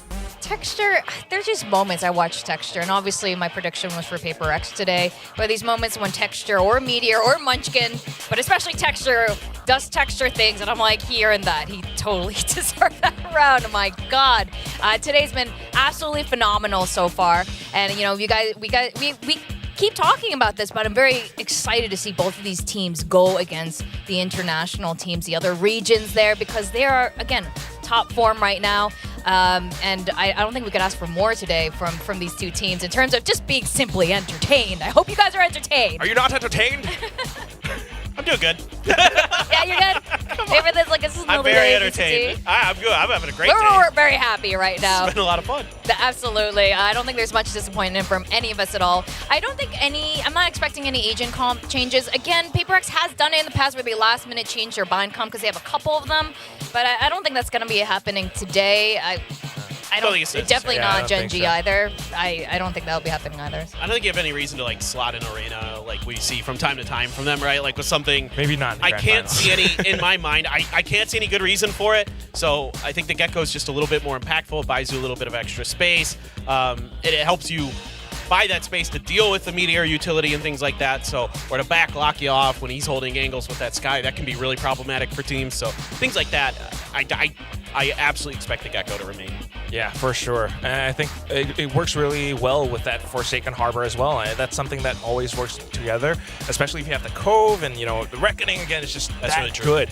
But we also got to look at some of the other players. I mean, we talked about Jing, but I think Davai, you know, coming in as that supportive staff, or he's also that secondary person who comes in for these trades. That's going to be a very crucial role against Gen G because Gen G loves to trade. We've talked about PaperX's composition. I feel like Gen G's composition is just a little bit like the opposite of that. It's not like hyper defensive or anything, but it's more balanced. You got these two controllers, and Karen, jeez, he has the ability to play these post-plant lineups and the orbital strike. PaperX has to be aware of these things. Yeah, I mean, we saw a sample of that yesterday from Gen G and how they are on bind. I mean, there are no pushovers on bind at all. I think it'll be really fun to see both of these teams, actually all three of these teams going to Shanghai, because a couple of the players and coaches have used to compete in Shanghai. One of those coaches were pro players back in the day, so it's very exciting. And our ranks as well. Do you guys think this is going to be the last map? If you're picking PaperX, yeah, this is it. This is our I final rank. expected a 3-1. That was my prediction. Okay. You think? Yeah. Okay, you're sticking to it. This is it. Oh my God! I did not think I would end stage 1 like this. I mean, but it would be fitting if Valdez like stays on top and just guarantees himself that statue. Yeah, he is the Mr. Guessing Game. He's Mr. Games. He has been. I think, yeah, we do love Valdez here. And yeah, I think I'm very excited for this. I don't know how I feel. I'm feeling almost a bit like sad that if PaperX does win this, that's it. Today's over, and we have to wait till Shanghai You want to go to Split, Vic? to play them again. I mean, look, it is Split, yeah, actually, and if it's a map 5 Split, like there's only bangers on Split. Yes. So I mean, I kind of want it just for that reason. Yes, the last time these two teams played on Split, it was Yoru with Jason. Oh my God. It was just It was like a that different long ago. time. It was like a different team. Oh God. I kind of want it. I think that was a different dimension. Like that Yeah. was just an alternate reality. Exactly. And now we're back to like normal It reality. was like a different universe. Yeah. We're back. So I don't know. That's why I feel like almost mixed feelings here, because I'm on a serious high right now watching these two teams. Yeah, I mean, just both teams have been looking incredibly strong today, and they're actually able to keep their form. That's the thing that impresses me the most. Like, no one player is really dropping off all that much, and they're just able to work together incredibly well. And if they can keep this up, we'll have great Valorant to watch. Again, I mean, there is a very good chance that this does either, go into a 5th map, or, I don't know, it almost went into overtime on Icebox. Yeah, no doubt. I mean, that could happen here for sure. I mean, Gen G looked great yesterday. Karon in particular was an absolute menace, like you were mentioning. So my eyes are on PaperX to see how they're going to keep him busy. And if there are post plants where Karon's still alive, like how are they going to pressure him? How are they going to keep him from using that Brimstone utility to great effect? And on the other end, Gen G, watch out for Forsaken. You never know what's going to happen behind those cascades. You never know what's going to happen behind those high tides. You got to be really aware and have some good util to back yourself up. I'm really glad he's managed his cove situation. It's not in the middle of the sky anymore. It's been a while since I've seen He'll one of never those. live those down. Poor guy. It was so, because his pro play, it's like, did he mean to put up there? Is that a strat? Anyway, we are going to go into Bind. I don't know if this is it. Let's go to our casters, Achilles and William. Thank you very much. The desk seemingly on the fence about what they want from this series, William. Yeah, you know, I don't blame them, though. I mean, we've had a banger so far, so even if you've predicted PRX, maybe you want to watch a bit more. Obviously, you want to see a bit more of what they have to show before going to Shanghai, etc. I blame them heavily. You blame them heavily. Yeah, I want to see this go to 5. I said it at the top of the show. Well, I'll I'm say it with right you. now again. I want to see this go the distance. I want that split to come out. I want to see what the hell PRX has prepared for that one as well. Let's see if Gen G can make it happen. Bind. Map that hasn't been the kindest to them. That Brim in particular has been something that is quite strong for Charon in the past. Let's see if that can hold true, though, versus PRX, who have a full 5-man push getting ready to come up here into Hookah. Yeah, this is a setup for Charon, but it's just a classic. Has half armor, though. Just a classic, no molly. Sat here for now. Do they suss this out? Can they do anything to try to peel for him? Whoa, whoa, Oh, whoa. hands to go for the reload, just runs out of bullets. Meteor is able to go ahead and spare some blushes by finding that kill, but now dive into the corner. As that is going to be the days coming through. Devi getting the headshot on the lock yet, and they know exactly where Meteor is at. Boombot be damned. They know that he's in this bad spot with 3 bullets left. He gets taken down. Munchkin able to find quite a bit of damage there, but has to reload himself. Get body blocked a bit by Texture because now arrives on the site. Now Munchkin is all on his lonesome. The reload coming through. The paint shells exploding behind him. Has to pull back off the angle. Jing just takes it aggressively. Will find the win. PRX 1-0 to kick things off on Bind. Listen, it can get grueling when you're in a long series, but Gen G is really going to put their foot down. They've had experience having to grind match after match. They've had to go through some of these absolutely brutal BO5s. And right here on the pistol round, I mean, it was just straight up a focus stiff. There's no other way to put it. The setup was good. Meteor even trying to bait them out to try to chase them all the way through window. Charon not able to quite capitalize on it as something continues to move about in Hookah. It's definitely an odd setup, though. Just only having that classic no molly to even try to play with is, you know, an exit strategy. As for now, orb take coming through. Meteor just trying to challenge with that Sheriff in hand. Munchkin's well playing quite far forward. Turns the sights now back over towards short. Texture trying to line up the shots. Will just get dizzy. Back pedals his way out towards safety. Well, it's gone though, but something with covering fire. We'll go ahead and take down Lakia. PRX look for a bit of a flawless. That's not going to happen now though as he swings in. Charon will find that kill, but that's going to be Devi just storming his way in. Another hot start for him. 3K here in the second round. Just 1 casualty. PRX now 2-0. And this isn't just the pistol and the anti-eco. PRX probably going to keep up this tempo, keep up this pressure throughout this map, because that's what Gen G's composition is going to be weak against. The Desk talked about it. Gen G trying to go for, you know, stick with the more balanced composition, so to speak. You've still got your Sentinel, things like that. But now you've got Devi sitting up on the other side of the stage. Doesn't spell such a bright future for Gen G. Judge in the hand of Munchkin after a couple of those Sheriff buys. Back away though, look at this. Gen G, everybody pulling back and starting to rotate over towards A. Camp's still set up. This early call could potentially bite them. Paint shells sent on the one side. Camp able to get the dart tag there, but Cove try to block things off. Trailblazer now up over the top. Charon seeing the reveal, able to find one. Dizzy gonna catch him though as he tucks back alongside the wall. Stays safe for now as he was able to find the kill on the Jing. On the exit, they're trying to pop flash their way out of Hookah, but it's just death greeting PRX at the gate.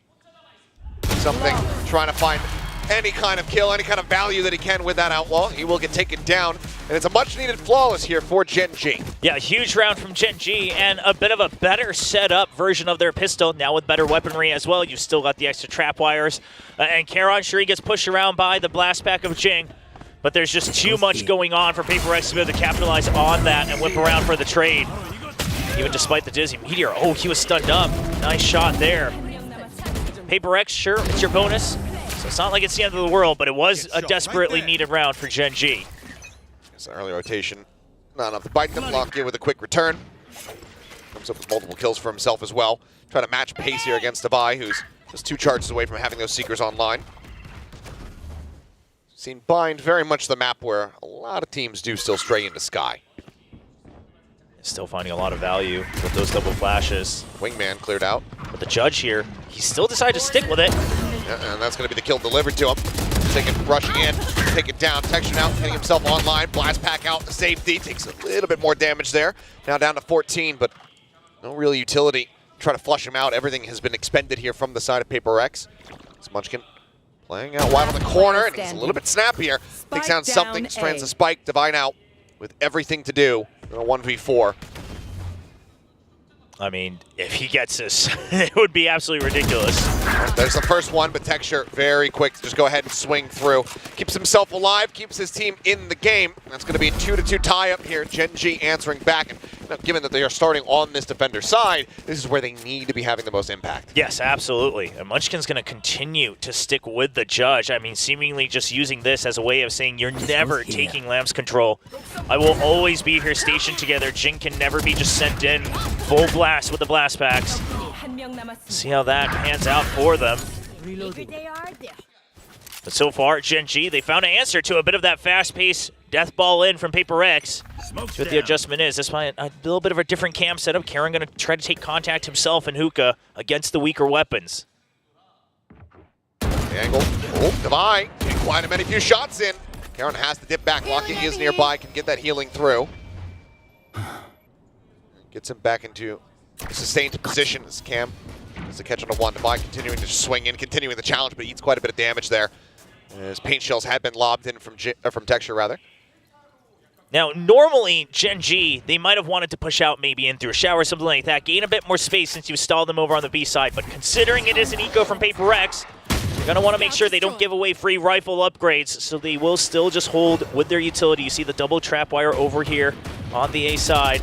That Trailblazer barely makes it through. Catches sight of Texture all alone. Oh, quick check in before the flash pops.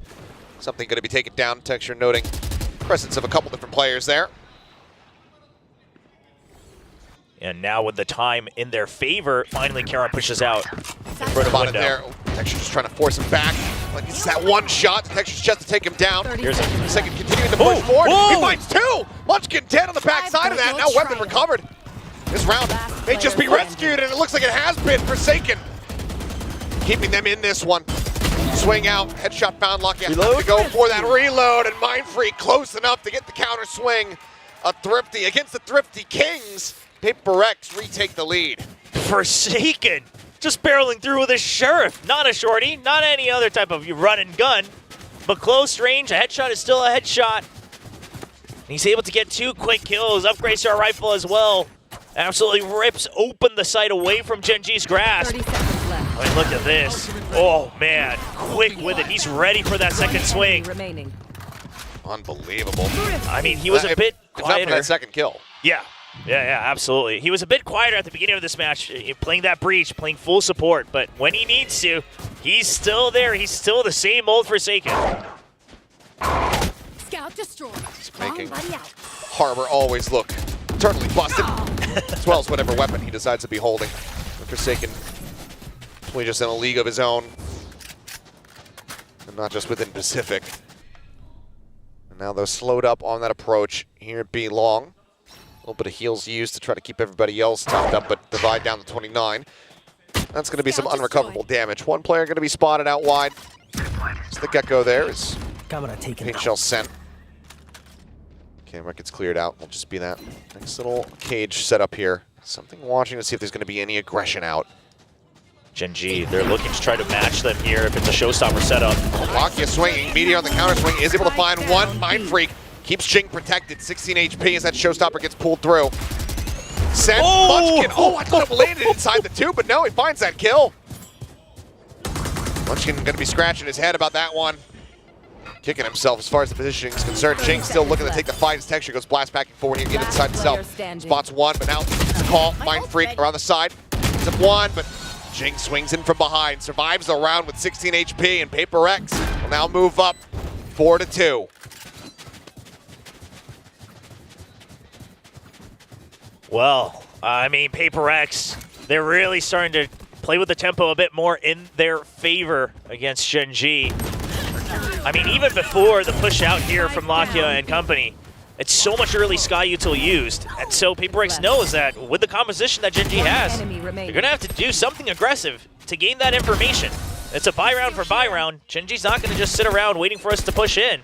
It's a good read from PRX. And this time it's a smoke on the teleporter just in case that it's a pinch in. It's a full send from PRX all the way in through showers. They're trying to take advantage of the buys that they have. There's the orbital strike. Able to avoid that one, but Meteor cannot. He gets taken down. Texture finds Jing. Showstopper sent. Kill found. Something going to be taken down, but Charon and Texture both get traded out. Man advantage still here from the side of PRX now. Expounded upon as Munchkin will be the last one standing. Just that Sheriff. Any kind of damage that he can find would be positive for Gen G, but he can't get any. It's another multi-kill round here for Forsaken. This PRX, the onslaught, it continues. Now up by 3.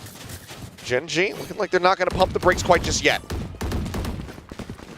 Perhaps whatever you're hearing in the comms, you still have faith if you're the coaching staff. You do have a couple of ults as well. But this is PRX. I mean, just playing with the notion that when we have the momentum, we want to push it through. We want to snowball as much as we can on this attacking side. That's something that they've been so good at on Bind, no matter which composition they've used. You know what they did? Good. What did they do? What did they do? What did they do for a second? What did they do for a second? Tell me. Oh well. Well, we'll never know. I'll have to ask them that question if they win the series. Flash out, Lakia. Getting aggressive here as the Mosh landing at their feet. Meteor able to win one, but then gets taken down. Devi has the follow-up. This aggression out from Gen G is just being staved off. Now the double TP, as they are corralled in. Devi will fall. But Jing swinging around back elbow is able to find Texture as well. Push out coming through, and Forsaken, wow. The 1-2 punch. This man is fired up. I mean, you're trying to go for a double peek out of a smoke against the OG double jump out of smoke team. He's going to know exactly how to fight against that. We'll have to workshop that title, but I like it. I like what you're putting. I started and it got a little long. But that mosh pit also very good. I mean, that's straight up supposed to just counter Charon, and it actually just works out even better in this round. Not even necessarily a hard read, but just a default switch up here from PRX in their early util. And that finally calls the timeout away from Gen G. I mean, it's been some close rounds, sure, but it does feel like this timeout is still a bit late. 6 rounds already racked up here for PRX on the attack half. Gen G, they're just getting smothered at every twist and turn, trying to ramp things up, trying to push that aggression, much like we were seeing from them on Lotus. And it was finding value there. It was finding success. But here on Bind, it's a completely different story at the moment. Yeah, I mean, Gen G just not able to really find any sort of advantage, right, on any of the moves that they've done, and they're not strategically 2 steps ahead either this time around. Meanwhile, on the side of PRX, Devi, of course, absolutely turning up on map 3, but this time mostly across the board from Forsaken. Now having his chance to really take over the spotlight. 9-3-1. The Harbor leading the charge. The Gecko providing the support from behind. Mindfreak as well, 7 assists. Devi, 8 assists. I mean, everyone playing their role perfectly right now. This goes here. She's been mostly flawless. Meteor getting set up here in showers. Gonna have to back away though. That pressure getting ready to come through. Boombot check. Orb gonna be taken. Jing just looking to get closer to that next showstopper. He's on a constant rotation, but triple push now coming out of Hookah, getting ready to connect here into Link. And Forsaken, he is reading this. He is ready for it. Finds the first one, sets up the wall. That's gonna send them packing. I mean, you saw multiple members, and you saw their weaponry as well. They're still laying the reinforcements to try to get themselves over to the site. They're going to have to go all the way back around. Okay, Judge out. Does manage to find a kill there for Munchkin. As the Reckoning now sent, but Jing is using this smoke to take some further space forward. Trying to get the catch here, but they are prepared for this. A nice read from Gen G. Got the kills, and there's the near ult theft reveal as the TPs come out. Taking the spike with him, the heal on the way from Gen G. They're trying to match the rotation tempo. They will be half a second late. H-Shells can try and delay the plant depending on where it ends up landing. And there you go. Sent out. Damage avoided though, Devi. Just planting this one center tube here on the low ground. The pit's going to come through to try to escort the forward. Forsaken spraying through. Counter spray is going to connect. Meteor catches him in the head. Now all on Mindfreak and Devi. Mindfreak creeping forward, wanted to take the challenge, wanted to try to drop this pit. Just also watch the door. This are not going to be spotting much of anything, so has to back away. Triple approach. Down through elbow. Noise being made. Devi going for the challenge, trying to get Texture out of the air, but there's the counter swing. Lakia finding him. Now on Mindfreak, back is turned. Kill is found.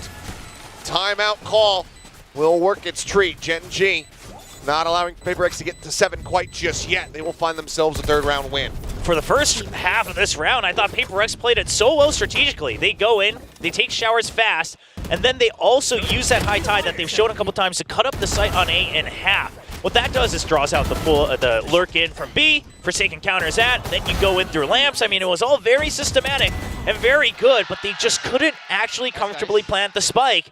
And at the end of the day, the pit draws away so much attention from Mindfreak. I mean, just with 2 people, PaperX couldn't hold on to the post plant on B. Yes, this should do. It's constantly changing up the setup here. Is Meteor. As they're going to triple face out of showers. Big presence here. Texture tucked away into the corner, but noting this one, Texture trying to escape, and Karon with a covering fire takes him down. Swing out though, and Jing gets rid of them both. I'll do you one better. Kill found now, Munchkin. Okay, it was looking like a precarious spot, but he is able to win out the trade there. Except Forsaken brings it back into a 3v3. Good bot over the top. Trailblazer, Sen, Jing. Just taking some aggressive spacing here. The trap wire, both of them get cleared out. That showstopper's available, so Meteor needs to stay tucked. He needs to stay quiet. For now, Seeker's going to be sent here by Lakia. Does he spray? Yes, he does. Rewarded with it, Meteor. Another monstrous kill from him. Play this out as quietly as he possibly can. Poison Orb comes up, and it's just going to be Lakia this time, spraying through. Jing now, last man standing. A 1v2. Munchkin still waiting on that B side of the map in case he goes for the TP play, but won't be given the opportunity. Meteor tucked into the corner, gets the headshot. Gen G, they get another round win. I mean, this is what happens when you get 2 teams that are just so good at trading, not just in the same position, but across the map, right? As soon as you get contact on one side, you both peek out on the other. We saw trades over from showers all the way over to window as well. I mean, this was great timing from Karon, but then the double from Jing. I wanted to see Jing's POV there, but me too. Nasty stuff from him.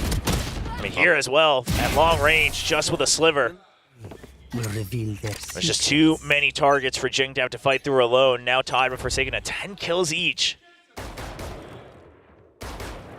Flash out from Lakia. Not going to be noting anything over at long. Presence though. As wall gets sent. That's going to be a rotate coming through here from Meteor, working his way over. And now Karon looking to join as well, as Lakia is going to get tucked up flush against the wall. Snakebite sent the try and delay. It's going to be heavier presence now sent in through long. Orb taken. I believe that's going to be Devi getting the Seekers online now. Yeah, showstopper online for Jing as well. Gen G looking to take it out of the sky. Spotted one, sends it. Meteor going to be taken down. Lakia sat in that angle, able to find another one, but also adjusts for Forsaken. 2 kills found as the rest of PaperX start to storm the site. Looking for targets, but the flash comes through, gets the full blind, something. Tucked away into the corner, waiting for the peek out, and there it is, Lakia delivered to him. Thrash at the ready. But as he swings, he's only going to be good for 1. Once again, 2 players surviving, but Gen G persevering. They get themselves now up to 5. The early rotates over, it helps. The early cascade down A short doesn't mean a thing, right? You still got that trap wires there from Gen G. And then you just have so many people. And then the orbital strike, not only used to potentially get a kill, but absolutely used as a smoke to disrupt the main force coming in from Octagon, from Garden. It's a good setup from Gen G, and you know they're proud of it finally. Calls that timeout away from Coach Alex. He was smiling earlier when Gen G was struggling, but now a bit of seriousness returning to his face.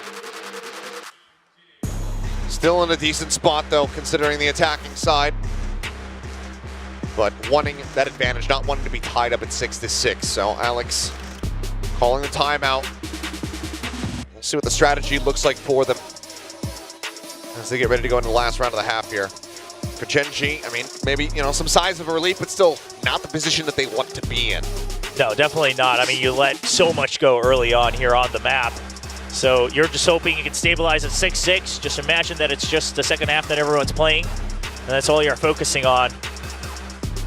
And right now for PRX, it just so happens that it is that Cypher. The setups from it that are really throwing a wrench in their plans.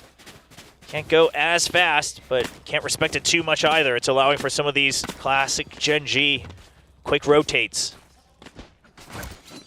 Just the one ult in play here for both teams, barring some multi-kills and orb takes. Meteor, the next closest, 2 away from that neural theft.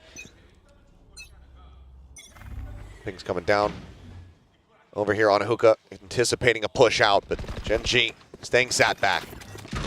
An outlaw for Texture, reading the econ situation on the side of PRX. A rifle backup behind the truck as well. Be an absolute menace. It's basically a double shot operator at this point for Texture. Yeah, Forsaken, only one with full armor here for PRX. We'll go fishing, sends those shots out, but there you go. Vandal, or Phantom rather, at the ready. Judge back into the hands of Munchkin as that flash not quite making it over into Lamps. Some spray coming through, and now it just rotates back.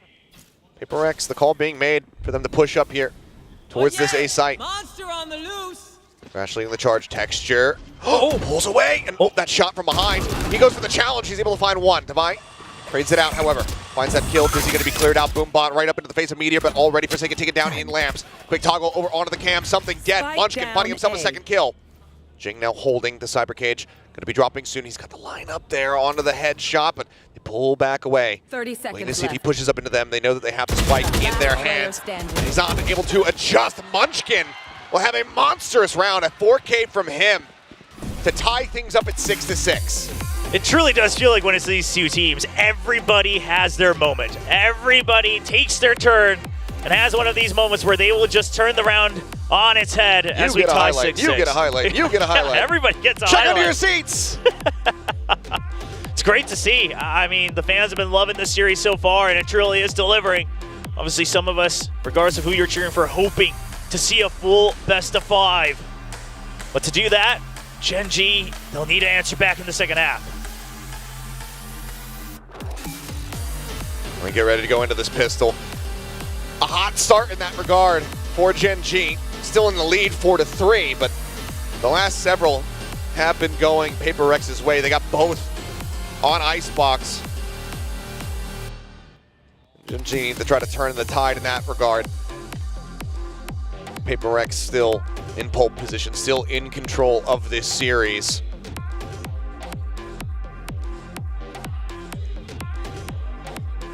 All the Korean fans cheering for Gen G's victory. Of course, currently defending the Pacific title from kickoff in 2024, but you reach back just a bit more. It's PRX, the inaugural Pacific champions, in front of a massive crowd at the Changchun Arena last year, taking down DRX, trying to reclaim that title. And doing it in reverse sweep fashion. All the more impressive, all the more difficult. Gen G give them a bit of a different challenge comparatively. So it looks like, again, it's going to be double Sheriff here. Texture sticking with that. Munchkin going to be picking one up as well. Yeah, but the Sheriff on the raise. I mean, you have no blast pack, no boombot.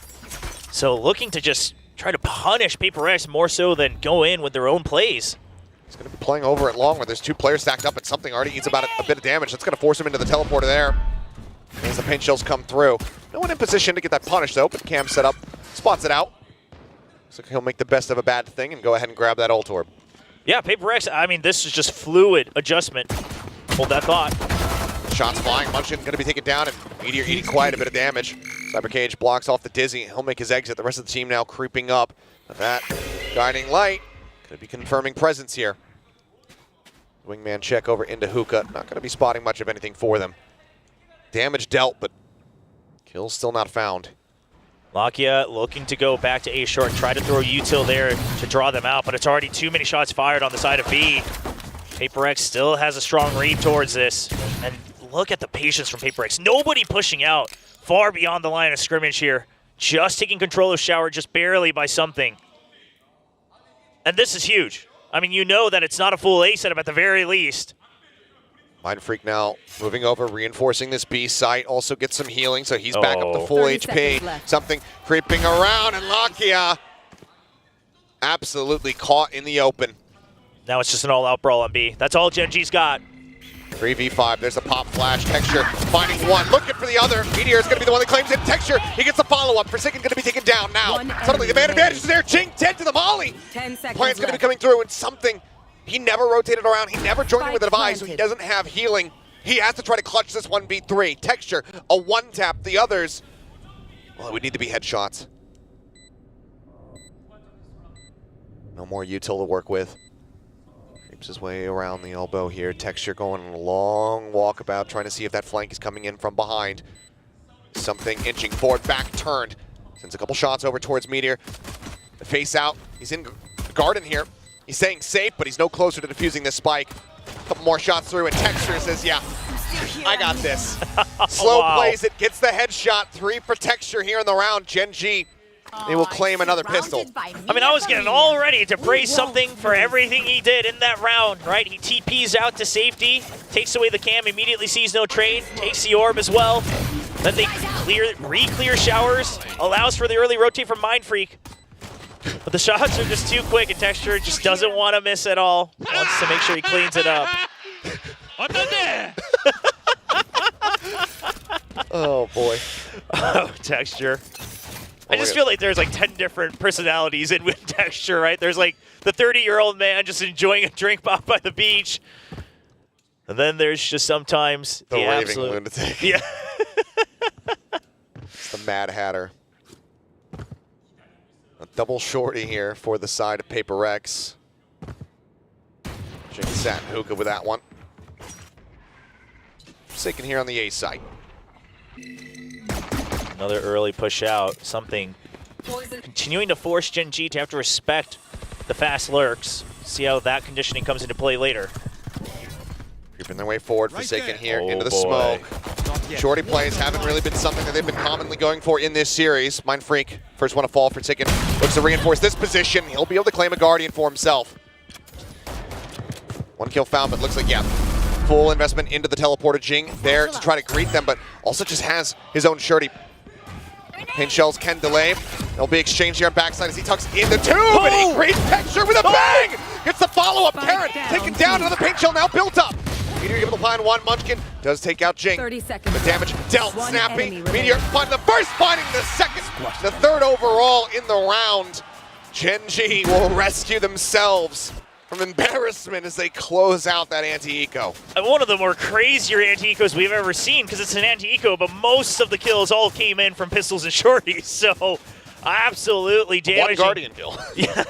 This one. Yep, just that one. But Meteor able to barely save the round, and with the buys, the type of buys that Gen G's been doing. I was wondering if it was an actual song, but yeah, no, it's just it's baby talk is what it is. But either way, they're vibing, and that's something that's scary here for PRX. Yeah, Gen G reclaiming that confidence, the comfort on stage. And now again, just with a double rifle buy on the anti-eco, they can still buy back up, match up, and a bit of a safer setup all the way into potentially the 4th round of the half as well. That change, a slight variation on the old FPX buy. Trailblazer cleared out. Cam set up watching, spotting. Don't think that Jing was noted there. I did see something, so either way, have to be cognizant about this push out.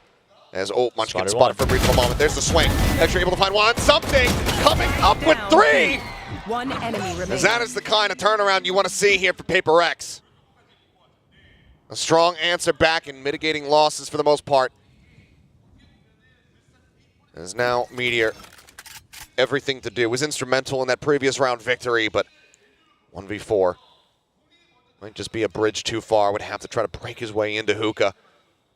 So for now, drifts back. Let's grab the spike. It looks like he's going to opt to continue to push up here. First challenge will be there from Devi. Oh, swing on the corner. Nothing spotted there, but it doesn't matter. Something. Snappy with a headshot. A 4K from him. Thrash online, and PRX right back in onto the board, breaking this win streak here from Gen G. So something that Gen G's going to have to learn from that round, just the cam, not enough to try to counteract some of these fast push-outs. Sure, you spotted something earlier, but it's still a setup. Oh, the lineup through the wall as well, and then the readjust. And of course, not much emotion at all. Just another round. That gives him the thrash. Thrash v Neural Theft, 2 away. His texture from having that showstopper. For now, just an early smoke down. Jing wanting to also get a showstopper of his own. Creeps up. Orb is going to be taken. Any kill gives him that go button. We know how fast he can be with that decision. He'll never hesitate a single beat. But just look at how much space PRX has taken across the map. I mean, they have pushed out pretty much all 4 lanes with util and bodies. So Gen G has to re-clear every single corner. This has to be escorted. Karen able to find one. Jing now stuck into the corner, trying to control that spray, but there is no controlling that one. He ends up falling. A little bit of damage offered up, but there's the detain. Trying to stay tucked away, but Forsaken able to collect those kills. Munchkin and Lakia now the last one standing. The spike stranded and showers the Devi at back sight. Taking down Munchkin. The wheels starting to come off once again here for Gen G. Something poking and prodding. Lakia looking to get close, but there's that thrash sent out. Chasing him away, but not far enough back. The Tane comes in. Oh, here it comes. goes. What flavor do they give him? Well, they know that they're running low on time, so it'll just be a bullet rather than a blade. Either way, PRX close out the follow-up 2 rounds here in this second half, and they tie it at 8-8. It does feel like something has gotten a much better grasp at the radius of this thrash. He's activating it quite a bit earlier as soon as he sees the shots coming through to try to get some of these detains. But either way, he's been good with it this time. 3 total detains for the round. And all of this, it's thanks to PRX taking so much control early on in the round. You took showers with a double peek. You go for the high tide outside of Hookah. You go for the cascade on A short. And then, of course, the guiding light and a peek out on to B long. I mean, that is literally the entire map that Gen G lost control of, and PRX never, ever gave them a single step. Well, final timeout here for Gen G, potentially of this series. Unless they can right the ship and get themselves back into control of this bind map. 8-8, not where they want to be, but these last 2 attempts here have not been it for the squad. See what the game plan looks like. We'll see what the focus is going to be as far as that map control is concerned, because like you said, PRX was able to fan out so effectively, so easily. It's limited to no resistance whatsoever to gaining control of multiple spots on the map right off the rip in some of these rounds. Yeah, and it does seem like Gen G's trying to wait for a bit of a push out, but the problem is with something like the Harbor, so much vision is impaired that you basically have to re-clear all of it rather than waiting and punishing. So Gen G, I mean, this time it's just an eco, but we'll see what the adjustments are. It's a showstopper for Jing as well, and he'll surely be holding on to that for the next round. Texture 1 away from that showstopper. Sheriff back in hand, obviously worked some magic earlier in the pistol round here of this half. I mean, it's just so good from PRX, right? You know it's an eco, so this time you're waiting for as long as possible. He's just rushing forward. Counter swing there, not fast enough to try to find a punish. This is all the bait for Jing. But yeah, he's set up for it. Texture identifying it, but not fast enough on the flick. Swing out now, and that Jing's just going to be able to claim 3 of them. Blast packs forward, nothing spotted. As Munchkin will try to poke and prod, will try to find some kind of kill, but he's just going to be forced back to the jump in. Jing on for the ace, and he has it! Here in the grand final, Jing. He delivers once again. That impact belt, sure, it's against a Sheriff Thrifty attempt, but my God, if it isn't flashy and swift. 20-12 in 2. Caution here. The chase through with the blast packs. It's the Jing way. Immediately expects a second swing. Then it's just chasing after every single one. And he knows there's a good chance that it's an immediate peek back out. One of the things that we've been talking about that Paper Thin was highlighting earlier is when he has that blast pack, how quickly he can readjust. And there you go. Off the rip, Showstopper comes through. Full flash here into something space as Showstopper can sit it deep, but maybe not realizing that he's been tucked in here to the corner. H-Shell's not going to be getting too much of anything either. Is Boombot now going to be sent out to try to stave them off? Munchkin in the meantime, catching Devi, but not able to answer back any damage. So for now, it's just going to be a monstrous lead here for PRX in this round. And that's what you had to have been afraid of if you were Gen G. I mean, you called the timeout, but you were on an eco. You knew the Showstopper was there. He saved it in the previous round. Surely it's a push out. but they just weren't far away enough from it. Meteor falls, and the trade not found. Munchkin barely holds off PRX on the B side, and he'll take control of B long. That's a silver lining for Gen G, but it's not too much for them to work with just yet. Dodge the guiding light, but I don't know if that's necessarily what he wanted to do. Trailblazers are now going to be sent, so they just spam across. Smoke's thrown down, and this needs to be a monstrous take on the side here. This Cascade has to let Gen G know that they have to watch out for the flank. I don't know if they'll be quick enough to react to it. Okay, well, TP pivot coming through. Munchkin making the call, saying, I think it's all cleared out. They still need to make their way across. It's Forsaken. Swings out. Lakia does manage to find that headshot. But do they anticipate that there's going to be a second player? Now they do. The Seeker revealing all. No one's close. It's a 50-50, a double break, you know, a 9-10 split here for Devi. TP from something to try and reinforce, but he's just going to go ahead and take him down. Swing it from Texture, able to find one. They know that that Sky is still going to be nearby. But now he turns away. Maybe suspecting that it's going to be that long wrap. Just trying to reposition because the post plant's not great so far from Gen G. And now it's even worse. Read there, not great for him. It's Mind Freak inching forward. The gun barrel not going to be spotted there. Poison Orb comes back up. Continues to push up. There's the drop down on it. And Mind Freak, he's able to find Karen before Munchkin can claim the kill. Still tries to drag it back. Finds a second. Tucked in. Here's him rotating around the side. And Jing, he does not have the time. Cleans out all the weapons. Takes away their arsenal. But the round will be there for Gen G as they tie it up 9-9. I mean, PRX pushing out, constantly putting pressure basically in the middle portion of this map, right outside of Hookah and Ace Short. That is an absolute thorn for Gen G. Because sure, they get the rotate. They had a nice fake with that blast back, setting Lakia up for a good kill.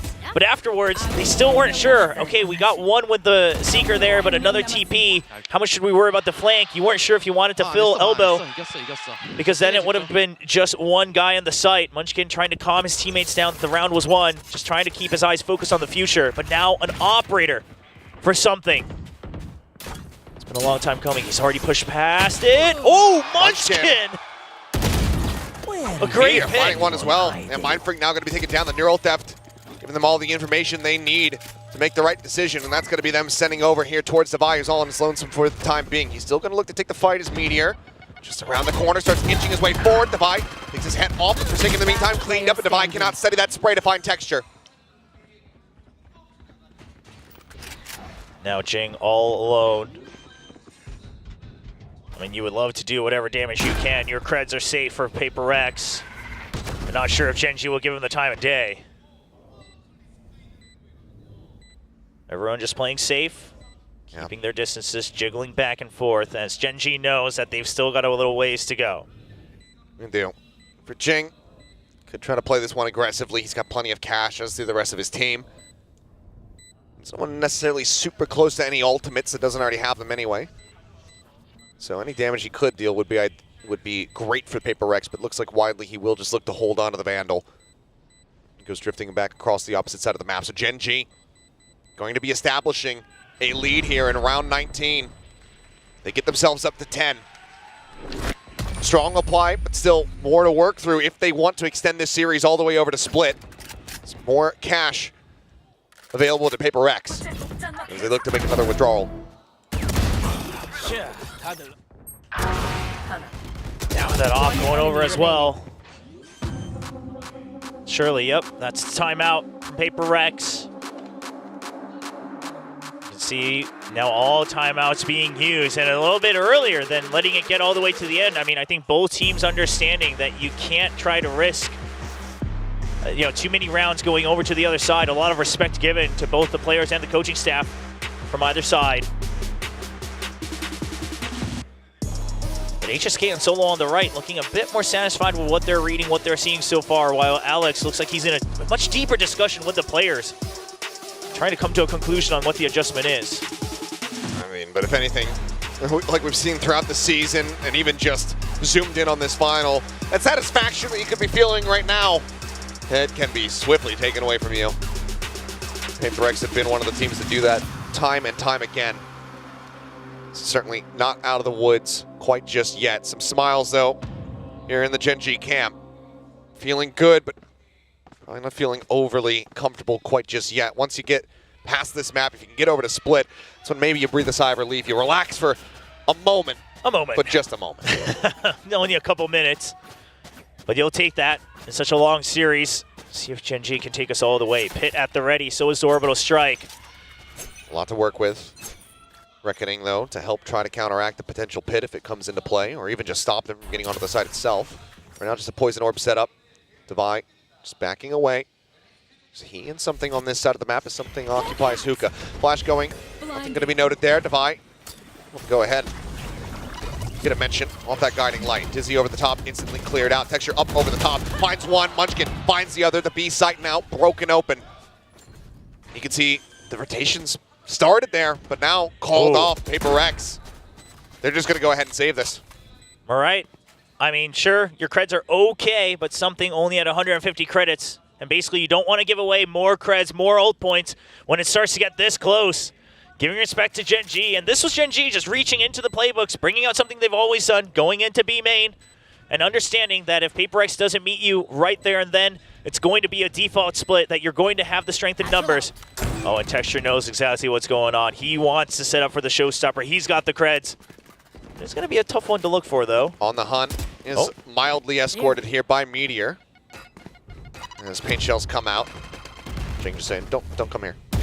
Trying to smoke themselves no off. one's home. Texture jumping his approach. forward. Oh, takes a quick blind pop there with that shorty. Nothing spotted. Mind Freak on the counter swing will be able to take him down. Now Meteor considering the rush forward and reveals himself right at the very last moment there. The Gen G make their way up to 11. PRX 4 rounds consecutively if they want to avoid overtime.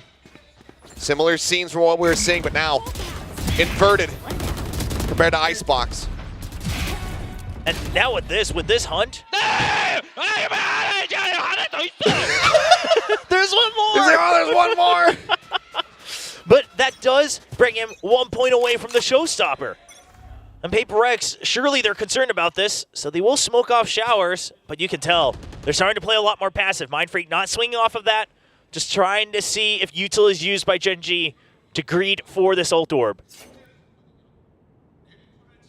Just one more for Texture. That Reckoning still held. Devi now. Seekers online.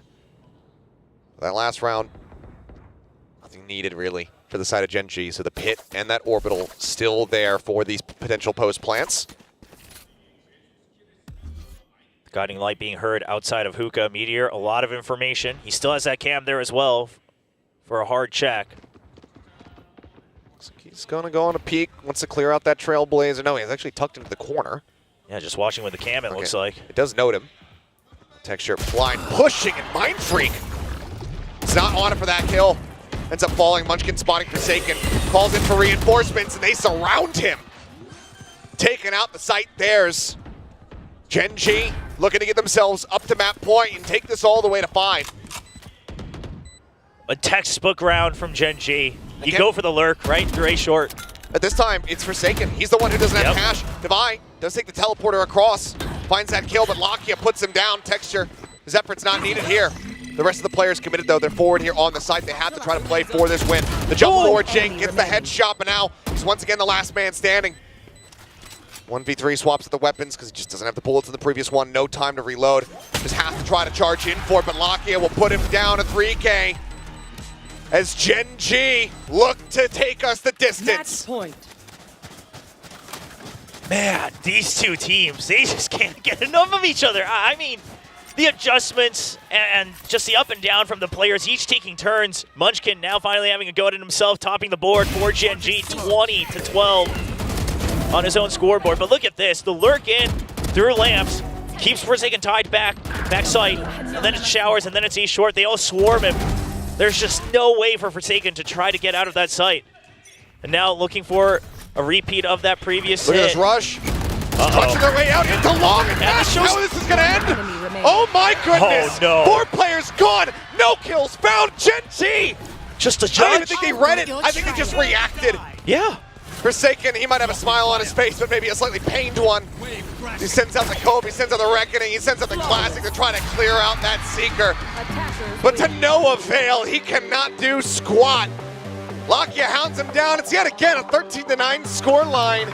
as Gen G will take us the distance. Bind is theirs, and map 5, Split, is on the horizon. An absolutely ridiculous series so far, and taking down PRX's Bind, that is something for Gen G to be proud of. But now we finally opened the lid on PRX's Split to find out what it'll look like. But before that, we'll send it over to the desk to break down map 4.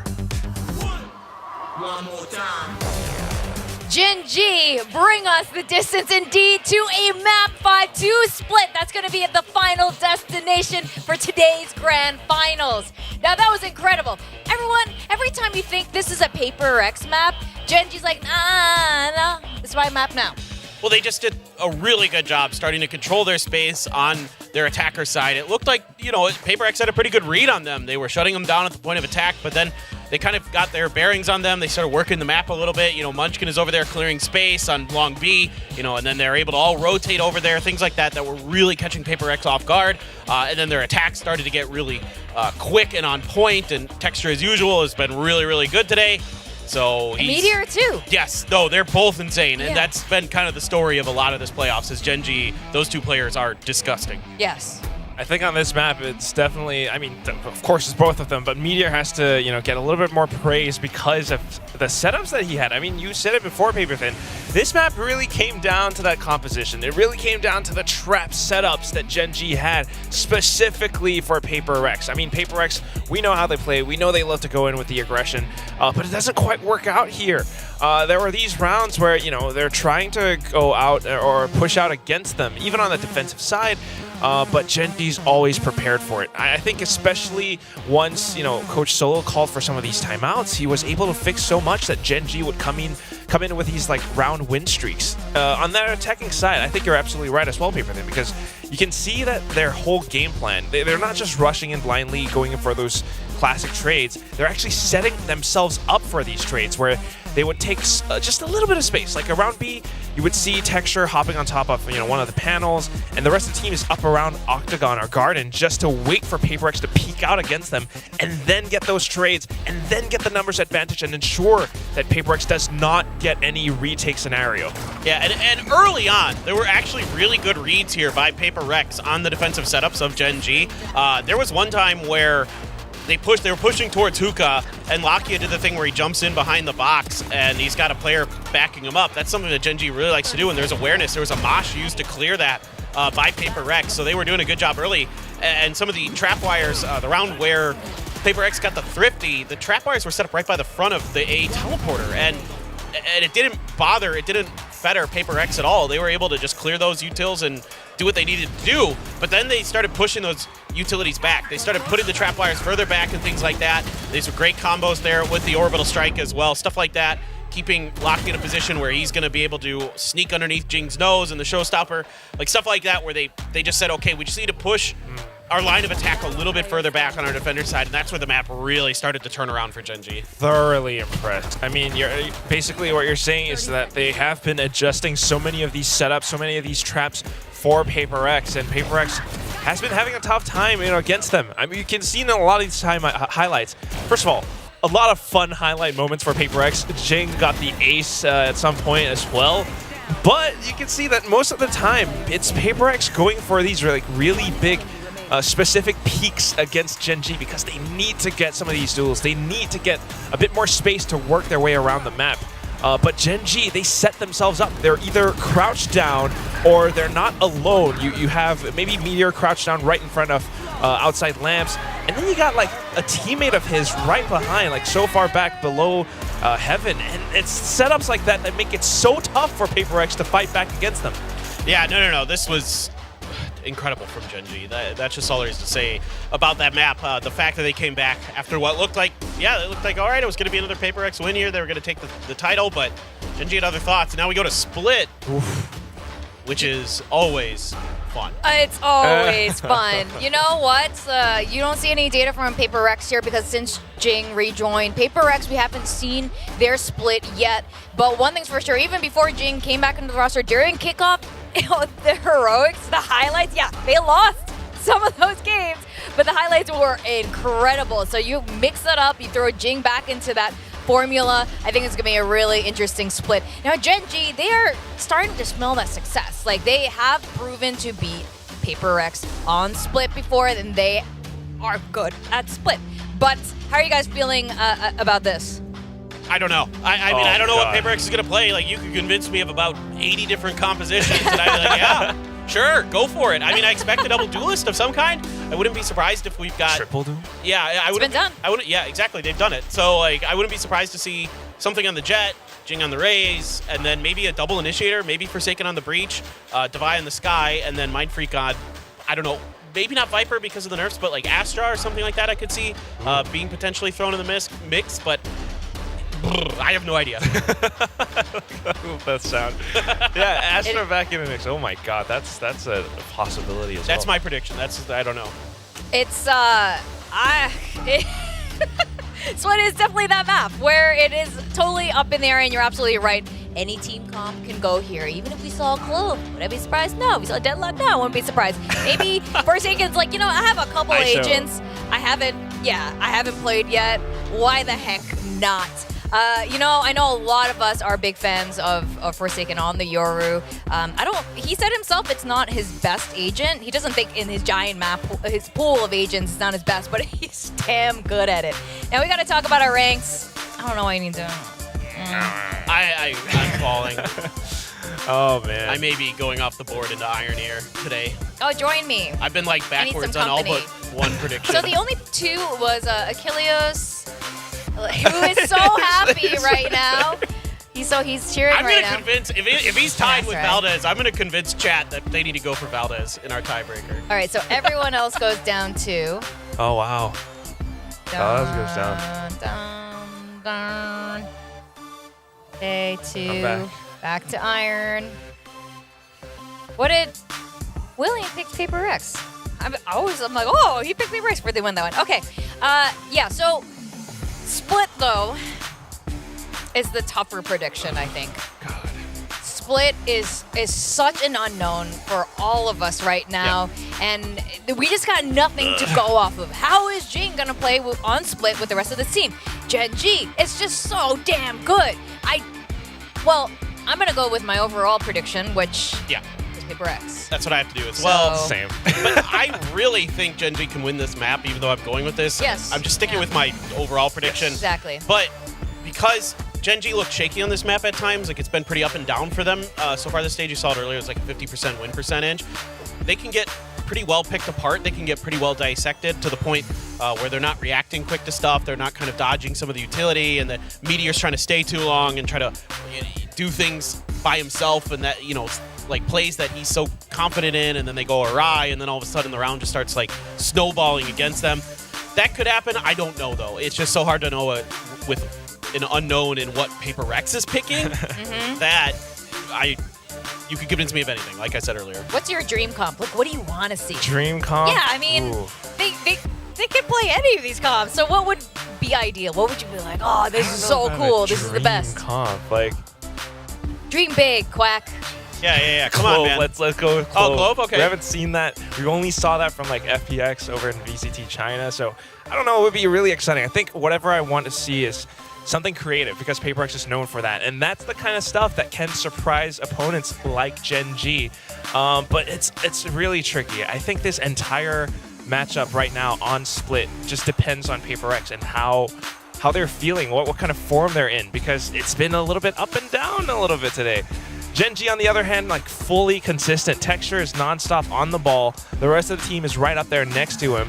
And it's very, very tough when you're dealing with an opponent like that. They are so coordinated. While Texture is just doing Texture things, Meteor is coming around that flank every single time and just getting those multi-kills where it really matters. Do you have a dream comp for Split that you want to see today? I said what I think they're going to do. I'll stick with that. Okay. All right. Well, we're about to find out in like 2 seconds. So I'm very excited for this final map.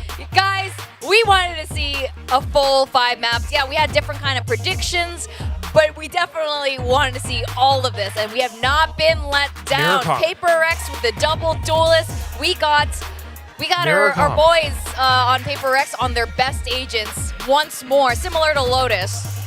Wow. Okay. Makes Go sense. against Gen G, yep. Yeah, Wow. to buy on the Viper. Yeah. So Yes. this isn't too surprising for me for PaperX. But, you know, this is definitely going to be a full-on clash, a full-on brawl. Like, how is this going to play out, especially when Gen G looks this explosive?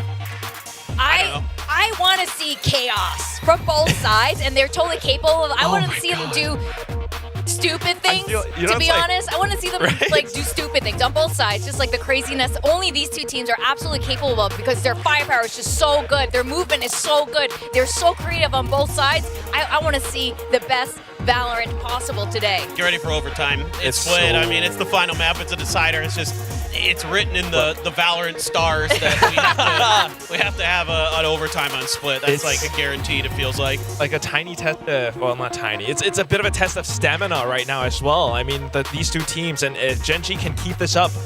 Man, even with our predictions, I can feel it going towards them. It really feels like this is like a fighting game where, you know, both characters just like clash fists against each other and you got a big explosion going off. Oh my god. They're absolutely evenly matched right now, and I want them to give them the best because what is happening after this is Shanghai. After this, in 2-3 weeks from now, these two teams are going to Shanghai along with T1, and they got to show the other regions what they've got.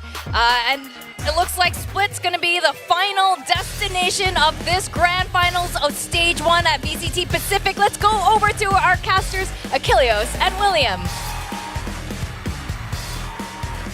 And here we are, a Game 5, as Paper Thin was just saying, written in the stars, fated to come to this moment. But there's something weird here, isn't there? We do have to talk about it. It's Lakia on his debut in his entire career of Viper. And I mean, it's the same exact composition from Gen G, but they're taking Munchkin away from the Viper, which he's always been so reliable on. And they're putting Lakia on it for the first time. I mean, I'm interested to see what happens. Munchkin, of course, has played this guy before. He's played Initiator a ton. Yeah. Does feel like maybe a bit of a gamble. We'll see what the game plan is going to be here. So for now, just some pot shots through that Viper wall, but no real contact going to be found. Just smattering there onto something in Jing as they are just playing Ring Around the Rosie. World Tour, but Meteor able to find one already. Sheriff puts good use, cleans up a kill onto something. And Forsaken rushing up the rope, able to find one. And he will get himself a second. Now Sheriff in hand.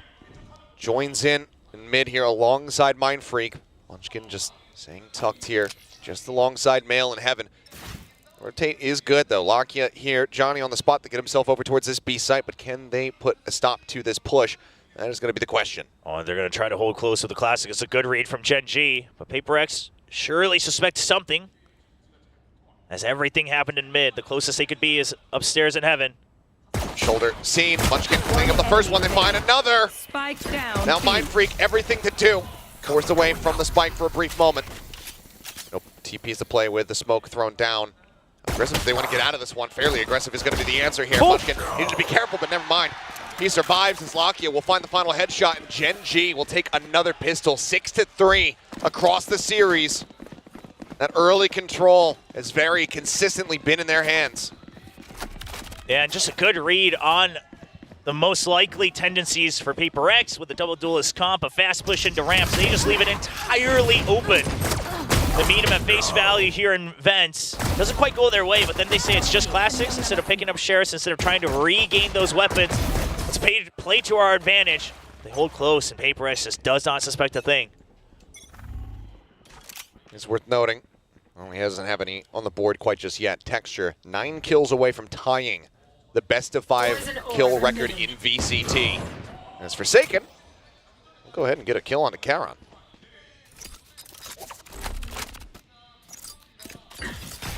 He's going to draw out some more utility just to draw some time. Oh, Meteor doesn't catch sight of him, that angle. On the angle, but then re-peeks, is able to find Devi. Sleep not the outlaw here is that Marshall is Jing, getting scattered a bit. And shorty shots, able to find there. Mark Texture will be able to go ahead and close the gap by one more kill. Something, however, finding Lakia breaks open the side a little bit more. Meteor for now, just stayed tucked here. Does get the quick no scopes through as he gets the fourth. Meteor going absolutely crazy here on the B site, is able to put them down and give Gen G a relatively clean 2-0 start. How does he stay alive in that situation? Doesn't get the clean kill on the first shot. Okay, fine, you spam for the second. But then you're just getting swarmed all the way down to 6 HP. Texture making use of his buy right there. Just barrel stuffing with a Marshall. Oh, welcome back to Jet, Meteor. Back to singing as well. Back to singing. Quick clear out on the Trailblazer texture positioned here, top ramp. Something on that left-hand side. Again, Jing trying to force it back. Munchkin trying to get aggressive. Up close there at main, does end up falling. Snake fights to try and delay the rest of the team, but Jing already through, and looks like Forsaken just saying, screw it, I'll eat a little bit of damage. Something in deep, able to find Meteor swinging out from screens as Texture instantly dink. Lakia there trying to bail him out, but Mind Freak will be able to clean things up on ramp. Kaon now the last one standing, can recover this Vandal. Okay. Looks like the call might just be for him to back away with it in hand. That does seem wise. Wouldn't be too bad. I mean, sure, you could try to go for some more damage, but this is guaranteed value that you're going to still be able to carry over into the next round. It was your bonus. So the upgrade from the Judge into the Vandal.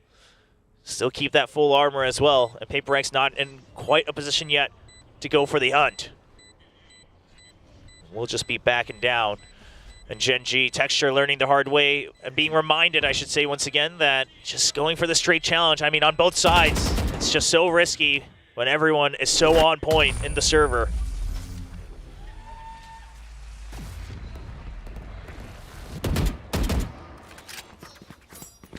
That's the bonus out of the way. And unconverted here for Gen G. PRX get themselves online. See how they carry forward going into round number 4. As something just finding that headshot in a really good deep position to go ahead and get the catch on the Meteor as well. Someone know? Someone know? This nade? No, I don't know. I don't know. I was trying to figure out, but no, I don't think I do. Well, the one way comes out for Gen G. Ooh. Pop flash, something going to be forced out of garage. Yeah, but now with the guiding light used. Whoa. Oh my god. Okay, I was about to say they'll want to keep that garage control, but they'll even keep mid control with that kill. Quick drag down that double entry power.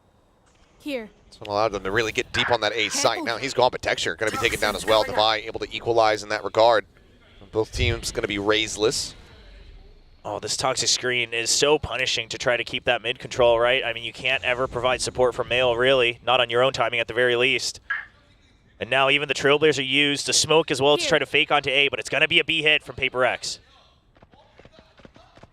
Trailblazer to check. Mind Freak going to be spotted out. And yep, now well, they widely know where the destination's going to be.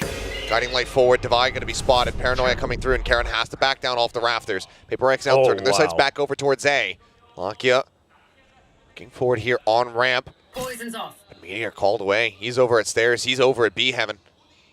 Lakia getting a decent read on this one, though. Sensing that pressure behind, but now hearing footsteps over towards main. Swings out, finds one that's going to be the spike down. Right as he turns away, Devi strikes. Finds that kill. Meteor able to back off. Keeps himself safe, but something now once again. Push forward, Meteor this time. Reading it, smoke dropping. Meteor able to react a little bit faster. Finds the headshot, heals coming through.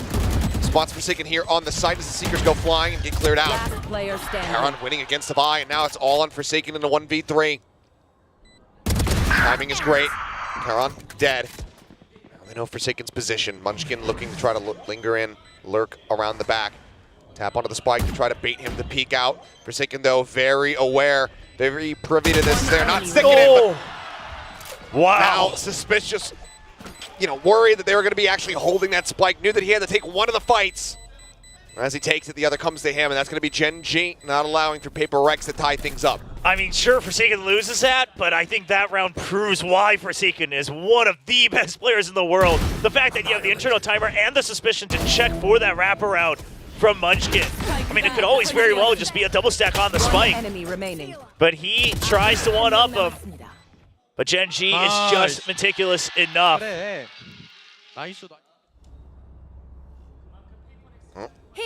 A great deal of damage dealt. Meteor is going to be giving up that weapon to go ahead and... Rather, no, he wasn't the one carried over. It never doesn't mind. It doesn't matter. Blades ready for him. As there's a swift entry, but Meteor, it's right in behind Jing, takes him down, says, no, you are not attacking my site. So kill found. Paint Shell's now out, something swinging forward. Texture just going to be backing off, not wanting to over-challenge here. Looks to try to drift down. Gets himself over to the rafters. Or something. Having the dash away. Pressure applied in from behind. Now he's in a bit of a pickle. Smoke dissipated. Bite flushes him forward, gets that vulnerable across. Munchkin able to collect that kill. Divine only able to offer up a little bit of damage, a smattering of it in response as Karon spotting the shoulder. Down A. And just go ahead and beheads Forsaken. Spike once again stranded. Not much else to be done here by Devi. As that economic kickback looks brutal. Finds one. Any more damage that he could find would be solid. And Munchkin low on HP, but as he jiggles out, not ready for him to be down low. Munchkin just going to go his separate ways. Yeah, doesn't want to risk it with the lower health.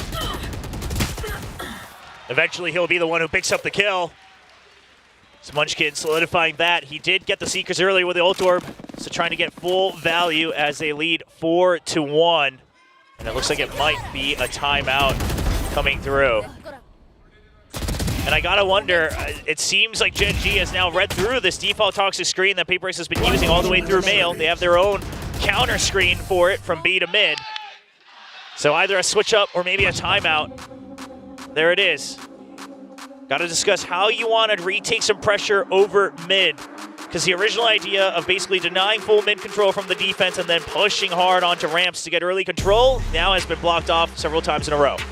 Yeah, and the importance of collecting these rounds while on that attacking side has just gotten more important, if nothing else. While the defender side isn't nearly as dominant as it used to be on split, given that we've seen more teams straying into the territory of being able to collect a lot of attacking rounds, having this kind of a soft start is not what you want to be seeing here for PRX. A lot of work to be done, but right now Gen G looking like they are absolutely dialed in.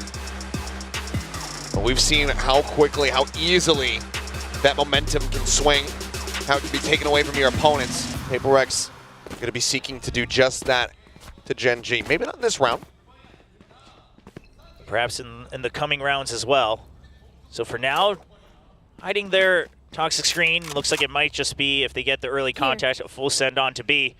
We'll see when that screen comes up from Devi. But basically already hinting to Gen G that they're going to switch up their defaults in the coming rounds. Into the anti, creeping in, yeah, playing anti-flash there. But have they read that he's already crept forward behind the boxes? For now, the answer is no, but now very much known. Texture, quick exit with that blast pack, gets himself out of the safety. Yeah, with this against the eco, the most important thing is not giving away these weapons. Yeah, that's too big of a risk to swing out. Those sheriffs. He's still playing forward. Plays on the back of the flash, and Jing is going to be able to gun down both as they swing in the garage. Texture, Munchkin both going to be dead. The B site now wide open. Don't necessarily know that, but the rotations coming through. Weapons recovered. Now 2 Phantoms here in the hands of PRX. And they've still got the Stinger and the Spectre as well. I mean, this is perfect to hold in the site. The post plant already looking very solid for PRX. I mean, sure, if you're Gen G, you go for it with the Econ, but it's not looking great with the weaponry you have. Don't have a paranoia either to really try to get yourself forward.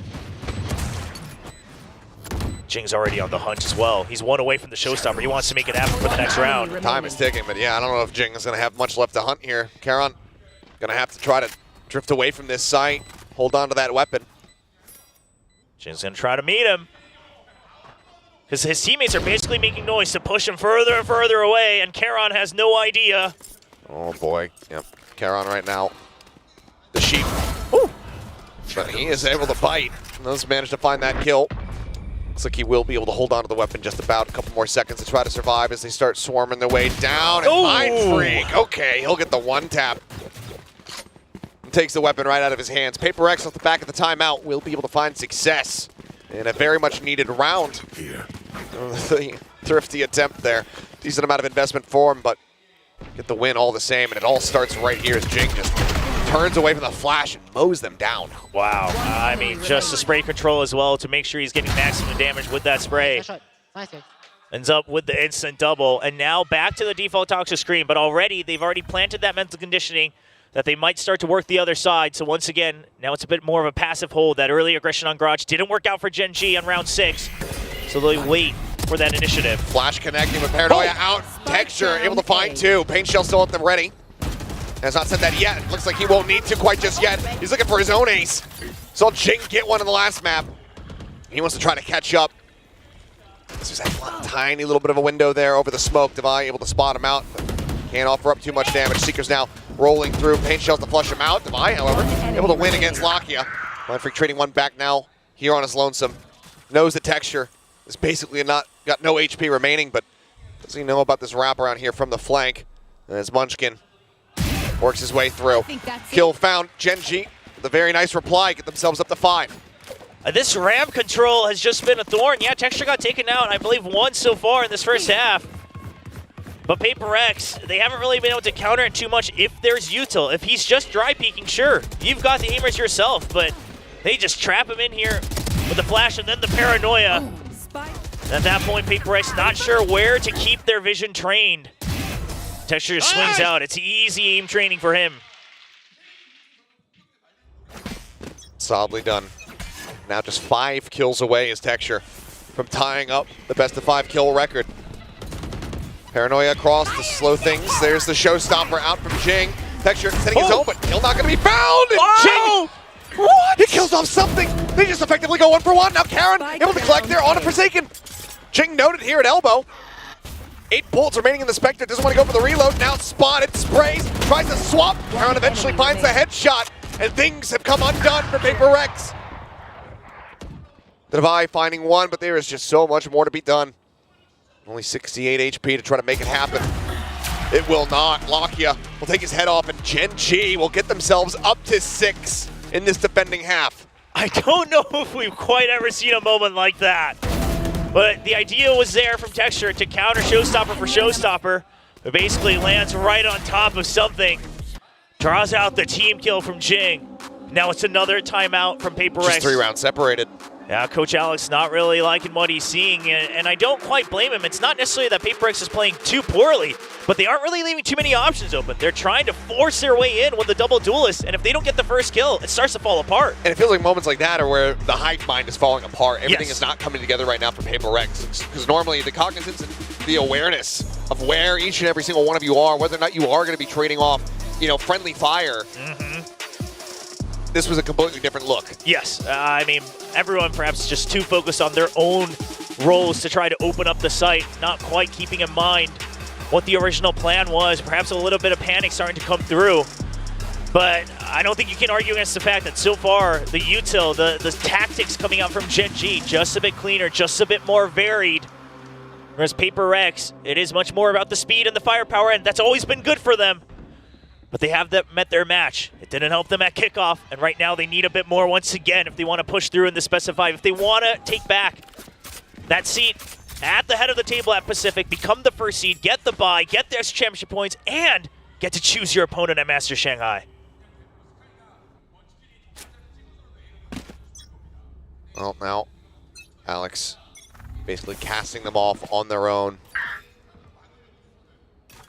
They are on their own from here on out, bar that halftime that will be coming up in just a couple rounds. Jing blasting forward, Bucky in hand, just bouncing his way through vents. Yeah, but space given, they know the weapons can't be good. Oh, Meteor, very much delayed there on that shot. Ends up getting taken down. Snake bite from Lakia to try and delay. That is the AWP dead. I've got your trail. Cloudburst down, fake on that Cloudburst, but Texture just pushes up into it, knows that he's not into the site. As Pit now going to be invested. Seeker coming through. Heron clears that one out. Quick TP into the back. Goes for a check. They have 2 players right now over at stairs. Karen is turning his sights back over towards this angle. Kind of reading this one. Gotta get the catch though. If he plays up close, Jing almost certainly will be able to win out the fight. Munchkin peeking forward, spots him. Now they should identify that that rotation is coming through. There's a swing in, and Jing is not prepared for it. Karen too snappy with a headshot. Takes him down, with Munchkin for now on his lonesome, but reinforced. TP into elbow. Comes through. Karen now here on the site. Double wrap around into the back. They find him first and foremost. Munchkin anticipating this. Drags down, finds the headshot. Mindfreak dead, but then something strikes. Their own pit invested. PRX know that they desperately need this round. The flush out util not there at the moment here for Gen G. No bites, no paint shells. Something does get spotted, but as he goes for the challenge, he's able to win it out. Texture will make the call to go ahead and back away. Yeah, again, it's all about the credit management on both sides. Sure, you might be able to still scrape together a bye with your teammates, but you don't want to give the opportunity for PRX to start to bank things up towards a 6-6 score line. Texture, he will back off, of course. Gen G perhaps also considering another operator as well.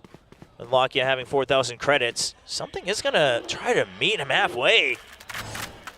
They've constantly been on the hunt. And he says, screw it, I've got the knives. Hits the rope. And that will be his undoing. Texture collects the operator as well. This is the plan all along. Yeah. Gets that right back into his team's hands. PRX, though, they will be able to breathe a sigh of relief. They pick up a third-round victory, but they need more than that. So we did see a brief moment here where Meteor turns around as if he was asking for the operator, but Texture decides to keep it himself. I mean, I'm sure they talked about it. I'm sure they talked it out. Meteor's going to stick with the Phantom.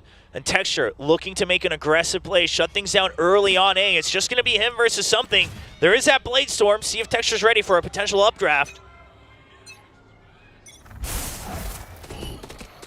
Gonna poke forward.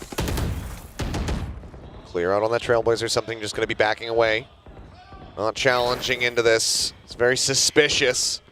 Oh, now goes for the peek. And Texture quick with it. Takes him down. And Jing once again over at stairs, but Karon seems like he similarly once again has the read on this, but this time Jing a little bit faster to react. Meteor now at risk.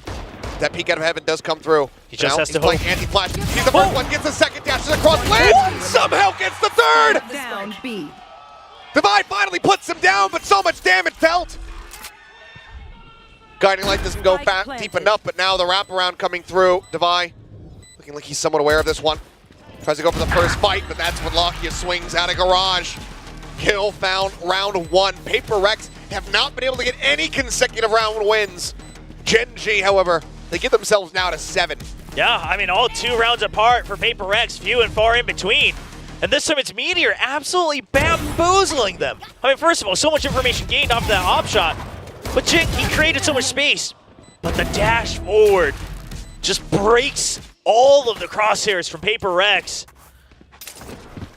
And now the Blade Storm will have to be used to try to match power. Jing once again just with a Bucky. Sure, it has value on split, but you have to get in range first. And the operator goes back over to Meteor.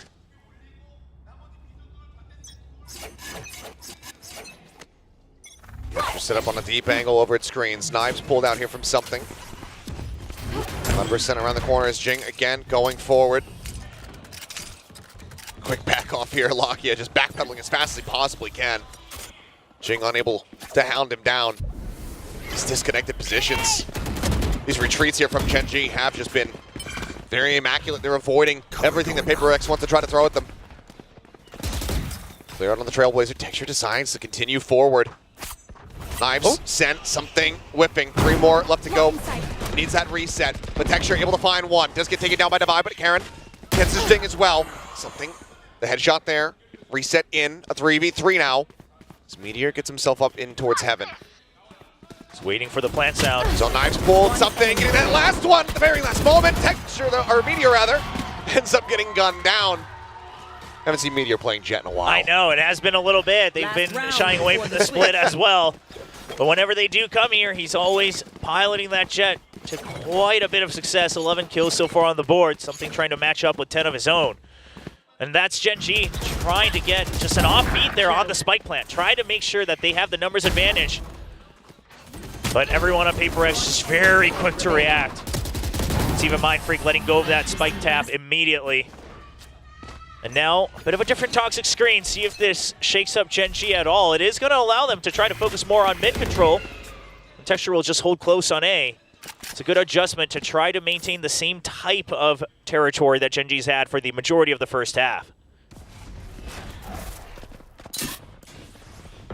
Trailblazer moving forward, checking up into it. Meteor does get spotted by that something. Nice with a headshot. They avoid the judge. Avoid what very well could have ended up being a catastrophe. Karon going on a deep walk, though, over here towards ramp. Spike now working its way through sewers. Karon has his sights turned back over towards the vent for a brief little moment. And this does allow them to basically negate the toxic screen from PRX, the position that Karon and Texture are both holding. They know that they don't have to worry about the timings of it, so B-Site can hold together as a duo as well, but they do have to win their initial trades! Oh, Texture actually sticks onto the orb, was really creating the try to get that showstopper online. Flash coming through, they push up into Karon, but he's only able to find one. Forsaken trades it back, they keep the advantage. 4v2 now. And is already something getting himself moved forward, ready to try to intercept. Lock off on that right-hand side. Going to go unscouted for now. They do spot him out. Shots flying, something. I don't even think he was aware that Lockheed was there, but either way, he comes up with a kill. Now just leaving Munchkin all on some PRX, though. Very well poised to make this a 5-7 half of themselves. Covering slightly, but putting that much more pressure on the defending side. And as Munchkin tries to do what damage he can, tries to play, maybe even just for KD. Yeah. He will fall to the shorty from Forsaken. You do what you got to do when it's that last round of the half. All hope pretty much lost for that one. But a 7-5 scoreline, Gen G gonna be okay with it. I think the only thing that they'd be a little bit dissatisfied with is given the momentum, they might have, been hoping for at least 8, knowing that they could string together a couple. But we'll see. Even bringing it out, the Church of Chovy over here for the VCT team of Gen G. The Gen G fans looking for just one more victory. But it's PRX they're up against. I mean, and this would be huge for both teams. It's not just getting the win. It's not just taking back the title, but going as the first seed. And I mean, the +3 championship points for both of these teams, you get that, you should be almost safe to go to champions in one way or another. Rewarding that consistency. That is the setup there for those championship points. And these two teams have been so very consistent. And even with, without Jing in the roster, even with Monyet, PRX still able to go over and, get that top 3 finish. But they want number 1. They want to be that top squad out of Pacific. That opponent selection, those championship points. It's all to play for, and it all has to start right now. 7-5, certainly recoverable for them here as they move themselves over onto the defense. 6-3 in pistols so far. This is a hard read on the toxic screen already. PRX sees it. They're saying, okay, I mean, let's block this off first. If it's not A, if it's a fake screen, then so be it. We'll play for the retake with our own toxic screen for the retake on B. For now, they're ready for it. See how good the paranoia can be on both sides. Flash out, catching multiple players. Meteor able to trade one back with Texture. Munchkin both have fallen. Chicken something, getting one apiece. Paint shells sent to just further stave them off. Just going to be a recovery here on that Ghost, but Meteor down to 52. Certainly does hurt them. Toxins going up. Yeah, the paranoia being used by Karen as well to no trade. It's really just for survival. You don't really have too many tools to get in now. So you're out on that Boombot here. Wanting to further incentivize them, but Lakia might be overextending a little bit more here as he thinks about poking his head out. Try to keep them interested on this side of the map while the team rotates, but no, they're actually making the call to come back this way. Swing out, wide swing, and something will strike them down. Question is, do they read that this is going to be that B hit coming through, or do they suspect that they're still lingering? For now, it looks like something. He's going to be hovering around just in case. Yeah, position for an exit as well. One kill would get him that reset on the tailwind, but instead he can just go ahead and pull back. And if he sees one, he knows that the other's not going to be far behind. Yep. And this is just step by step. Now he's got backup as well, so it's going to be that double swing. Gen G, surely they're aware of it. One enemy. Something with a quick headshot, swing out. Karon going to be denied that orb there. Denied that kill. Something stays alive, and PRX, they get themselves the final pistol round victory. This is just, like you said, an excellent read off the Viper wall.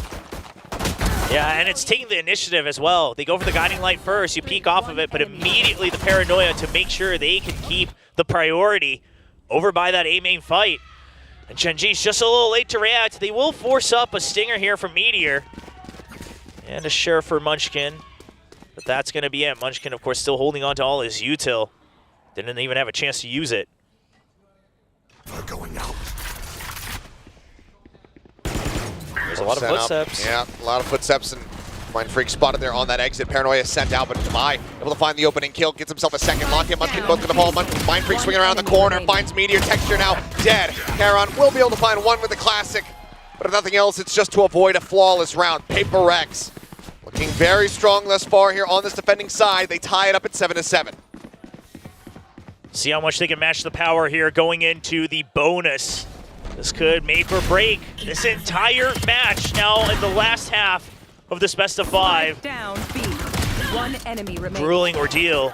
Surely just absolutely invaluable experience for both teams heading into Master Shanghai, but right now their eyes are on that trophy right in front of them on stage.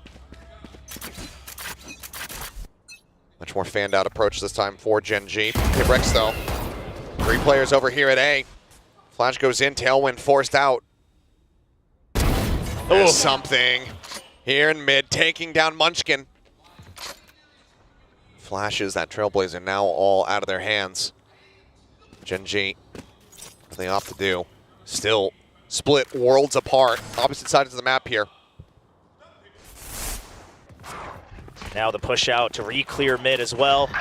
That solidifies all the information they need. They are going to find the Jet over by A, but not the entire force. So no sign of the spike just yet. You hold on to mid. That cuts off all the rotations from Gen G. PRX still in a very good spot on this bonus. 2 Bulldogs still and a Phantom as well on top of that Outlaw. So they're looking okay. Texture finding that pick there. Opens up that B side a little bit more as Meteor is stuck in a bad spot. Looking for the trade out from Karon, but no, it's not going to be found. And now Texture all on his lonesome. Spike recovered. Finds the kill. Jing going to be taken down. See if he can get the clutch.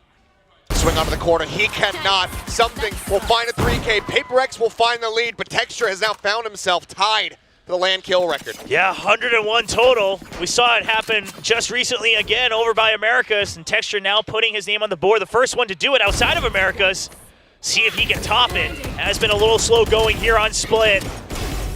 He wants to put his name on that global board. He does, but it will be a hollow prize if he does that in a loss. Yes. I mean, that would be brutal, devastating, quite frankly, especially given the way he's been playing this entire series. Coming into this map, the only one positive on his KD on Gen G, and by a massive amount, 22 or something like that.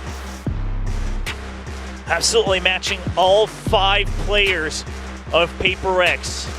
All deemed nightmares in their own right by every opponent they face internationally. And Texture trying to lead his teammates to yet another victory against them. Gen G, first time out here on the map. 1 more left for them. Solo, hoping, praying that he won't need to call another one. I'm sure Alex had plenty of relief seeing this come through, seeing the team start things off so nicely in this second half. All right, it's just going to be Sheriff. Some half armor is still bought up, but you know that there's the potential of the Outlaw still on the other side. They're even going to force up the Stingers with the high potential of that Outlaw continuing into this round. This is a very bold move and one that could have significant ramifications for them. As Jing nearly poking his head up over the top there. Trailblazer spotting, paint shell's just going to be lobbed in. Meteor does take a shot in the shoulder. Wheeled down to 85. This is a fast read from Forsaken. He knows that that's the lurk. Paranoia, counter Paranoia coming through. Divine moves up out of Raptors to go ahead and backfill this site, but now Mindfreak just holding it. Alley is able to fight it. Texture, you've broken the record, but now he's dead. Mindfreak on for 3 in this round. Jing puts that Outlaw to use, taking down Meteor. Lakia can't find anything else. PRX now stretched the lead by 2 rounds. An immediate read from PRX. As soon as they get contact, as soon as they check that it is that Jet, they make the rotate, and sure, Texture, you got 102 kills. He might tag on more, but to what avail? To what avail indeed. Again, not wanting that hollow prize. Yes, it is nice to be able to establish that one. Yeah. But to not walk away with the victory. I'll just ask Icebox how he feels. Now he doesn't even have the record. Is that true? Jiggle peek there, something looking for the timing shot. Unable to get it. As Lakia can breathe a sigh of relief.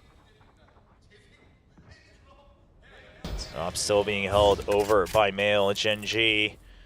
Not too many options. Now, something that's coming from this role swap between Munchkin and Lakia is that Munchkin wants to be a bit more aggressive. He wants to create space himself to try to make the calls, but a lot of times that finds him alone. Getting taken out with no trade in sight. Trailblazer doesn't check into Male. Something pushing out here alongside that smoke. Some confirmation off of that guiding light, but has to dash away. Good sense there from Gen G. Not wanting to just blind face forward. Force them out, and hearing that tailwind, they'll know that they'd made the right decision. Yeah, but it looks like Gen G's banking on the fact that the op has rotated over to the A side. There's still a lot of members here on B. Spray goes through, but it's right in between the players. The entry now beginning, but Lakia line it up. Mind Freak able to find Meteor. Something does get taken down. The one kill that they found thus far. Mind Freak flushed out of backside. The push forward from Forsaken, able to find Karen as they go back and forth. Munchkin. 3K for him in the round as the plant gets ready to come through. Jing, however, arriving. Showstopper at the ready. Drawn out, spotting. Munchkin sends it, kills him. Texture managing to strike him down. The record grows, and now he has his own showstopper online. Pops it immediately. Divide backing away. He checks that close angle, knows that he's not in Raptors, knows that he's not right on top of him. Still a lot more work to be done. It's absolutely clutchable here. 4-5, but Texture just takes the challenge, gets the headshot, and he keeps Gen G alive. He keeps them in this final map. Wants to put meaning behind that new record for himself. Won't back down without a fight. A beautiful paranoia from Mind Freak. I mean, it's perfectly timed. He waits half a second longer than I thought he would have, but it was even better. So he made the right call, but it's just a wraparound. You could tell PRX, they were a little worried about it. But what can you do? It's too many angles. At the end of the day, once again, it is Texture keeping them in the fight. Meteor one away from the Bladestorm himself. Toxins going up. Hockey just forcing him back. Snake butt out the rip. It's a very fast take of mid here for the side of Gen G. Something posted up on the box. Paranoia sent in the garage, and Meteor just strafes right into that headshot. Trailblazer will get the stun up. There's a Cloudburst thrown down by Mind Freak, covering fire. Is able to find two. Forsaken takes down Texture now. As that is the cleanup. A swift take of mid, but no one there from PRX to be found. They stay statuesque on the site, and they strike down each and every member of Gen G as they come at them. I mean, this time, Gen G, they try to bait out the paranoia early, things like that, and that was all good and well done. One enemy remaining. But they're just not fast enough on the flood in. Losing a couple too many members, and I was about to say, yeah, I think you call the timeout. You can't save it just to try to deny the opportunity away from Coach Alex, but right now, you have to calm your players down if you're Gen G. You have to stop the momentum over from PRX. You gotta go back, maybe slow things down a bit. Maybe try to figure out the default setups a bit more from PRX. Because just barreling through, it didn't work for PRX, and it's not working for you. It's not. We'll see, though, if he can calm these players down, if he can get them focused back in. We saw it from in that first half.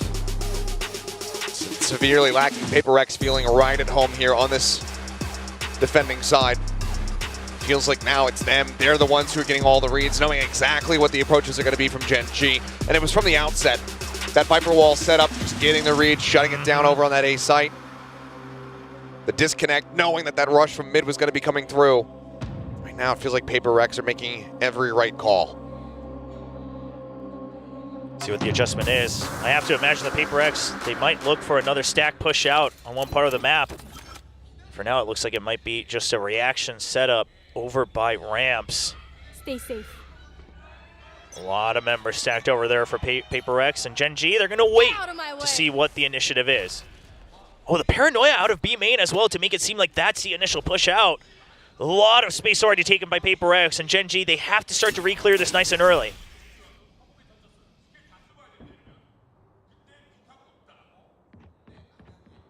Something going to be inching forward. Lone member now on this A site. Charon just backing away. His Mind Freak as well. A lot of forward space. Meteor in the meantime, though, able to find one. Snappy from Mind Freak. Comes up with a kill. Looks for another one, but can't quite make it happen. Meteor updrafting, but a bit too over-aggressive. Ends up getting punished. Forsaken puts him down. HP bars right now very low. Something here on the wraparound, just listening for information, paying attention to where the Seekers are chasing. The buy just rushes out. He's able to find Charon, and Texture barely makes his way back over into the sewer before getting picked off. And that exit, it's taken. Something is there. He's waiting. He's ready. And they know that they were split. One in sewers, one in Ramen, and that's just spray down from Devi. Poison's off. Locky with a creep up in the garage is able to recover that Vandal, but at 45 HP in this 1v3 with 30 seconds left to go. The spike strand on the opposite side of mid. It's basically hopeless. Not going to be able to find it. Forsaken will put him down, and PRX will take one step closer to becoming the champions once again here in Pacific. 2 more rounds left to go. Gen G, can they turn it around? So we get ready to go into another bye. One enemy remaining. Desk was talking about it. That overtime. Is it possible? Can we get there? Well, this round's also going to be another tough one. You've got that pit over on the side of PRX. So if you want, dawdle on too much time. Oh, nope, they're not even going to give that opportunity. Use deep in vents as well. Denies the entirety of mid. And they'll continue to cover male. The entry, something pushed out early. The paranoia there as well. The paranoias have been so good from Mindfreak. I praised Karen early on in this best of 5, but this time it's Mindfreak. The timing just perfect to make sure that no more trades happen. And then the immediate shift. Holding close, but he pulls off that angle. Curious if they spotted an elbow out of place as Jing catching Meteor, dashing forward there in the Cloudburst. Takes out Texture as well. Paint Shells lobbed in. As Jing on the hunt. Looks for a little bit more. Munchkin does manage to shut him down. But still, PRX, it feels like the round is already theirs. It feels like the map, the series. It should already be theirs. One player left, Karan, to try to make a difference, and he cannot. Devi will shut him down. The cash is gone. The hopes dwindling. PRX are 1 round away. Took a long while to get here, but PRX looking to reclaim their seat at Pacific. With the return of Jing, they've looked revitalized, and they're here to tell the rest of the world that they are undeniably at the top of VCT Pacific. An all-in gambit here for Gen G. They need 4 rounds consecutively to take this into overtime. I mean, the reads here from PRX, they saw that early snake bite. They're ready for it. It's looking like another crunch, similar to Bind, and there it is! Something coming in with 2, pulls the knives, Mindfreak pushing forward, finds 1, looks for the second, can't quite make it happen. Something with 3 bullets remaining has to back away. A 2v3, however, in damage dealt. Karen and Lakia both down to the dregs of their HP bars. It seems like this should just about be it. The Trailblazer to check for presence. Karen making it known. Grabs himself a Phantom, backs away, but how do you even try to get yourself back into this round? And the most you can hope for is exactly this. You go in as a double, you rotate, you hope that it's not a full stack from PRX. At the best, at the worst, it's just going to be a 2v2. If you can somehow get in with only 45 HP on Lakia, sure, you have the pit. But still so much util on the side of PRX. You've got the double snake bites, got the double cloudburst still. 35 seconds remaining. Devi, the only one on this side of the map. They're running short, and now Garage is cleared, so Devi, he should be ready for this. The call is being made. Forsaken rotating himself around. Something will just continue to poke and prod, relying on the rest of his team to be able to get this done. There's a swing out, and there's both kills! It all comes to an end! PRX! They lose 3-1 in kickoff to Gen G, but now they come back in. They say, you are pretenders to the throne. They will redon their crowns here as the kings of Pacific. Once again returning and telling Gen G this ain't a rivalry. They already took down DRX as their old rivals, and they say, no, you still remain a challenger to Gen G. PRX will be going to Master Shanghai as the first seed, the top of Pacific. The bye, the opponent selection, the championship points, all in their hands, as well as the title of Kings. They are once again back on top. Gone for a short while, but not a long while. Gen G occupying the throne for a brief moment. But PRX, they are back at their peak. And I think realistically, as Paper Thin joins me, I think realistically, we can be proud of both of these teams fighting tooth and nail all the way into this game 5. It's a battle of perseverances, hugs, fist bumps, etc. exchanged on stage. But I think for the most part, if you're a fan of Pacific, you're feeling pretty damn good about Master Shanghai. I mean, my heart's been racing all day. This has just been so incredible to watch. The fans here have been absolutely insane. It is so loud in here right now. What a day. I mean, so many things to talk about. Obviously a great match. Texture setting the land kill record. Absolutely brilliant performance from him today. I mean, he has just been wonderful, top to bottom all day. But really, PRX just such tenacity here. I mean, one of the things coming into today, right, Achilles, is that they haven't been able to do so well in best of fives, other than last year against PRX in the finals of VCT Pacific. But here today, they're back, and they are back with a force. They looked incredible all day today. Both teams did. Absolutely. And I mean, not even, going back to that old aggressive style. We hadn't seen split for them in quite some time, not since Money Up was on the team. But they opt to just go for a mirrored composition versus Gen G. And while Gen G, yes, they do make their own adjustments, having Lockett go over and play that Viper for the first time, which I think was overall a solid enough performance from him. They still just come away with it. Nothing tricky, nothing up their sleeve, just straight up gameplay, expected styles from PRX there on split to be able to close out the win. And it was just overall a very solid second half. Of course, we've got William Jobber moving down onto the stage to get ready for our awards ceremony, which is why we have Paper Thin joining in with me right now. But, I mean, you're sat on the desk. Give me your thoughts overall on the series, because this, to me, felt like an incredible one. No, this was one of the best. I mean, right up there with last year, with that reverse sweep that PRX had.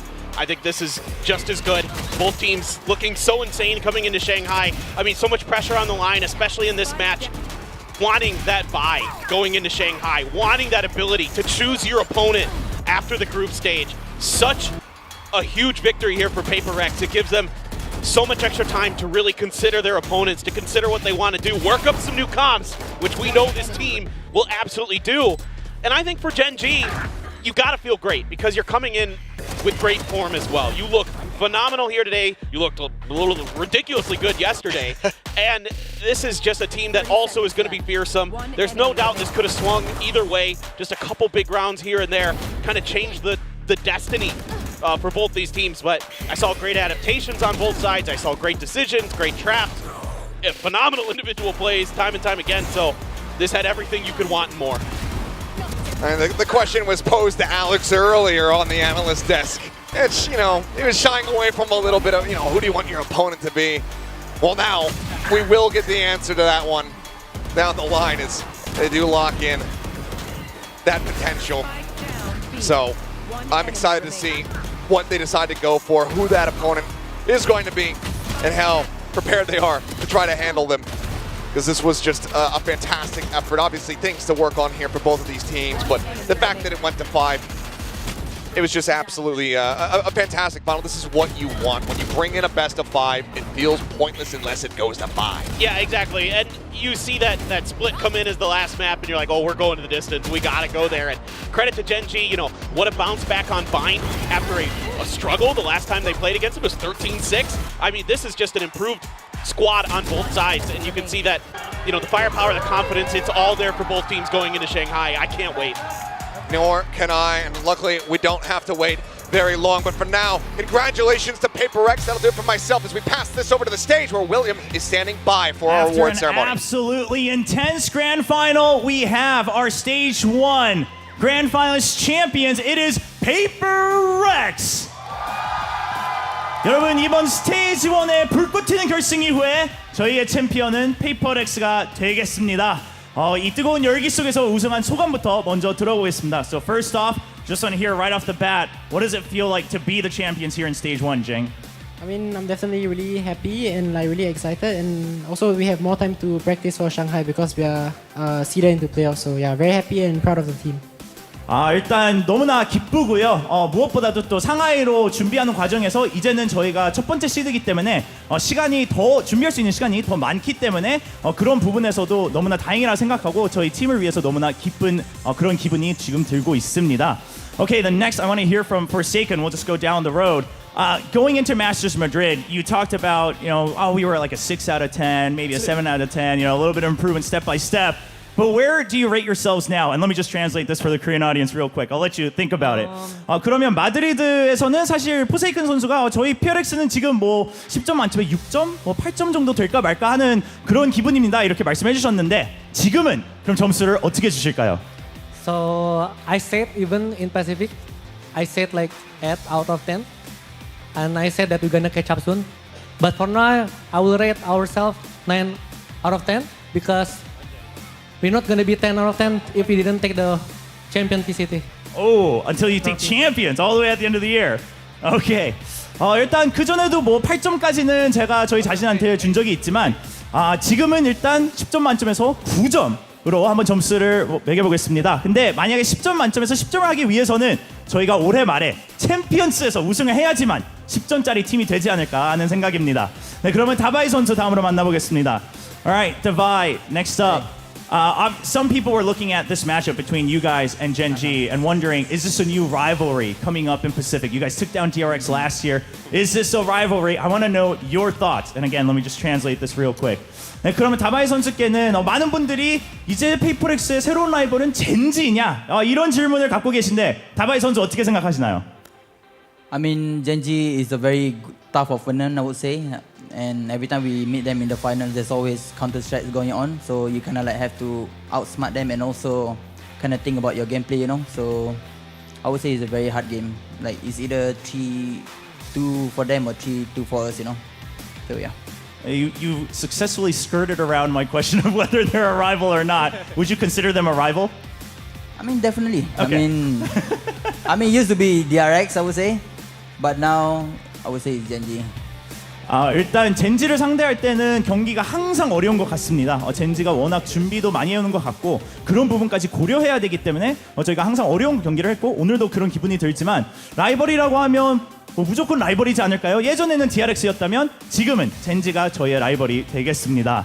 Alright, next up it's going to be you, Ilya. And something I just want to ask you, you guys are now going in as the first seed over to Master Shanghai, and we just heard there's a new benefit. You get to choose your opponent in the playoffs, and I'm wondering if you already have a team in mind that you'd like to play. 그럼 썸띵 선수에게는 이번 마스터즈 상하이에서는 첫 번째 시드 팀이 플레이오프에서 적 팀을 지정할 수 있는 그런 주도권이 주어집니다. 과연 어떤 팀을 만나길 기대하고 있는지 들어보겠습니다.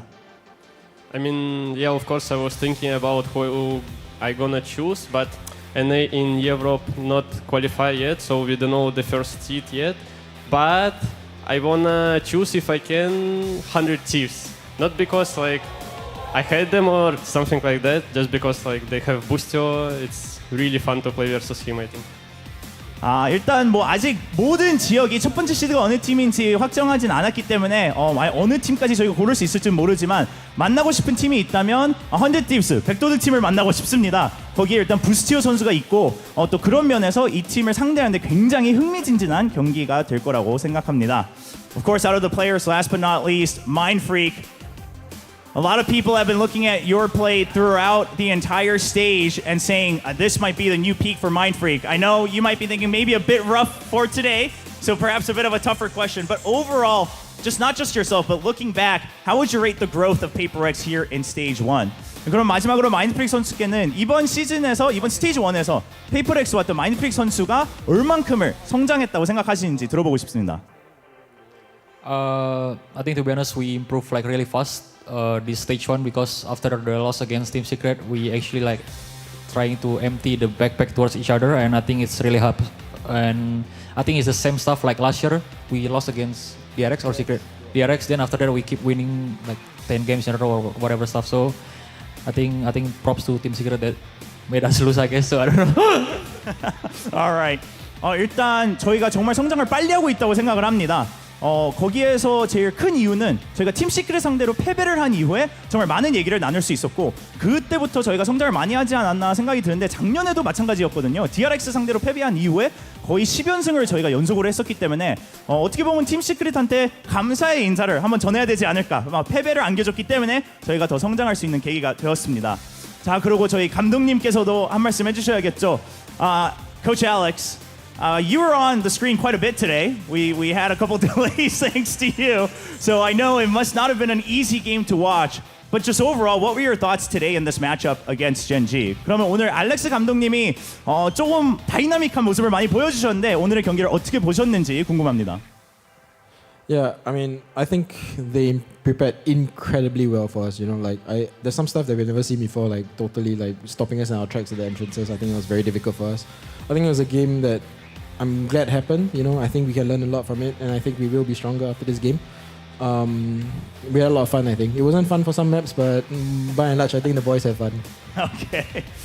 일단 뭐 선수들이 말해 준 것처럼 젠지가 정말 준비를 많이 해왔다고 느꼈습니다. 뭐 여러 가지로 저희를 정말 상대하는 데 있어서 정말 저격하는 플레이가 많이 나왔고 그래서 어떻게 보면 너무나 좋은 경험이었고 저희가 배울 수 있는 점이 많았습니다. 전체적으로는 좀 재밌는 결승이지 않았나. 물론 저 개인적으로는 항상 재밌진 않았지만 선수들이 즐겁게 경기를 치른 것 같아서 저는 만족스러운 결승이라고 생각합니다. So once again, this is your champion team, PRX, going in as the first seed to Master Shanghai, taking the 3 extra championship points, the buy into the playoffs, and of course, their selection of their opponent in Shanghai. 다시 한번 이번 스테이지 1의 챔피언 팀, PRX, 챔피언십 포인트 3점과 또 플레이오프로 바로 올라갈 수 있는 자격을 가지고 올라가게 됩니다. 근데 여기서 저희가 맞히면 안 되겠죠? 오늘 결승전에 MVP 선수는 누구였을지 한번 알아보겠습니다. Of course, we still do have to crown one more victor. It's going to be the MVP of the grand finals of Stage 1 of VCT Pacific. We've got our fans sharing their ideas, but today's MVP will be Jing! 자, 오늘의 결승 MVP는 바로 징 선수입니다. First of all, just tell me, how do you feel being the MVP? I mean, definitely feel like proud of myself, I guess, because I mean, honestly, I haven't played like tournaments in pretty long, like maybe half a year or something. So I'm like slowly still getting used to playing on stage. But yeah, I think I'm slowly getting my feel back. 일단 뭐 너무나 제 자신이 좀 대견스럽네요. 사실 오랫동안 경기를 치르지 못했기 때문에 좀 걱정도 있었지만 이렇게 결승전에서 MVP를 가져갈 수 있어서 굉장히 자랑스럽고 좀 다행이라고 생각합니다. 사실 찡 선수라면 지금 찡 선수가 말씀해 주신 것처럼 경기를 한동안 안 치르다가 복귀를 한 상태인데 그런 부분에 있어서 부담은 없었는지 그리고 이제는 그런 부담을 모두 내려놓을 수 있는지도 물어보겠습니다. So obviously, like you said, you made a return coming in, and a lot of people looked forward to it. Sure, we talked about maybe the pressure before, but do you feel now that you're really back ingrained in the system, no pressure about returning, from a break? I mean, wait, sorry, what's the question again? Do you feel no pressure anymore about having taken a break before? Do you feel that it's just back to old times where you've been playing nonstop? I mean, I don't really think I feel pressure because most of the fans are really nice and like they don't really like hate or anything. So I mean that definitely helps. And also the fact that I was playing a lot, so I'm confident in my own individual skills. So yeah, I mean, I don't really think I have any pressure. So yeah, that's why I was able to perform like this. 일단 부담은 없는 것 같습니다. 팬분들이 너무나 또 사랑도 많이 보내주시고 응원을 잘해주셨기 때문에 그런 부분에 있어서 부담은 안 느꼈고 또 그래도 개인적으로는 게임을 계속 해오고 있었기 때문에 개인적인 실력에 있어서는 한 번도 의심한 적이 없기 때문에 이제는 팀과 계속 경기를 치르면서 부담 없이 계속 앞으로 나아갈 수 있을 것 같습니다. 마지막으로 그러면 오늘 너무나 잘 경기를 치러졌지만 만약에 내가 팀원한테도 MVP를 주고 싶다면 어느 선수가 될지 궁금합니다. Last but not least, of course, we voted for you as the MVP. But if you had to select someone on PRX today in the grand finals as an MVP, who would you pick? I don't think there's like a specific person because I think everyone did their role, everyone did their part, and I mean, yeah, I guess everyone. I don't think there's a specific person. Okay, I mean this is classic PRX friendship, I think, coming through as well. 한 명만 고르기는 어려운 것 같습니다. 사실 5명 모두 본인이 해야 되는 그 롤을 잘해줬기 때문에 MVP를 저보고 고르라고 하면 못 고를 것 같습니다. 여기까지 저희 MVP 인터뷰를 했고요. 저희 MVP 이번에 스테이지 1에서는 저희 VCT 퍼시픽의 파트너인 에이서의 프레데터 랩톱이 수여됩니다. 축하드립니다. So to our MVP of Stage 1, you receive an Acer Predator laptop from our VCT Pacific partner. Just so everyone knows, we gave it to him. Here it is in the flesh. Once again, congratulations to Jing for that MVP. And of course, once again, a huge congratulations to PRX as your Stage 1 championship champions. Coach Alex, did you want to say something? Alex, did you want to say something? No? Okay. Okay, well then once again, ladies and gentlemen, I present to you your champions for Stage 1 of VCT Pacific. Please continue to cheer on not just PRX, but all 3 teams going to Master Shanghai to represent VCT Pacific. Oh, you want to say a couple more words? Okay, one more second. 제가 마무리하려고 했는데 다바이 선수가 한마디 더 나누고 싶다고 하네요. 잠깐 한번 들어보겠습니다. So today I would like to dedicate this win to my mom because it's Mother's Day, right? So yeah, happy Mother's Day. 오늘의 승리는 다바이 선수의 어머님께 바치고 싶다고 합니다. 또 해외에서는 오늘이 어머니 날이기 때문에 꼭 어머님께 이 승리를 바치고 싶다고 하고 알렉스 감독님이 약간 그러면 나는 뭐가 되나 약간 이런 표정을 보여주셨던 것 같은데 Coach Alex, do you also wanna? Okay, all of you guys. 저희 다 같이 저희 어머님께 오늘의 승리를 바치겠습니다. 그럼 이렇게 다시 한번 VCT 퍼시픽 스테이지 1의 챔피언 우승팀 PRX를 소개합니다. Once again, your Stage 1 champions, PRX.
And our VCT Pacific Stage 1 Grand Finalist winners are none other than PRX. And in true PRX fashion, they made you doubt for a second. They made your heart rate go through the roof. And we got to map 5 and you were still not sure if PRX was going to win today. But they are indeed the winners.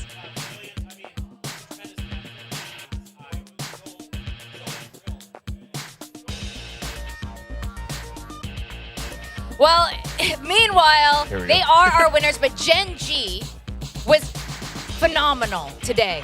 I was already a Gen G supporter by the end of kickoff, but it's just like a little bit crazy here. But by the end of today, texture was so good. I am so proud. I had this conflicting feelings. I was like, yes, I predicted for PRX to win, but I was so proud of how Gen G was playing. Their performance was incredible today. Yeah, this was really impressive from both teams. Like, so many back and forth, so many close maps. You know, it goes to map 5, and it's still very, very close all the way up to the end. So this is truly what you want out of these two teams. You want to see them in their best peak performance going into Shanghai. They look like they're there. You know, who knows what's going to happen when we get there, but man, I was so impressed today. Meteor was looking great all day. I mean, Munchkin was calling a good game. You know, Lakia was there. Karon was having a decent day. It was everything you could want out of both of these teams and more, like I said. Absolutely. Pretty much evenly matched, right? I think it was really interesting that, you know, Munchkin and Lakia last minute kind of like swapped roles. Maybe they practiced for that. It was a really, really interesting decision, but by the end of it, you can't say that, like, you know, Gen G's like worse than PRX or whatever. It really is just battle of like wit and mind games, and PRX towards the end really started to ramp things up. And Gen G, on the other hand, like, this could have been their map as well. It's just that by the end of it, PRX, you know, whether or not it's timeouts or figured something out, they made it work. Yeah, I mean, well, PRX defense split is pretty good. We have our own awards to give out today. It's the guessing game. You know, we've been playing this all Stage 1. And I think the most important thing here is that William and Asterai go down. Not that we, the rest of us, have ranked up, but we actually have our Radiant winners today. Congratulations to Valdez. Hey. Congratulations to Achilles. Hey. You are now the guessing game Radiants of VCT Pacific. You are gods of the guessing game. And what that means is you win this awesome Riot Reina trophy. Well, it's actually a figurine, which you too can just buy it from the Riot store. It's really cool. But this is what Valdez and Achilles gets. But what the thing is, oh, here he comes. He's Here got he to goes. claim He's his just gonna trophy. grab it. Okay, Are you yeah. That's taking yours. It's yours. Bask in the glory. Come, I would love a quick interview with our winner here. Should we? You know, what were some of the tactics? Like, you were Iron for basically all of this Stage 1. How did you suddenly hit Radiant? You were like Gen G. You're amazing. finish. And first and foremost, I'd like to thank the Academy. Good this job is on truly that, an honor. No, it turns out like it's pretty easy to climb when things like game state are the questions, because that's a little bit easier to predict. You know what teams are going to be strong on certain maps. You know, like I had a good idea that Gen G was going to have a solid read of that Lotus as well as that Bind. I knew that was going to be two things that they really prepared. So I just came into it with solid expectations and logic, instead of having to try to answer some 50-50 questions. So you don't like to answer those like know, who's gonna get more first kills questions? Yeah, you know, this was easy. I'm surprised that you guys screwed it up as much as you did today. Whoa! Well, is there anyone you would like to dedicate this win to?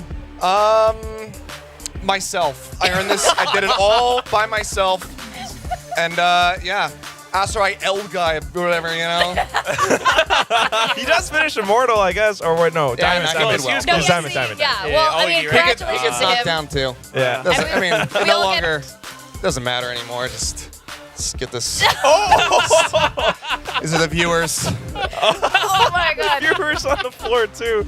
I'll be nice to you. Thank you. Okay. Thank you. Wow. The punishment is already there. I've been ironed. Well, okay. You know, we were talking about how the teams feel going to Shanghai. How do you feel about Shanghai and Pacific? Look, I don't want to get my hopes up because I've done that every single LAN that's ever existed in this game, and we haven't been able to bring anything home yet. But genuinely, I do feel very confident about these teams. I think that the fact that they were able to push each other so hard, just how clean that they can look, how they can rise to their opponents, I think that is a very good sign for Pacific. So yeah, maybe this just highlighted the grand final, you know? But all right, I'm out. Thank you very much. Congrats, Achilleos. He claims it. And Valdez. I don't know how they're going to split that in half. Just cut it down the middle. Gets the top half. And then, no, that's kind of weird. I don't know. We're going to let them figure it out however they want. Let's talk about this, actually. Going into Shanghai, these are our teams, 3 from each region. We have got T1, PRX, Gen G, and we saw the grand finals today between PRX and Gen G going the full distance. 5 maps looking stronger than ever. We got America's China and EMEA. You know what?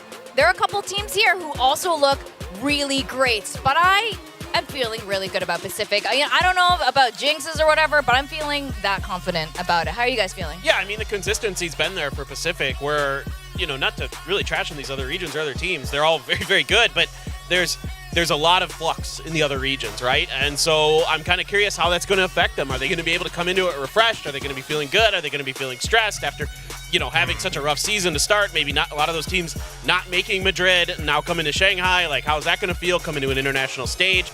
That's where I'm kind of, you know, questioning some of this, but I'm really also excited about our teams from China because they get to play in front of their home crowd fans. That's going to be absolutely electric. I totally expect one of those teams to make a deep run. I don't care which one it is, but I am super stoked to see those teams play live. They do. PRX, now that they've won, do get to pick who they get to play in Masters Shanghai, which will be kind of exciting. Ilya something already mentioned, 100 Thieves. Bucio's on that team. I'm sure he wants that rematch against Gen G, and you know, if it's just one player, he'll take it. Sure. We're also looking at Lev with Icebox on that team. That's also going to be a very exciting matchup. EDG is also, you know, from China, is also, you know, they've been to most of the international events. They're also fantastic. Foot and CNED? Yes. Foot and CNED. That's what I want to see that too. That team looks really scary to me right now. I know they struggled a little bit there towards the end, but overall, I think that team at the international stage is going to really hit And hard. if you pick who you want to pick, like you want to beat either like someone, do you want to go with someone easy or like you want to beat someone, well, not very easy, but you want to beat like the biggest bully in the prison yard and show like a big statement to everyone. Yeah, you know, that's what they do in prison, apparently. I don't know. That's what the TV shows Movies, say. yeah. That's what the TV shows say. So this puts PRX now at the top of the championship points board. This is so different than the start of stage 1 when Gen G was way up there with that 3-point extra lead from kickoff. Now that's PRX. Again, we were looking at some of these 4th place, 6th place placements here are like 4 and 3 points. This is going to be really important going to stage 2. All these points do carry over into the next stage. So it's not even over yet here at Pacific, Quack. Yeah, it's not over. I mean, all of these teams, especially I think the teams that are at like 3 and 4 points, they need to grind and they really need to practice up for stage 2, which is coming right next after Shanghai. But for now, I mean, just everyone looks incredibly good. Even DRX has a shot at going towards, representing the home crowd here in Champions Korea, like when, everything comes through. Yes. So now, while we've had our battle here in Pacific in Seoul, South Korea, we're sending our top 3 boys over to Shanghai. And audience, Pacific fans, this is the time when you cheer for all 3 of these teams, PRX, Gen G, and T1. Congratulations again to PRX for winning today's grand final in stage 1. Thank you, gentlemen, so much for joining me today. It was really fun. Of course, our casters as well, Achilleos and William, our production, and everyone involved. We will see you in China. That's right. Very excited. I mean, it's been a great stage for us. Everybody in Pacific at least got a win as well, so it was really competitive this season. I mean, Pacific is getting better and better and better. And, like Achilleos mentioned it, I don't want to get my hopes up too high, but I'm starting to feel like Pacific's time is coming. We are very almost making it to grand finals, right? Yep. I think it's time. We have to kind of admit, don't underestimate Pacific. Yeah. Well, see you guys over in Shanghai, and we have high hopes for our boys to be in the top 3, preferably the first place this time. So thank you. Good night, Seoul, South Korea. We'll see you in a few weeks.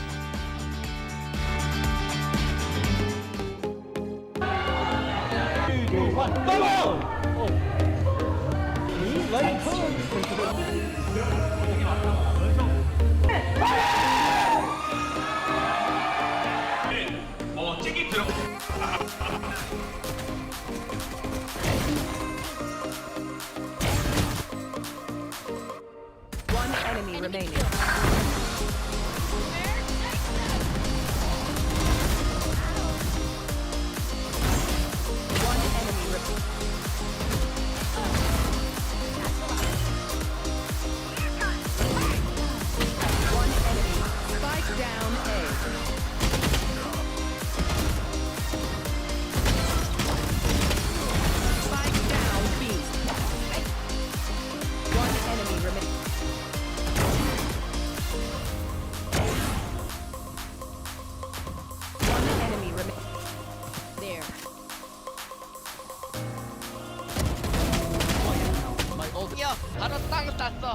Spike planted. One enemy remaining.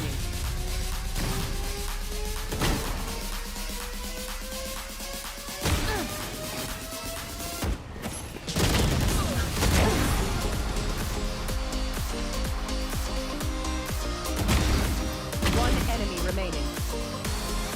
One enemy remaining.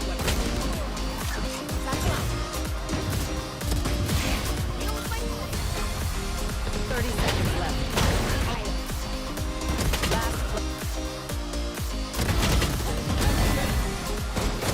Spike down.